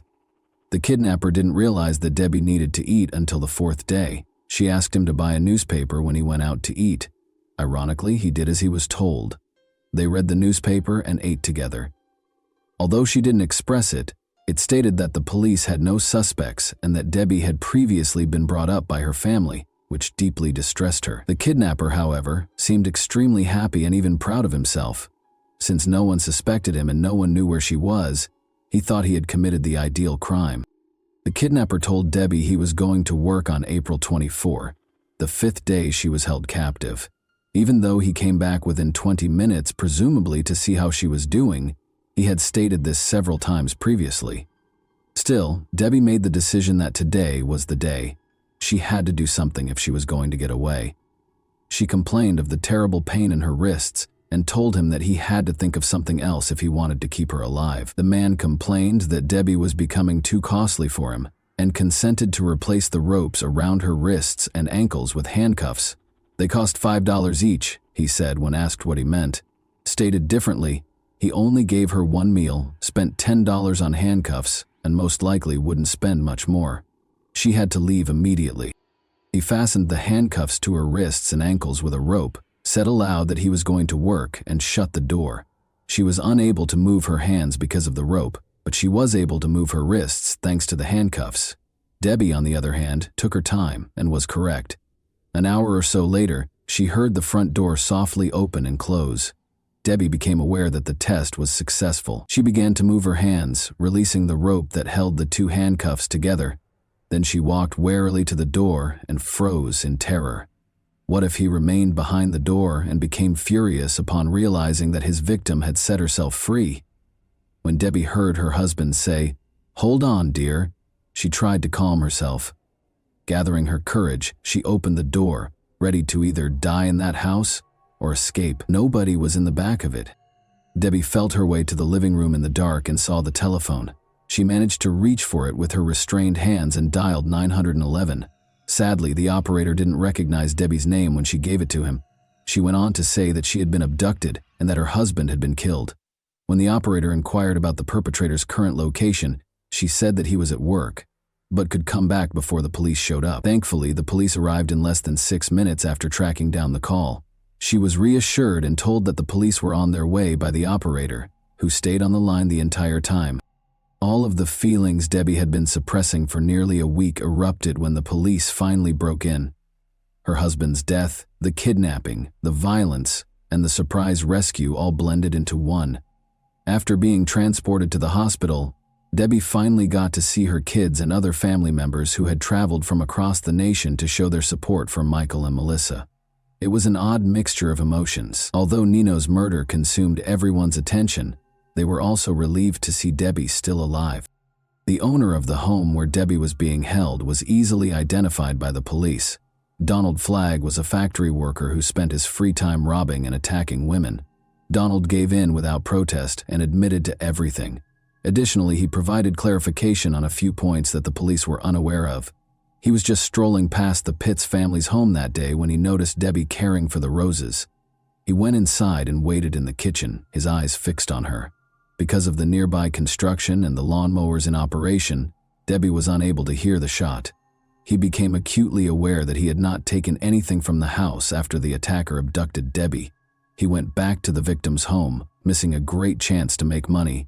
But the police officers at the crime scene had already surrounded it. Investigators had no reason to pursue the driver when they noticed a car stop suddenly and turn around. They didn't know it was their suspect until much later.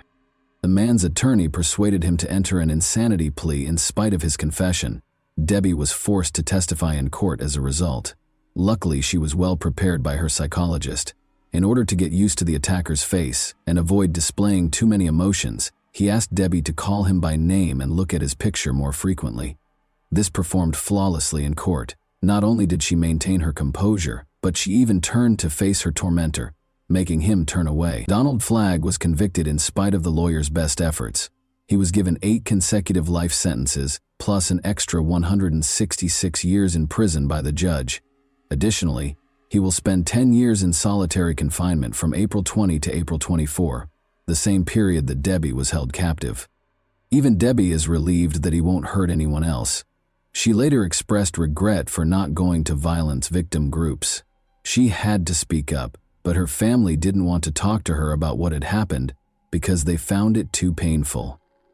Helping other assault victims helped Debbie find healing. She gave lectures, wrote a book about her experience that was required reading at some American universities, and even assisted the Delaware Rescue Service in changing its operations to find the caller much more quickly. Debbie even mustered the courage to confront Donald in prison and ask him the question that had been bothering her for so long. Was he going to murder her? Yes, he replied. He didn't intend to let her die. Bill Sharp, the same Bill who had first introduced her to Nino, got in touch with her after learning of Debbie's fate. During Debbie's challenging trial process, they had a face-to-face meeting and spoke. More specifically, Bill listened to Debbie and let her speak. He started going to therapy sessions with her, and the psychologist saw them together and realized right away that his help was actually helping her get better. Bill, who became Debbie's husband in September 2000, was a true comfort and support system. And that wraps up today's chilling story. If you enjoyed this video, don't forget to like and subscribe so you never miss a new upload. Also, let me know in the comments what part of this story shocked you the most. Thank you for watching, and I'll see you in the next video.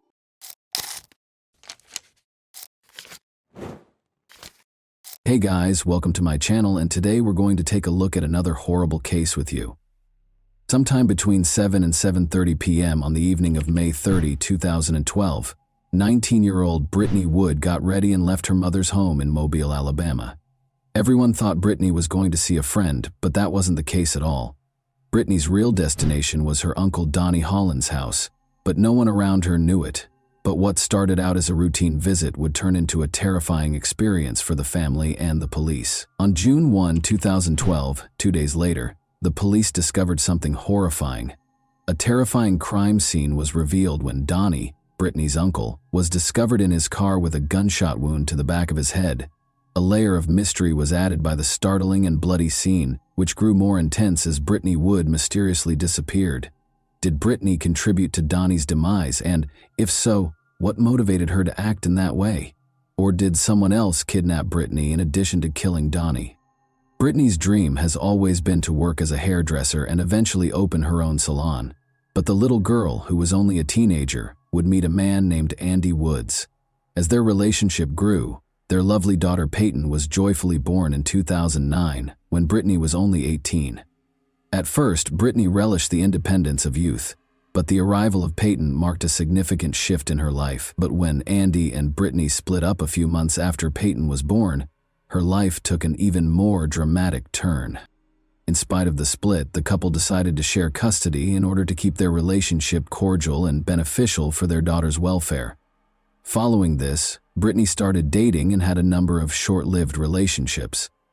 Spending time with her family, especially her brother Derek, whom she viewed as her protector, brought Brittany joy. When Brittany looks back on her past, she realizes that her turbulent experiences also stemmed from her early years. When she was a baby, her mother, Chessie Wood, and her father, Wallace Hinckley, got divorced. Brittany and her father had a good relationship in spite of the divorce. The primary issue, though, was her relationship with her uncle, Donnie Holland. Donnie was always kind to people around him and seemed like a fun-loving guy, but his story was more complicated than it seemed on the surface. In fact, Donnie was being investigated at the time of his death for his alleged involvement in a child abuse ring that involved other family members, including Brittany's household members. Is there a link between Donnie's eventual death and everything that happened in the past and Brittany's disappearance? Around 7:30 p.m. on the evening of May 30, 2012, Brittany left her home, leading her family to believe she was going to see a friend. Later that evening, they tried to get in touch with Brittany but were unsuccessful. At first, the family didn't suspect anything was wrong because they were used to her spending days with her friends. However, they were unaware that this was not one of those evenings because they did not know where Brittany was. 2 days later, on June 3, 2012, Brittany's uncle Donnie Holland was discovered in his car, the engine still running, in a remote location with a view of the Fish River. The family was met with a terrifying discovery. He was shot behind his ear, at the back of his head. After being taken to a nearby hospital, he had already died. After hearing this heartbreaking news, Brittany's family made another effort to get in touch with her and let her know about the tragedy. Sadly, their efforts were unsuccessful because her phone was dead and still unresponsive. The family became increasingly worried when they couldn't find Brittany at her regular hangouts. They quickly made their way to the Mobile County Police Station and reported the missing person. This sparked a number of inquiries that involved Brittany and Donnie. The police searched the crime scene thoroughly in hopes of finding any evidence that would help them solve the case quickly. After a thorough search, they found a phone battery and a small gun inside the vehicle. Chessie, Brittany's mother, said that bags had been placed on Donnie's hands while she was in the hospital, most likely to be tested for gunshot residue. Why these bags were taken out without being tested is still unknown, though. Along with the investigation, the police spoke with Wendy Holland, Donnie's wife, and Jennifer Gonzalez Moore, their friend, who found Donnie's body. When they discovered Donnie about a mile from the main road, they said he was still gushing blood. The reason for their search and the details of the interrogation, such as whether Donnie was still alive, are still unknown. There was a strong suspicion, though, that Wendy was somehow involved in this incident. Presuming the gun was the one used to shoot Donnie, the police collected it along with the phone battery. But when Brittany's best friend, Tiffany Bailey, acknowledged that the gun was Brittany's, things took an unexpected turn. Tiffany disclosed that just before she vanished, Brittany had bought the gun for protection. Suspicions were running high, and people started wondering if Brittany or Wendy and her friend were involved. But there was still another way to look at the story.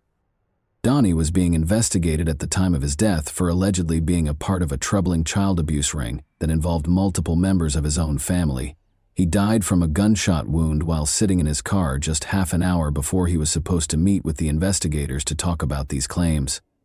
According to former Baldwin County Sheriff's Office Detective Eric Winberg, Donnie probably expected to be arrested and killed himself just before the scheduled police meeting. The search for the truth started amid the assumptions and suspicions. Examining phone records was the first step in the investigation. The battery that was discovered in Donnie's vehicle turned out to be that of Brittany's cell phone. Additionally, it was verified by the call logs that Donnie and Brittany actually met on May 30, 2012, the day she vanished. According to the documents, Donnie had driven Brittany to the house near Styx River after picking her up at her mobile home. Brittany's text logs showed that she was messaging non-stop until 11:30 p.m., when she suddenly stopped. Early on May 31, they arrived back at Mobile, just as her phone died, ending the opportunity to gather any more information. As a result of these disclosures, the police force's investigation into Brittany took extreme action. Volunteers, the search and rescue team, helicopters, dogs, and boats were all mobilized in the ensuing extensive search. The Styx River Basin, the last place Brittany's phone had pinged, was within a 5-mile radius of the operation. The intensive efforts produced no evidence of her whereabouts, even after multiple interviews with her friends and family. Brittany's daughter, meanwhile, yearned to see her mother. But after the search for Brittany was unsuccessful, attention returned to Wendy. police reported that Wendy was seen removing items from Donnie's phone the day he was found dead, which may indicate an effort to hide something that was first disregarded. When the investigation came to a standstill and the police began to focus again on Wendy, this action took on greater significance.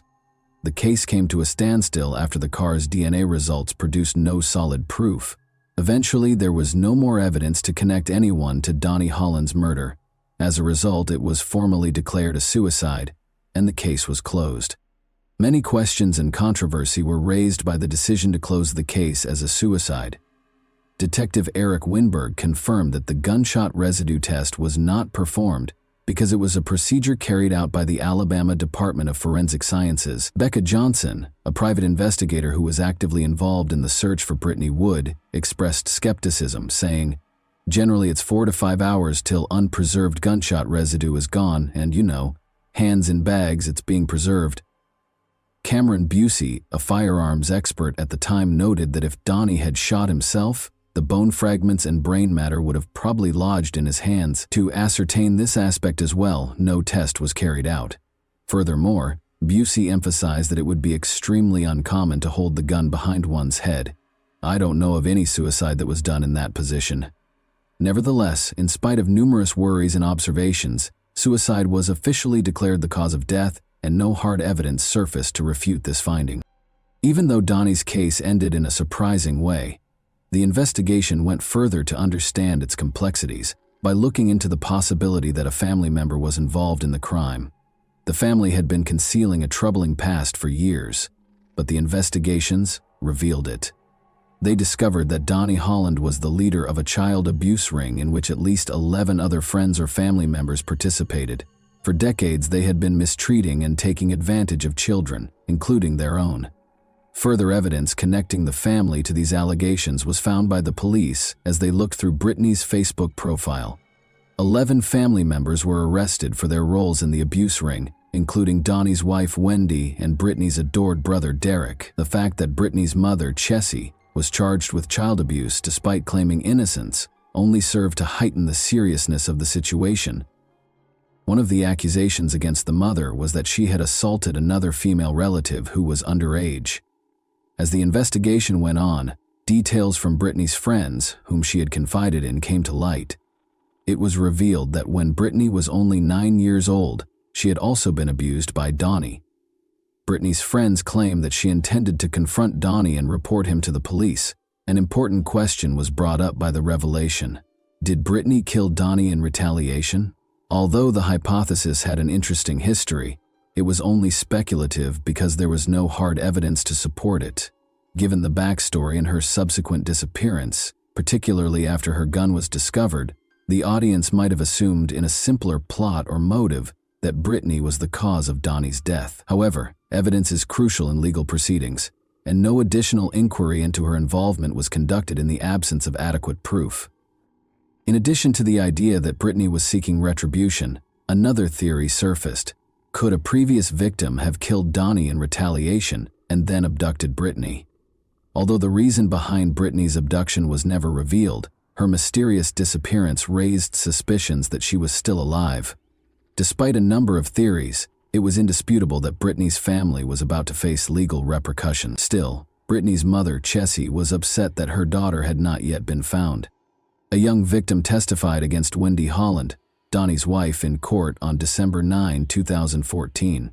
The victim's first memories of abuse by adult relatives, including the defendant Wendy Wood Holland, who was 35 at the time, were horrifyingly described in the testimony. The teenage girl testified that the relatives frequently participated in adult group activities, mentioning that Brittany Wood occasionally participated in these activities.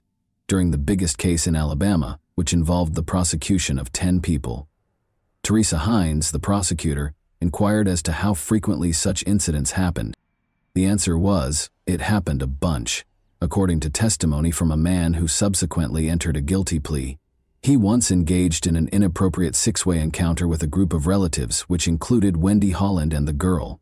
Derek Wood, Brittany Wood's 23-year-old brother, entered a guilty plea to the charge of having inappropriate contact with the victim. He claimed to have interacted inappropriately with Wendy Holland too many times to count, beginning when he was about 13 years old. Derek was imprisoned for 3 years after his case was sealed, and he was classified as a juvenile offender. As a defendant in a related case, Brittany's mother, Chessie Wood, who was also charged with child abuse, showed up at court with her son but was denied entry. She also said outright that her relatives were at fault. During his testimony, Dustin Kent, the brother-in-law of Wendy Holland, claimed to have participated in a 6-way inappropriate encounter between Wendy, the alleged teen victim, and his wife Wendy Kent, Wendy Holland's twin sister. Dustin Kent, who also entered a guilty plea to sex charges, claimed that in October 2011, he first saw Wendy Holland having inappropriate relations with the alleged victim. Dustin Kent entered a second guilty plea in Mobile County 1 week after the first one, this time for assault and sodomy charges stemming from inappropriate interactions with 2 separate 13-year-old family members in 2008. He received a 17-year prison sentence. After that, Brittany's other uncle, Randall Scott Wood, pled guilty in Mobile County. All of the defendants were found guilty on charges of child abuse in quick succession. Wendy's identical twin sister, Mindy Kent, was also imprisoned after being found guilty by Mobile County jurors of sodomy and child abuse under the age of 12. She received a maximum sentence of 40 years in prison in 2015, with 20 years for each count against her. Wendy Holland was given a startling sentence of 219 years in prison in 2015 after being found guilty of child abuse and child torture. Chessie Wood, Brittany's mother, also acknowledged guilt to a misdemeanor charge of endangering the welfare of her child. There is still debate surrounding the conclusion that Donnie Holland committed suicide. There is still no conclusive answer to the important question of whether Brittany was the criminal. But beneath this mask, one thing is certain. After years of hiding these forbidden activities, Brittany Wood's troubled family finally received the punishment they deserved. In the end, justice had won out. Only one person can now provide us with the truth about the disappearance or the murderous night. But over 10 years have gone by, and she is still elusive, and no one knows where she is. What are your thoughts on this unsettling case, then? What might have occurred the night Donnie died? Was there something more sinister going on? Or was it truly a disappearance leading to suicide? And that wraps up today's chilling story. If you enjoyed this video, don't forget to like and subscribe so you never miss a new upload. Also, let me know in the comments, what part of this story shocked you the most? Thank you for watching, and I'll see you in the next video.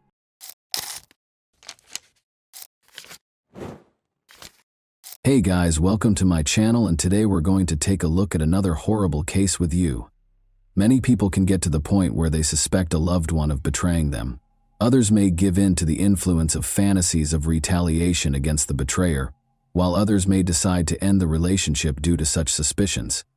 However, what if a katana were to make these fantasies come true? The setting for this story was Camas, Washington, in 2018. The topic of discussion was a woman who lived in a nice home in a quiet neighborhood. Alex Lovell was the man's name. For 29-year-old Alex, playing video games was his main passion. He was in front of the computer for about 12 or 13 hours every day. Alex took his pastime so seriously that he routinely performed shoulder, wrist, and hand exercises. He even worked on a unique mouse control method to improve his efficiency as a gamer or player. The age of 30, Alex's girlfriend Emily Javier was not pleased with his obsession. After 2 years of dating, the young couple noticed that Alex was spending more and more time playing games and having less time for her. Emily, of course, did not like this situation. When Alex made the decision to pursue a career in professional gaming, her patience reached a breaking point. Emily struggled to accept a gaming rival, even though she was somewhat comfortable sharing her boyfriend's gaming habits. When she found the Tinder dating app on Alex's phone, her resentment reached new heights. She became very suspicious of this. She therefore realized that Alex had found another girl when she saw red hairs in the shower and scratches on his back, even though her hair was then dyed green. Convinced that he would simply deny everything, Emily started to plot a retaliation that would enable her to permanently get rid of him, rather than confronting him head-on. She considered purchasing poison, getting a gun, or hiring a killer. No, she purchased a katana at a shopping center. That was the only thing she could think of right now, driven by anger. She therefore made the decision to give herself an additional week to polish her strategy. She entered the question, how to kill someone with a sword, into a search engine while she was at home with the katana. Not surprisingly, her question was answered in a rather direct manner. In order to start their last journey to the Hawaiian Islands with Alex, the girl bought plane tickets at the same time. She confessed that she was tired of life in 2 notes, one to her mother and the other to a close friend. She also wrote Alex a note, though it's unclear what it said and when he was meant to read it. At first, it seemed as though she wanted to do something to herself while on vacation. However, how did she intend to exact revenge on Alex? Kill him too? It's feasible, particularly considering that she could have brought the sword with her if she had checked it in with her bags, rather than bringing it on her person. One evening, though, Alex came home at about 9. He wanted to go to bed and hardly gave his girlfriend any attention. Emily became emotionally unstable as a result of this. She taped 2 additional knives to her side of the bed in case her sword plan didn't work, and she concealed the katana there because she felt she could no longer stand such treatment. She went back to her boyfriend after completing her preparations and offered him a drink to help him fall asleep more quickly while intoxicated. Emily hid the man's phone, which he would need to call for assistance after he fell asleep quickly. She illuminated his neck with the light from her own phone so she could see better and aim more precisely. Her hand went to the katana, but just as she was about to attack, she unintentionally struck Alex in the head with the katana's back, waking him up. An adrenaline rush helped Alex quickly regain his sense of direction and start using his hands and feet to block Emily's next blows. At last, he was able to hold her tightly. He exclaimed in his final moments that he loved her and was shocked that she was attempting to murder him. Alex was on the verge of fainting and begged her to call for assistance or he would perish. Emily, oddly enough, listened. A dispatcher received a call from a girl who was hysterical at 1:54 a.m. on March 3rd. She was yelling that her boyfriend had been hurt. When she inquired as to where the girl had hurt her boyfriend, Emily exclaimed, "Everywhere! Everywhere!" The dispatcher wanted to know where the knife was. The girl responded, shocked, that she had used a samurai sword to attack her boyfriend. The dispatcher advised her to bandage her boyfriend's wounds and asked her to go back to the bedroom where he was to see if he was still breathing. Emily, however, insisted that she couldn't go there because there was too much blood. She snapped back to reality and saw that her boyfriend was actually dying. She even considered the possibility that he was already dead. Officers soon showed up on the scene. Alex was curled up, covered in blood when they entered the bedroom. He had deep gashes on the left side of his head, neck, and torso, among other potentially fatal injuries. Emily had nearly severed 3 fingers on his hand, cut his legs, and broken his wrist. Emily was taken into custody without protest and with tears in her eyes. While Alex was taken to the hospital, she let the legal system take care of her. A $350,000 bail was set for her. Alex's body had 26 wounds, according to the doctors. 6 major surgeries were required for him. 45 of the 150 staples they applied to him were on his head alone. However, the medical staff miraculously succeeded in reattaching his fingers. He would undoubtedly need to see a physical therapist for a while, but the fact that he lived was more significant. Because of Emily's weapon choice, the ferocity with which she executed the attack, and Alex's incredible fortitude, this attack garnered a lot of attention in the US and made headlines in numerous media outlets. Even though he had a long recovery ahead of him, he maintained an exceptionally optimistic outlook. He amusingly posted a question on the internet a day after the attack, asking if anyone could split a picture of him and Emily together. Some of his remarks were repeated by the media, though it's unclear how he was able to take the attack so lightly. One example would be, "I'm really proud that I was beaten with a sword and by a girl, man. I must sacrifice it for her. I certainly took a lesson from this. There's no comparing the feeling of when I overpowered her," he continues. "I've participated in sports, taken first place in major competitions, and more. I've performed snowboard tricks. This is superior. I believed it was right to defeat someone who was determined to do me harm. I had spent my entire life anticipating this." Alex credits his love of kung fu movies and his habit of competing against other gamers with helping him win. He says he never cheated on Emily, but acknowledges that he likely spent too much time in front of the monitor. He remarked, I hardly had time for one girl, much less another. He simply was too worn out to give her the affection she so richly deserved. Tinder was on his phone, he clarified, but he hadn't used it since it became apparent that he and Emily were seriously dating. Alex even acknowledged that the exhaustion from playing video games all day was the reason for his low libido. This might have persuaded Emily that he no longer wanted her, but he says that numerous times before, even when another girl merely liked his picture on social media, she had falsely accused him of cheating. All of this is denied by Emily.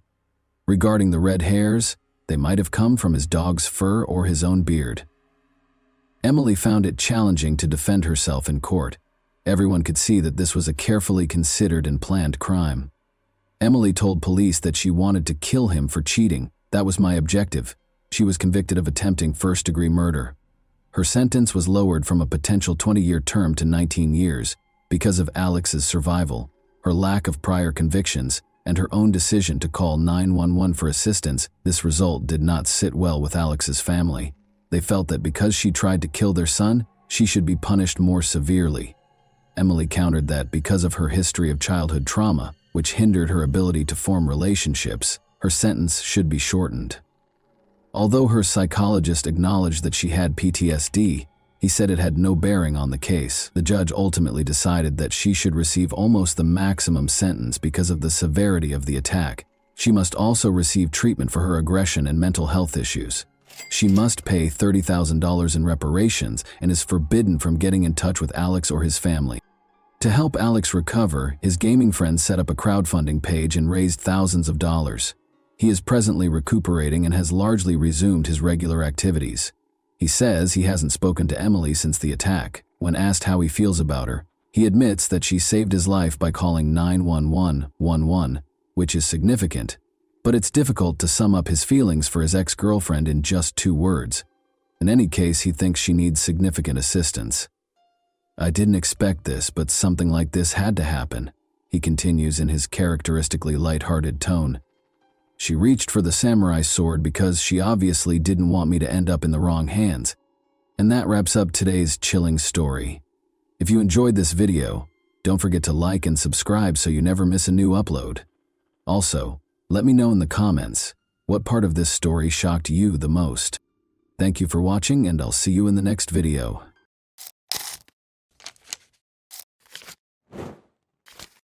Hey guys, welcome to my channel, and today we're going to take a look at another horrible case with you. After opening in 1954, the Fontainebleau Hotel quickly gained popularity among Miami's elite. Benjamin Novak founded it and oversaw the property until 1977. Bernice Novak, his wife, was a prominent figure in Miami's social life. In 1956, Bernice, a former fashion model in New York, and Benjamin welcomed their only son, Ben Novak Jr. Ben carried on his famous family's legacy while growing up in the glitz and glamour of this iconic American hotel, making use of his connections and power. Ben's life wasn't without its difficulties, even though his parents were famous and socialized with celebrities. He missed out on deep friendships with peers and frequently felt alone as a child because he was surrounded by adults. Many of his early experiences seemed to him to have been staged and fabricated by the adults in his life. He turned to comics as a means of escape, and Batman emerged as his favorite character. His early interest turned into a major passion as he grew older, and he eventually accumulated one of the biggest collections of memorabilia in the world, which included his very own Batmobile. Ben Novak Jr. inherited his parents' business sense in addition to their wealth. He was more than just a comic book fan. He was a clever businessman who loved what he did. He entered the convention industry with the intention of becoming well-known because he was determined to establish his own identity apart from the family legacy. He continued to work in the hotel sector, organizing conventions with success and making good money each time. Unfortunately, he would ultimately meet a tragic end at one of these conventions. Ben, however, pursued a different interest prior to that depressing development. His life took a drastic turn when he met Narcissa, a stripper at a Miami strip club. He had a thing for strippers. In 1983, Narcissa Sierra Valise Pacheco relocated to Miami. Being the youngest of 6 children and the family favorite, she grew up in a rural part of Ecuador, and was well protected by her older brothers. She married Angel when she was 17, and the two of them had a daughter, May Abad. The family moved to New York City when May was 4 years old, but Angel soon left Narcisa and their daughter after the marriage rapidly soured. Narcisa remained in New York as a single mother and put in a lot of effort as a seamstress, but she felt that a life of more luxury was her destiny. In her ideal world, she would be able to drive fancy cars, go to glitzy parties, own and flaunt expensive clothing, and take luxury yacht cruises.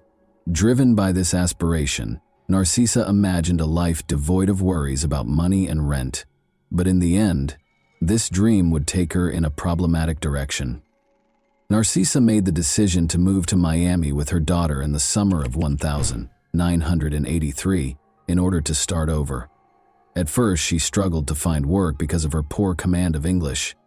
Narcisa started working as a stripper in order to make quick cash and provide for her and her daughter. She saw it as a chance to meet rich men who were prepared to spend a lot of money. When Ben Novak Jr., a 27-year-old millionaire, entered her club shortly after she opened, she struck gold. She and Ben clicked right away after a lap dance. Ben gave Narcisa lavish presents, lavished her with lavish vacations, and gave her sizable sums of money. Narcisa's fascination with luxury only grew as a result. But this new relationship didn't exactly sit well with Ben's family. His mother, Bernice, who was very close to him, was unimpressed, and his father had died. Ben's mother's disapproval of Narcisa did not stop him, even though they spoke every day and she had a big influence on him. Instead of marrying a stripper, Bernice had hoped he would wed a reputable Miami socialite. When Narcisa married Ben in 1991, she accomplished her goal. She had a knack for it and was actively involved in his business from the start, managing bookings, attending conventions, and interacting with clients. Narcisa, however, favored a relaxed way of life, engaging in endless shopping and leading a carefree millionaire's lifestyle.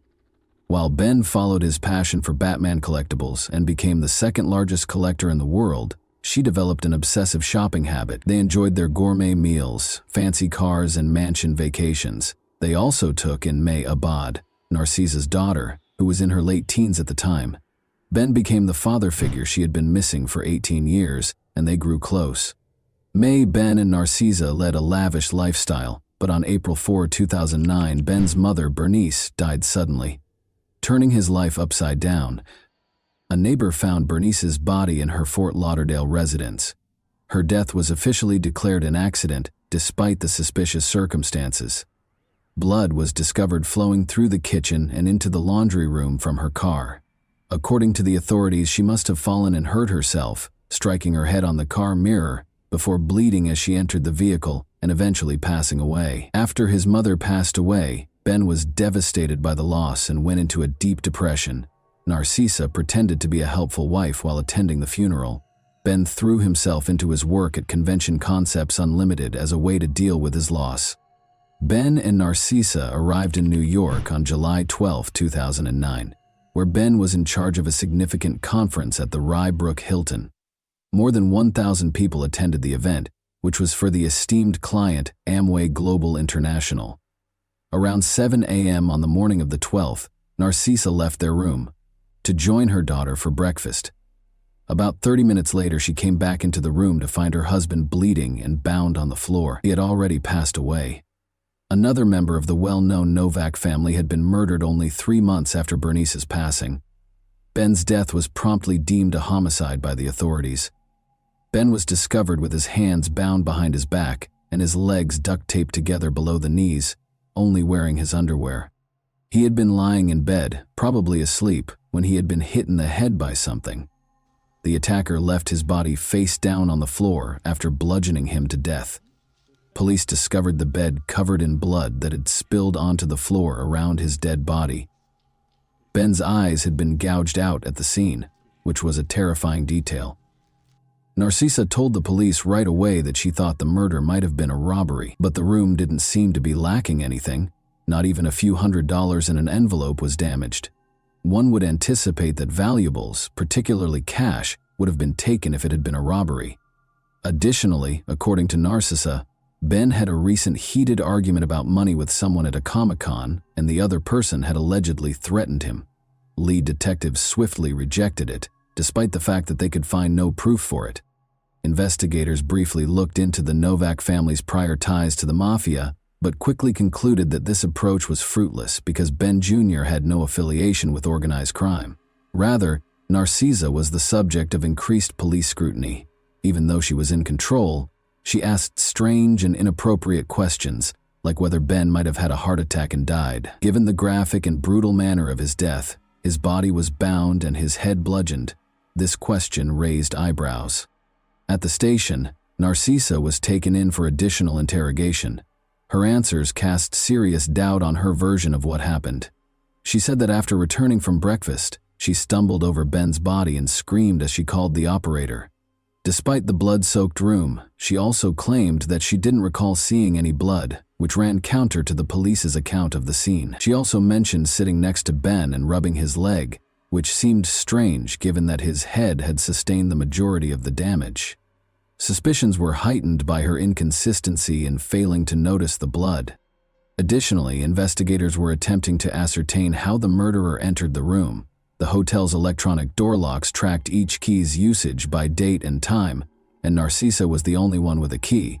The last time the key was used, according to the hotel's records, was 11:30 p.m. the previous evening and was only used once more when Narcisa came in at 7:30 a.m. following breakfast. The key had no other applications. A hotel witness also claimed to have seen a woman who fit Narcisa's description strolling around with two men. When the police questioned Narcisa, she denied this.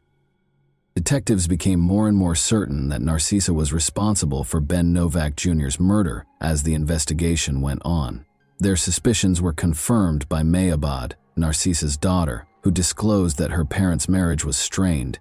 She clarified that, despite being married, Ben continued to engage in stripper activities due to his struggles with infidelity. May implied that Narcisa's anxiety was more related to the possibility of divorce than jealousy. Narcisa knew that a divorce would cost her the way of life she had become used to, so she was terrified that Ben would leave her for another woman. This was a legitimate fear. Narcisa hired men to break into her and Ben's house in 2002 as part of a home invasion plot. For 25 hours, they held him captive while he was restrained. According to her daughter, Narcisa had a history of using drastic methods to keep Ben from leaving her and would go to great lengths to get what she wanted. Ben called the police to report the incident, but he later dropped the charges and the case was categorized as a domestic dispute instead. Detectives still did not have enough evidence to charge Narcisa, even with the growing suspicions and evidence against her. After questioning, they chose to send Narcisa and her daughter back to their hotel. May begged her mother to tell the truth during this time. In response, Narcisa reminded her daughter of their relationship but gave no other details. Police were called to the Novak residence for a reported domestic disturbance 3 days after Ben was killed. May Abad clarified that she immediately went to the house to look for evidence against her mother after returning from New York. Narcisa found her while she was looking through documents and used a crowbar to attack her, accusing her of betraying her country. According to Narcisa, she grabbed the crowbar in self-defense after May started the fight and attempted to start a fire. The Fort Lauderdale home of Novak was searched by police. They confiscated 5 rolls of duct tape, documents, computers, bills, and security tapes. May, worried that her mother might inherit her stepfather's estate, hired a lawyer to freeze the estate as the investigation surrounding Narcisa Novak became more intense. She also got in touch with the detectives in New York a few months later to offer more proof. Narcisa knew that Ben was having a serious affair with Rebecca Bliss, a porn star, in 2008. May claims that Ben's declarations that he intended to leave Narcisa caused her mother to become extremely alarmed. May thought that Narcisa's murderous intent was motivated by the possibility of divorce. Narcisa did not like the prenuptial agreement, which stated that she would only get $60,000 and give up any claim to Ben's millions in the event of a divorce. Ben's will left his mother the majority of his assets, so even if he died, Narcisa would still lose out. But there was uncertainty about Narcisa's possible inheritance, because his mother had only passed away 3 months prior. The police also questioned Cristobal Veliz, Narcisa's brother. He claimed that Narcisa's daughter May Abad was the murder's mastermind. Cristobal implied that there was a cover-up behind May's tardiness in disclosing Ben's affair with Rebecca Bliss. Narcisa told the FBI that she had found explicit love letters from Ben to his stepdaughter May, which further complicated things. According to Cristobal Veliz, he could demonstrate that May Abad had framed her mother and hired a hitman, Alejandro Garcia, to kill Ben. Garcia was taken into custody for an unrelated offense in November 2009. He was questioned about the Novak murder while he was in detention. When Garcia realized how serious his situation was, he made a deal and admitted to killing Ben Novak Jr. He asserted, however, that Cristobal Veliz, not May Abad, had employed him. According to Garcia, Veliz paid him $5,000 to commit the murder. Police were unable to locate any receipts from Cristobal's residence to verify the transaction, but surveillance footage showed Garcia retrieving a payment receipt from Cristobal. Garcia decided to cooperate further because he was already facing prison time, and he disclosed a shocking fact. This was not the first murder he had committed under Cristobal Veliz's supervision. Alejandro Garcia was hired in April 2009 to murder Bernice Novak as she went into her garage. Garcia viciously struck her face after attacking her with a monkey wrench. It was discovered that in order to inherit Ben Novak's wealth, Narcisa Novak had planned the murders of Bernice and Ben with the assistance of her brother, Cristobal Veliz. To take over the estate, Narcisa had to get rid of Bernice. Alejandro Garcia testified during the trial that Bernice was supposed to be beaten severely and struck in the teeth. While Ben was asleep on the morning of July 12, 2009, Narcisa opened her husband's hotel room to Garcia and Joel Gonzalez. They started attacking Ben after she led them to his bedside. Narcisa told one of the men to gouge out Ben's eyes and gave Garcia a pillow to muffle Ben's screams. Garcia's testimony aligned with the police-discovered evidence. A rumpled photo of Narcisa's daughter May Abad was discovered in Garcia's pocket upon his arrest, indicating that she was also a target. Cristobal and Narcisa had also plotted May's murder. Police questioned why Ben's burial was delayed after his body was kept at the Westchester County morgue for 2 months. The investigation found that Narcisa was preoccupied with rifling through Ben's Batman collection, embezzling funds from his business accounts, and swaying bank tellers to gain access to his safe deposit box instead of attending his funeral. Narcisa and Cristobal were taken into custody for the killings on July 8, 2010. They were officially charged with the murder of Bernice Novak. Their trial started on April 23, 2012, a year later. Despite his decision to testify in his own defense, Cristobal gave a terrible performance. During cross-examination, he contradicted himself several times. Both Narcisa and Cristobal maintained their denials of involvement, even after video footage showed Garcia and Gonzalez monitoring the hotel, and phone records showed a 2-year correspondence between the two that implied premeditation. Ben had been preparing to leave Narcisa, according to Rebecca Bliss, his mistress, who testified. Rebecca disclosed that Ben was willing to improve their relationship after expressing discontent with his marriage. Every day, he assured her of his commitment to her and declared his love for her. Rebecca had previously been confronted by Narcisa regarding the affair, and she had turned down her offer of money to leave Ben. At one point, Narcisa even pretended to be Rebecca, which led to Rebecca's apartment losing power. Furthermore, Rebecca said that 6 months prior to Ben's actual passing, Narcisa had lied to her condo management by claiming that he was dead and therefore unable to pay rent. Narcisa threatened that no one else would have Ben if she couldn't, according to Rebecca. In an attempt to receive lighter sentences, Narcisa and Cristobal both tried to place the blame on the other during the trial. Cristobal was the main mastermind behind the killings, according to Narcisa's lawyer, who argued for a reduced sentence of 27 years. Cristobal continued to blame his niece May Abad as the main conspirator in the meantime. Narcisa was found guilty on 12 of the 13 charges against her, while Cristobal was found guilty on 14 of the 15 charges, even though detectives had thoroughly investigated and rejected these claims.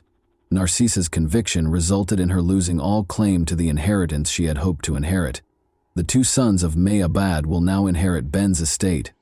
Evidence provided by the prosecution showed that Narcisa had paid her brother to employ 2 hitmen. According to the murderer's testimony, Cristobal had enlisted their help and given them instructions from Narcisa on how to carry out the assaults. Binding Ben and gouging out his eyes were among the instructions. When the murderers reached the hotel early on July 12, Narcisa let them into her husband's room, led them to Ben, who was asleep, and gave him a pillow to stop him from screaming. Ben was severely beaten with dumbbells until he passed out, leaving him for dead. According to Garcia's testimony, the initial intention was not to kill Ben and Bernice, but rather to cause them severe injuries. Both Narcisa and Cristobal were found guilty at the end of the trial of murder, conspiracy to commit murder, stalking, domestic abuse, money laundering, and witness tampering. When the guilty verdict was read, Narcisa gave up her right to appear in court. Both were convicted and given life sentences without the possibility of release. As a result of their cooperation with the investigation, Alejandro and Joel entered guilty pleas to lesser charges and received sentences of 17.5 years. And that wraps up today's chilling story. If you enjoyed this video, don't forget to like and subscribe so you never miss a new upload. Also, let me know in the comments, what part of this story shocked you the most? Thank you for watching, and I'll see you in the next video.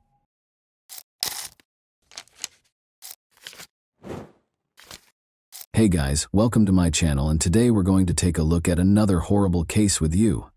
Gisela Diode heard her phone ring at 2 in the morning on March 1, 2011. The screen displayed an unidentified number. A Valence police officer approached her and inquired as to whether she was Samira Bernard's mother. Gisela said yes, but she didn't understand why the police were searching for Samira, her 20-year-old daughter.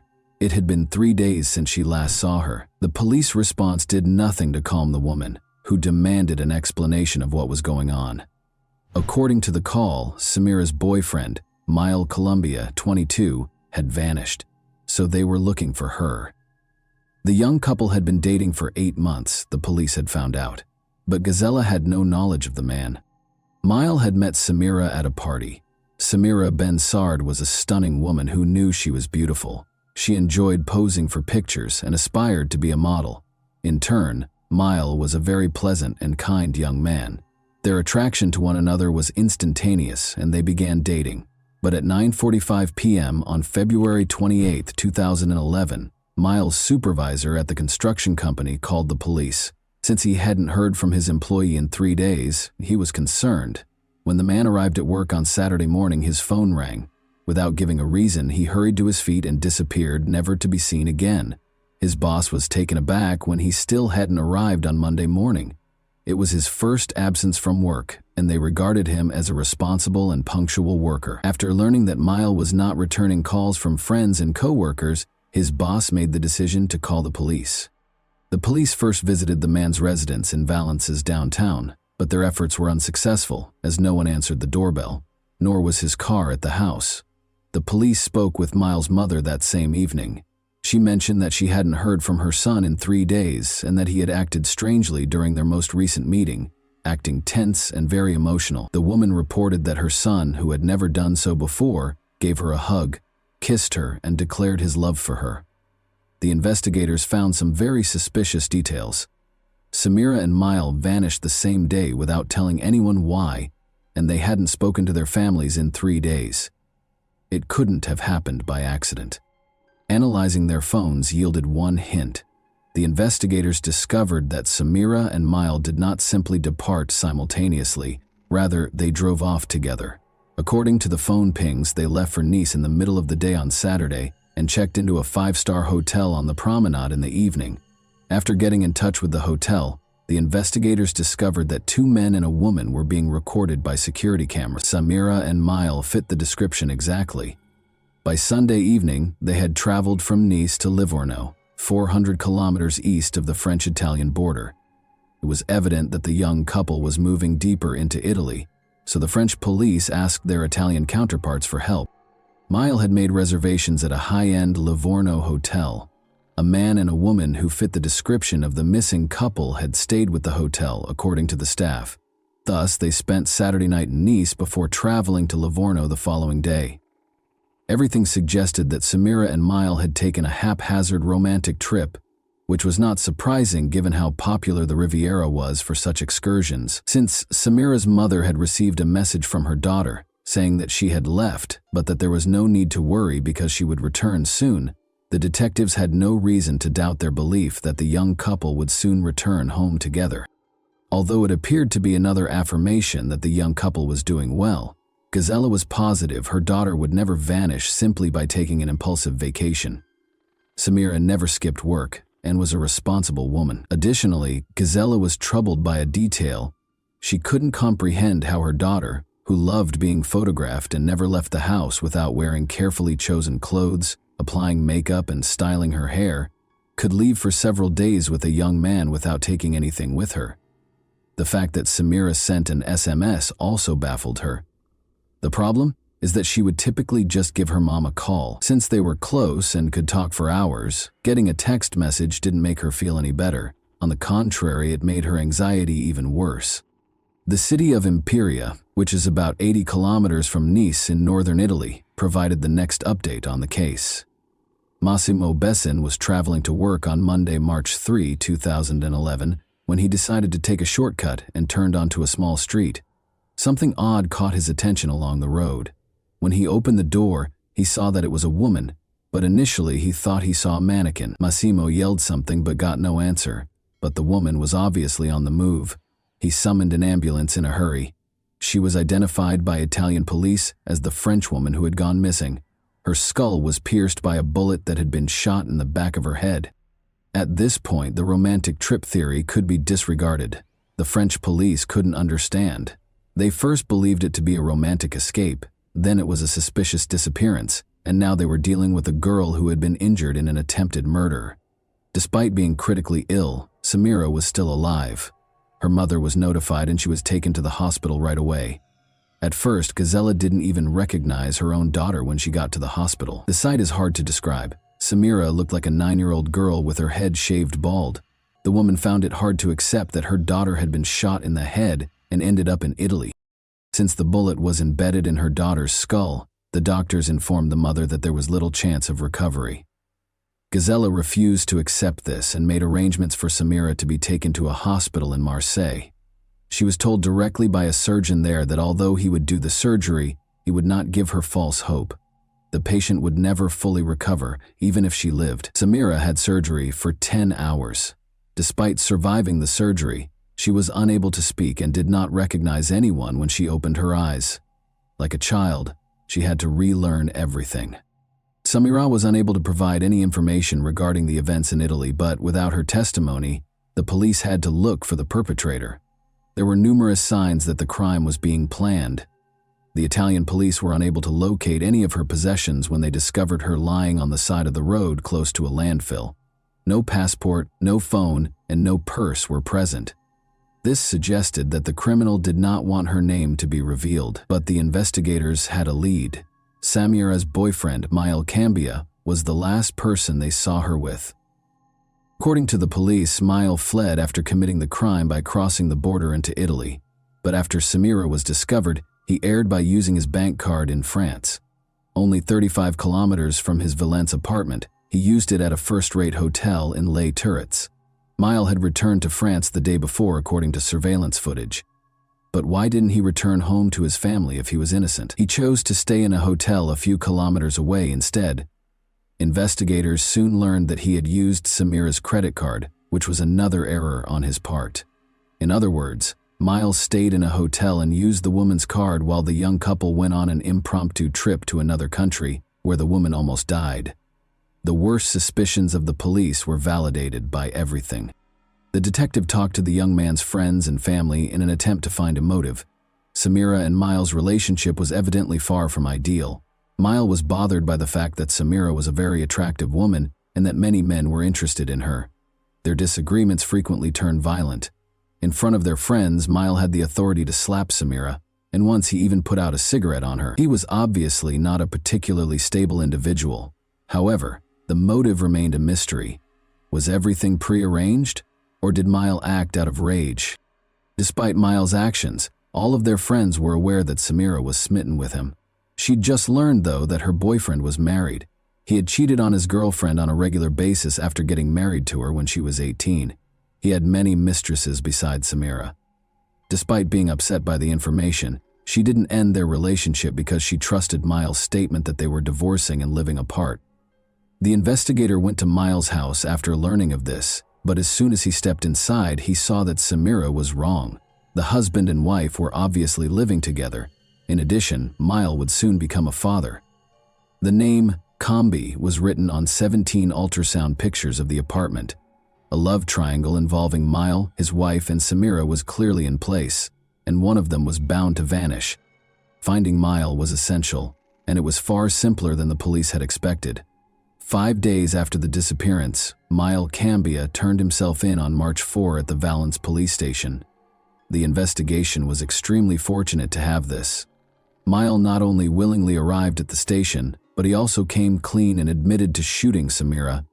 He went on to describe what had transpired. According to the young man, Samira was merely a friend with whom he could have fun. She knew there was no future in their relationship.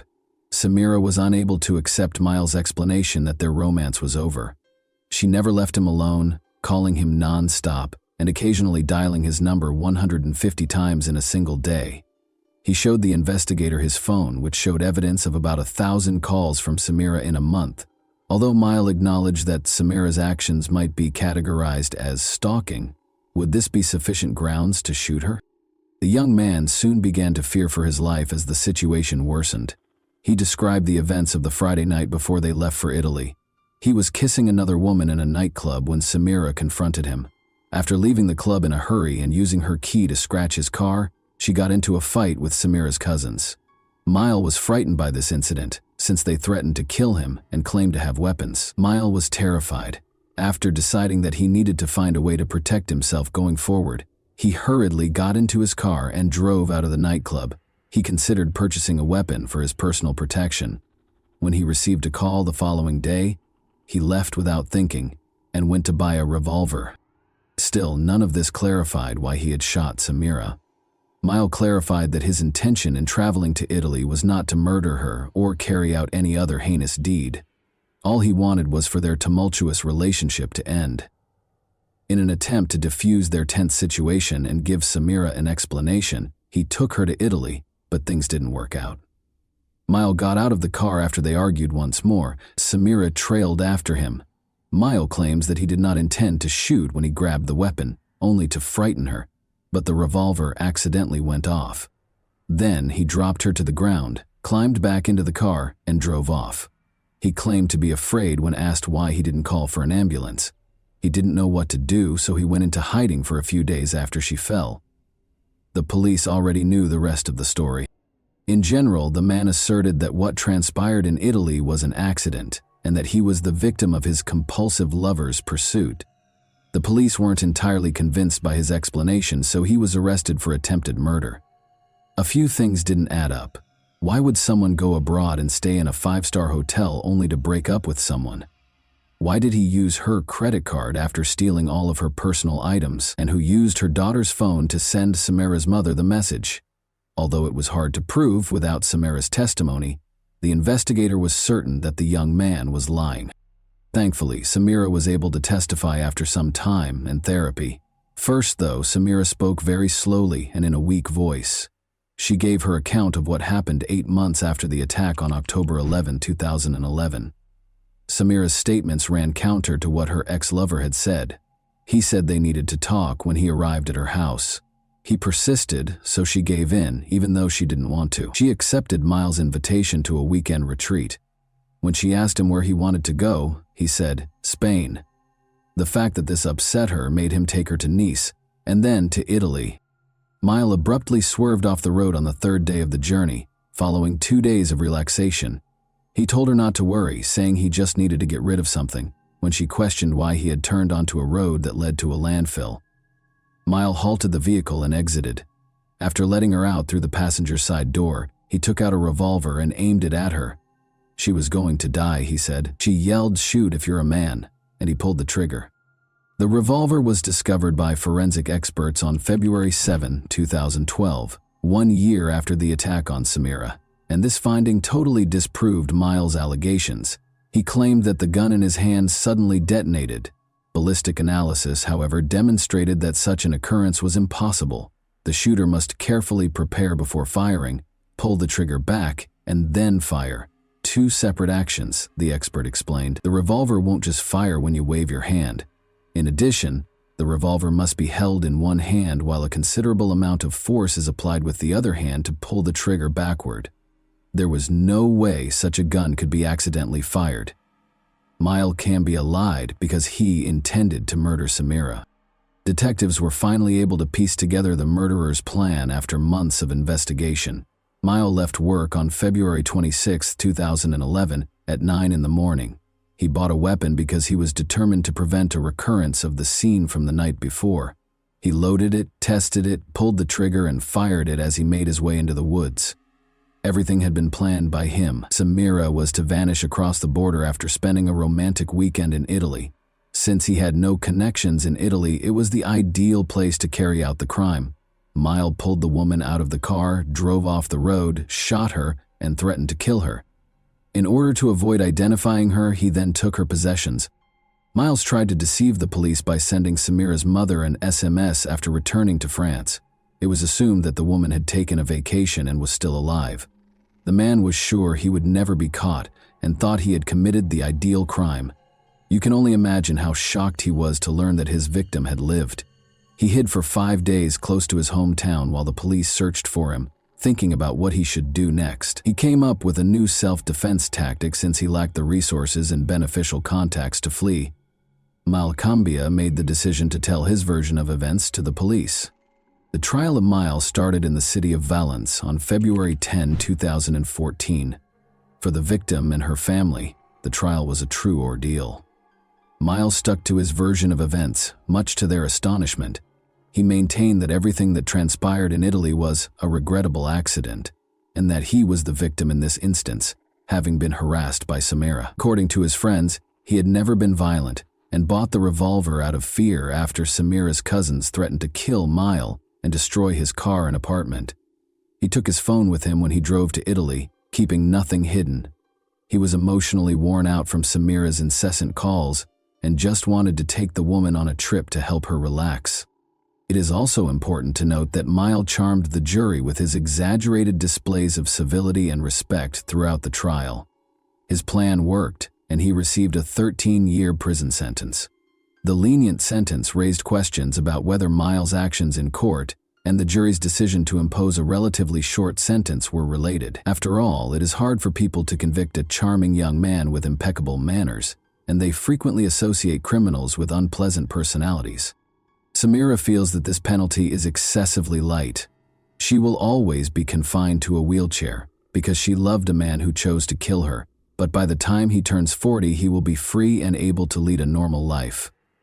According to the surgeon, Samira recovered 80% of her abilities in a year of therapy, but the effectiveness of rehabilitation drastically decreased after that, leaving her reliant on assistance for the remainder of her life. She acknowledges that he paid her back in this way because she was prepared to do anything for love.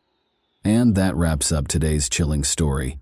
If you enjoyed this video, don't forget to like and subscribe so you never miss a new upload. Also, let me know in the comments, what part of this story shocked you the most? Thank you for watching, and I'll see you in the next video.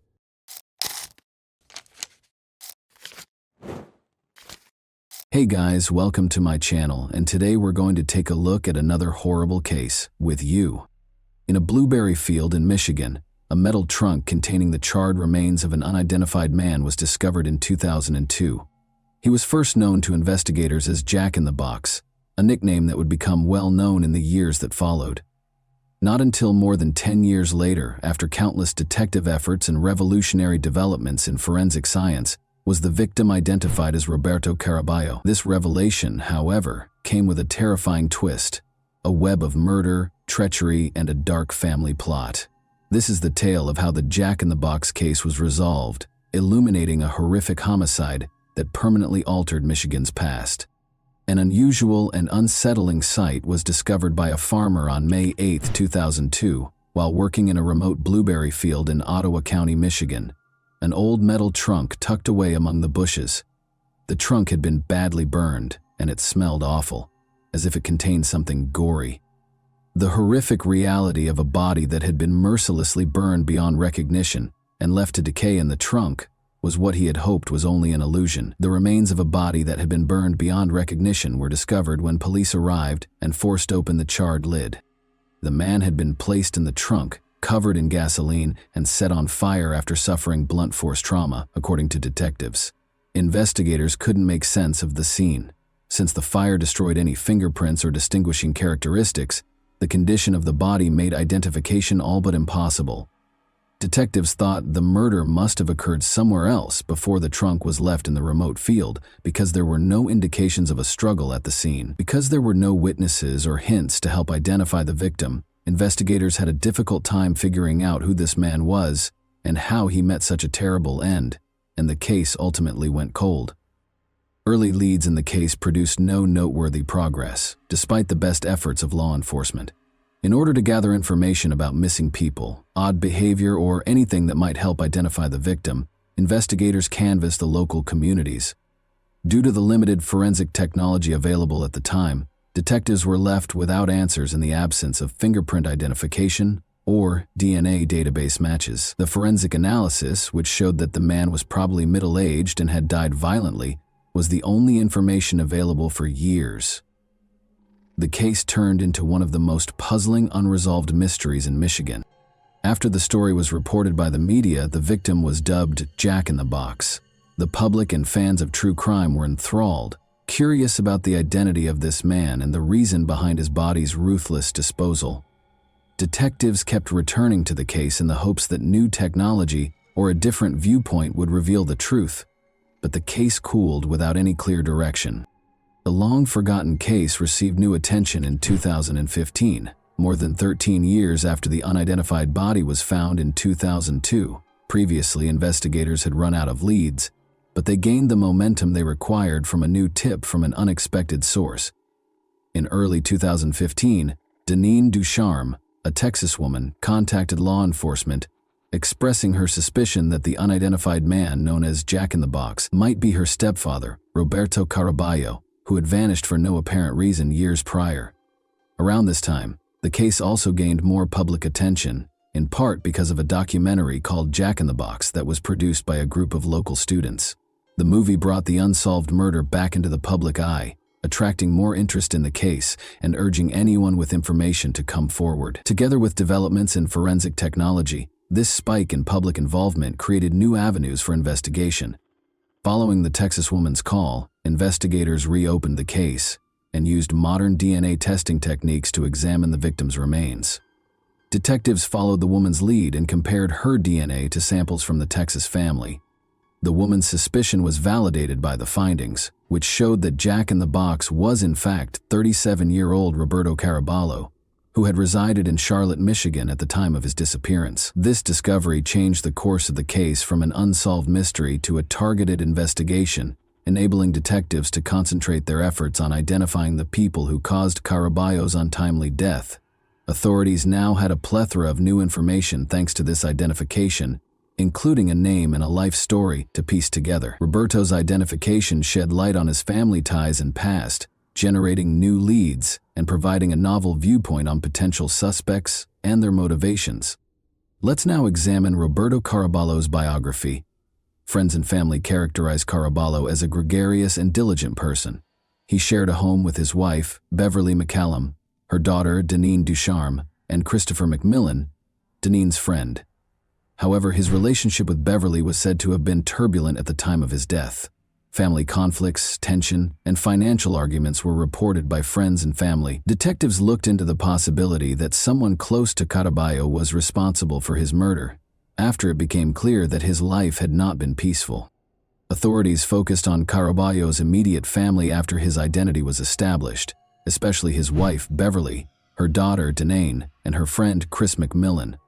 Prior to his body being transported to the Ottawa County field, the investigation found that Caraballo had been murdered in the basement of their Charlotte, Michigan home. Investigators believed that Beverly McCallum, driven by family strife and financial gain, had planned the murder. Witness accounts and interview reports presented a terrifying image of premeditation. The murder was thought to have been meticulously planned by McMillan, Deneen, and Beverly. Although no life insurance policy was verified, There have been rumors that Beverly might have hoped to profit monetarily from Caraballo's passing. Rather, it seemed to be a murder motivated by animosity and personal strife, with McMillan carrying out the scheme and Beverly controlling her daughter. Investigators discovered that the three suspects had enticed Caraballo into their Charlotte home's basement on the night of the murder, where they fatally wounded him with a blunt object. According to reports, they disposed of the evidence by putting Caraballo's body inside a metal trunk after he passed away. With the intention of erasing any evidence of their crime, they drove the trunk to a blueberry field in Ottawa County, doused it with gasoline, and set it on fire. The painstaking preparation and graphic method of disposal demonstrated the brutality and resolve of those involved. In order to link Beverly, Denane, and McMillan to the crime, forensic science was essential. Traces of gasoline and accelerant on the metal trunk were consistent with attempts to destroy the body, and any forensic traces and blood evidence discovered in the basement matched Caraballo's DNA. A clear narrative that positioned the murder in the family home prior to the body's transportation to the field was established thanks, in large part, to the efforts of forensic analysts, advancements in DNA testing, and cooperation with local law enforcement. Christopher McMillan finally consented to a plea bargain in exchange for a lighter sentence after increasing pressure. He gave a thorough explanation of what transpired before Caraballo passed away. McMillan explained how Beverly had planned the murder and tricked him and Denane into helping to carry it out. His admission that Caraballo had been murdered in the basement gave the prosecution's case more weight and provided a strong basis for Beverly and Denane's conviction. In relation to Roberto Caraballo's murder, Denane Ducharme was charged with both murder and conspiracy to commit murder. Ducharme made an effort to portray herself as a reluctant participant during the trial by claiming that she was coerced into committing the crime by her mother, Beverly McCallum. She asserted that her mother had manipulated her, forcing her to participate in both the actual murder and the disposal of Caraballo's body. According to her defense team, Ducharme was a victim of circumstance and had fallen victim to McCallum's web of coercion. They made an effort to portray her as obedient and passive, implying that she was motivated by a stronger personality rather than intending to actively participate in the crime. Her defense was questioned by the investigators and prosecution, who contended that the evidence refuted her allegations of manipulation. They implied that Ducharme had not only been aware of the scheme but had voluntarily taken part in it, taking important steps to hide the crime. From the physical attack on Caraballo to the actions taken to destroy his body and obfuscate evidence, the evidence showed that she was not merely a passive bystander, but was actively involved. When Beverly McCallum found out that the investigation was refocusing on her, she left the country in 2015. After evading authorities by moving to different countries, she was eventually found in Rome, Italy in 2019. The case became more complicated due to the international nature of her arrest, necessitating cooperation between Italian and American authorities in order to extradite her. Ultimately, McCallum's attempts to thwart extradition were unsuccessful, and she was sent back to Michigan to stand trial for Caraballo's murder.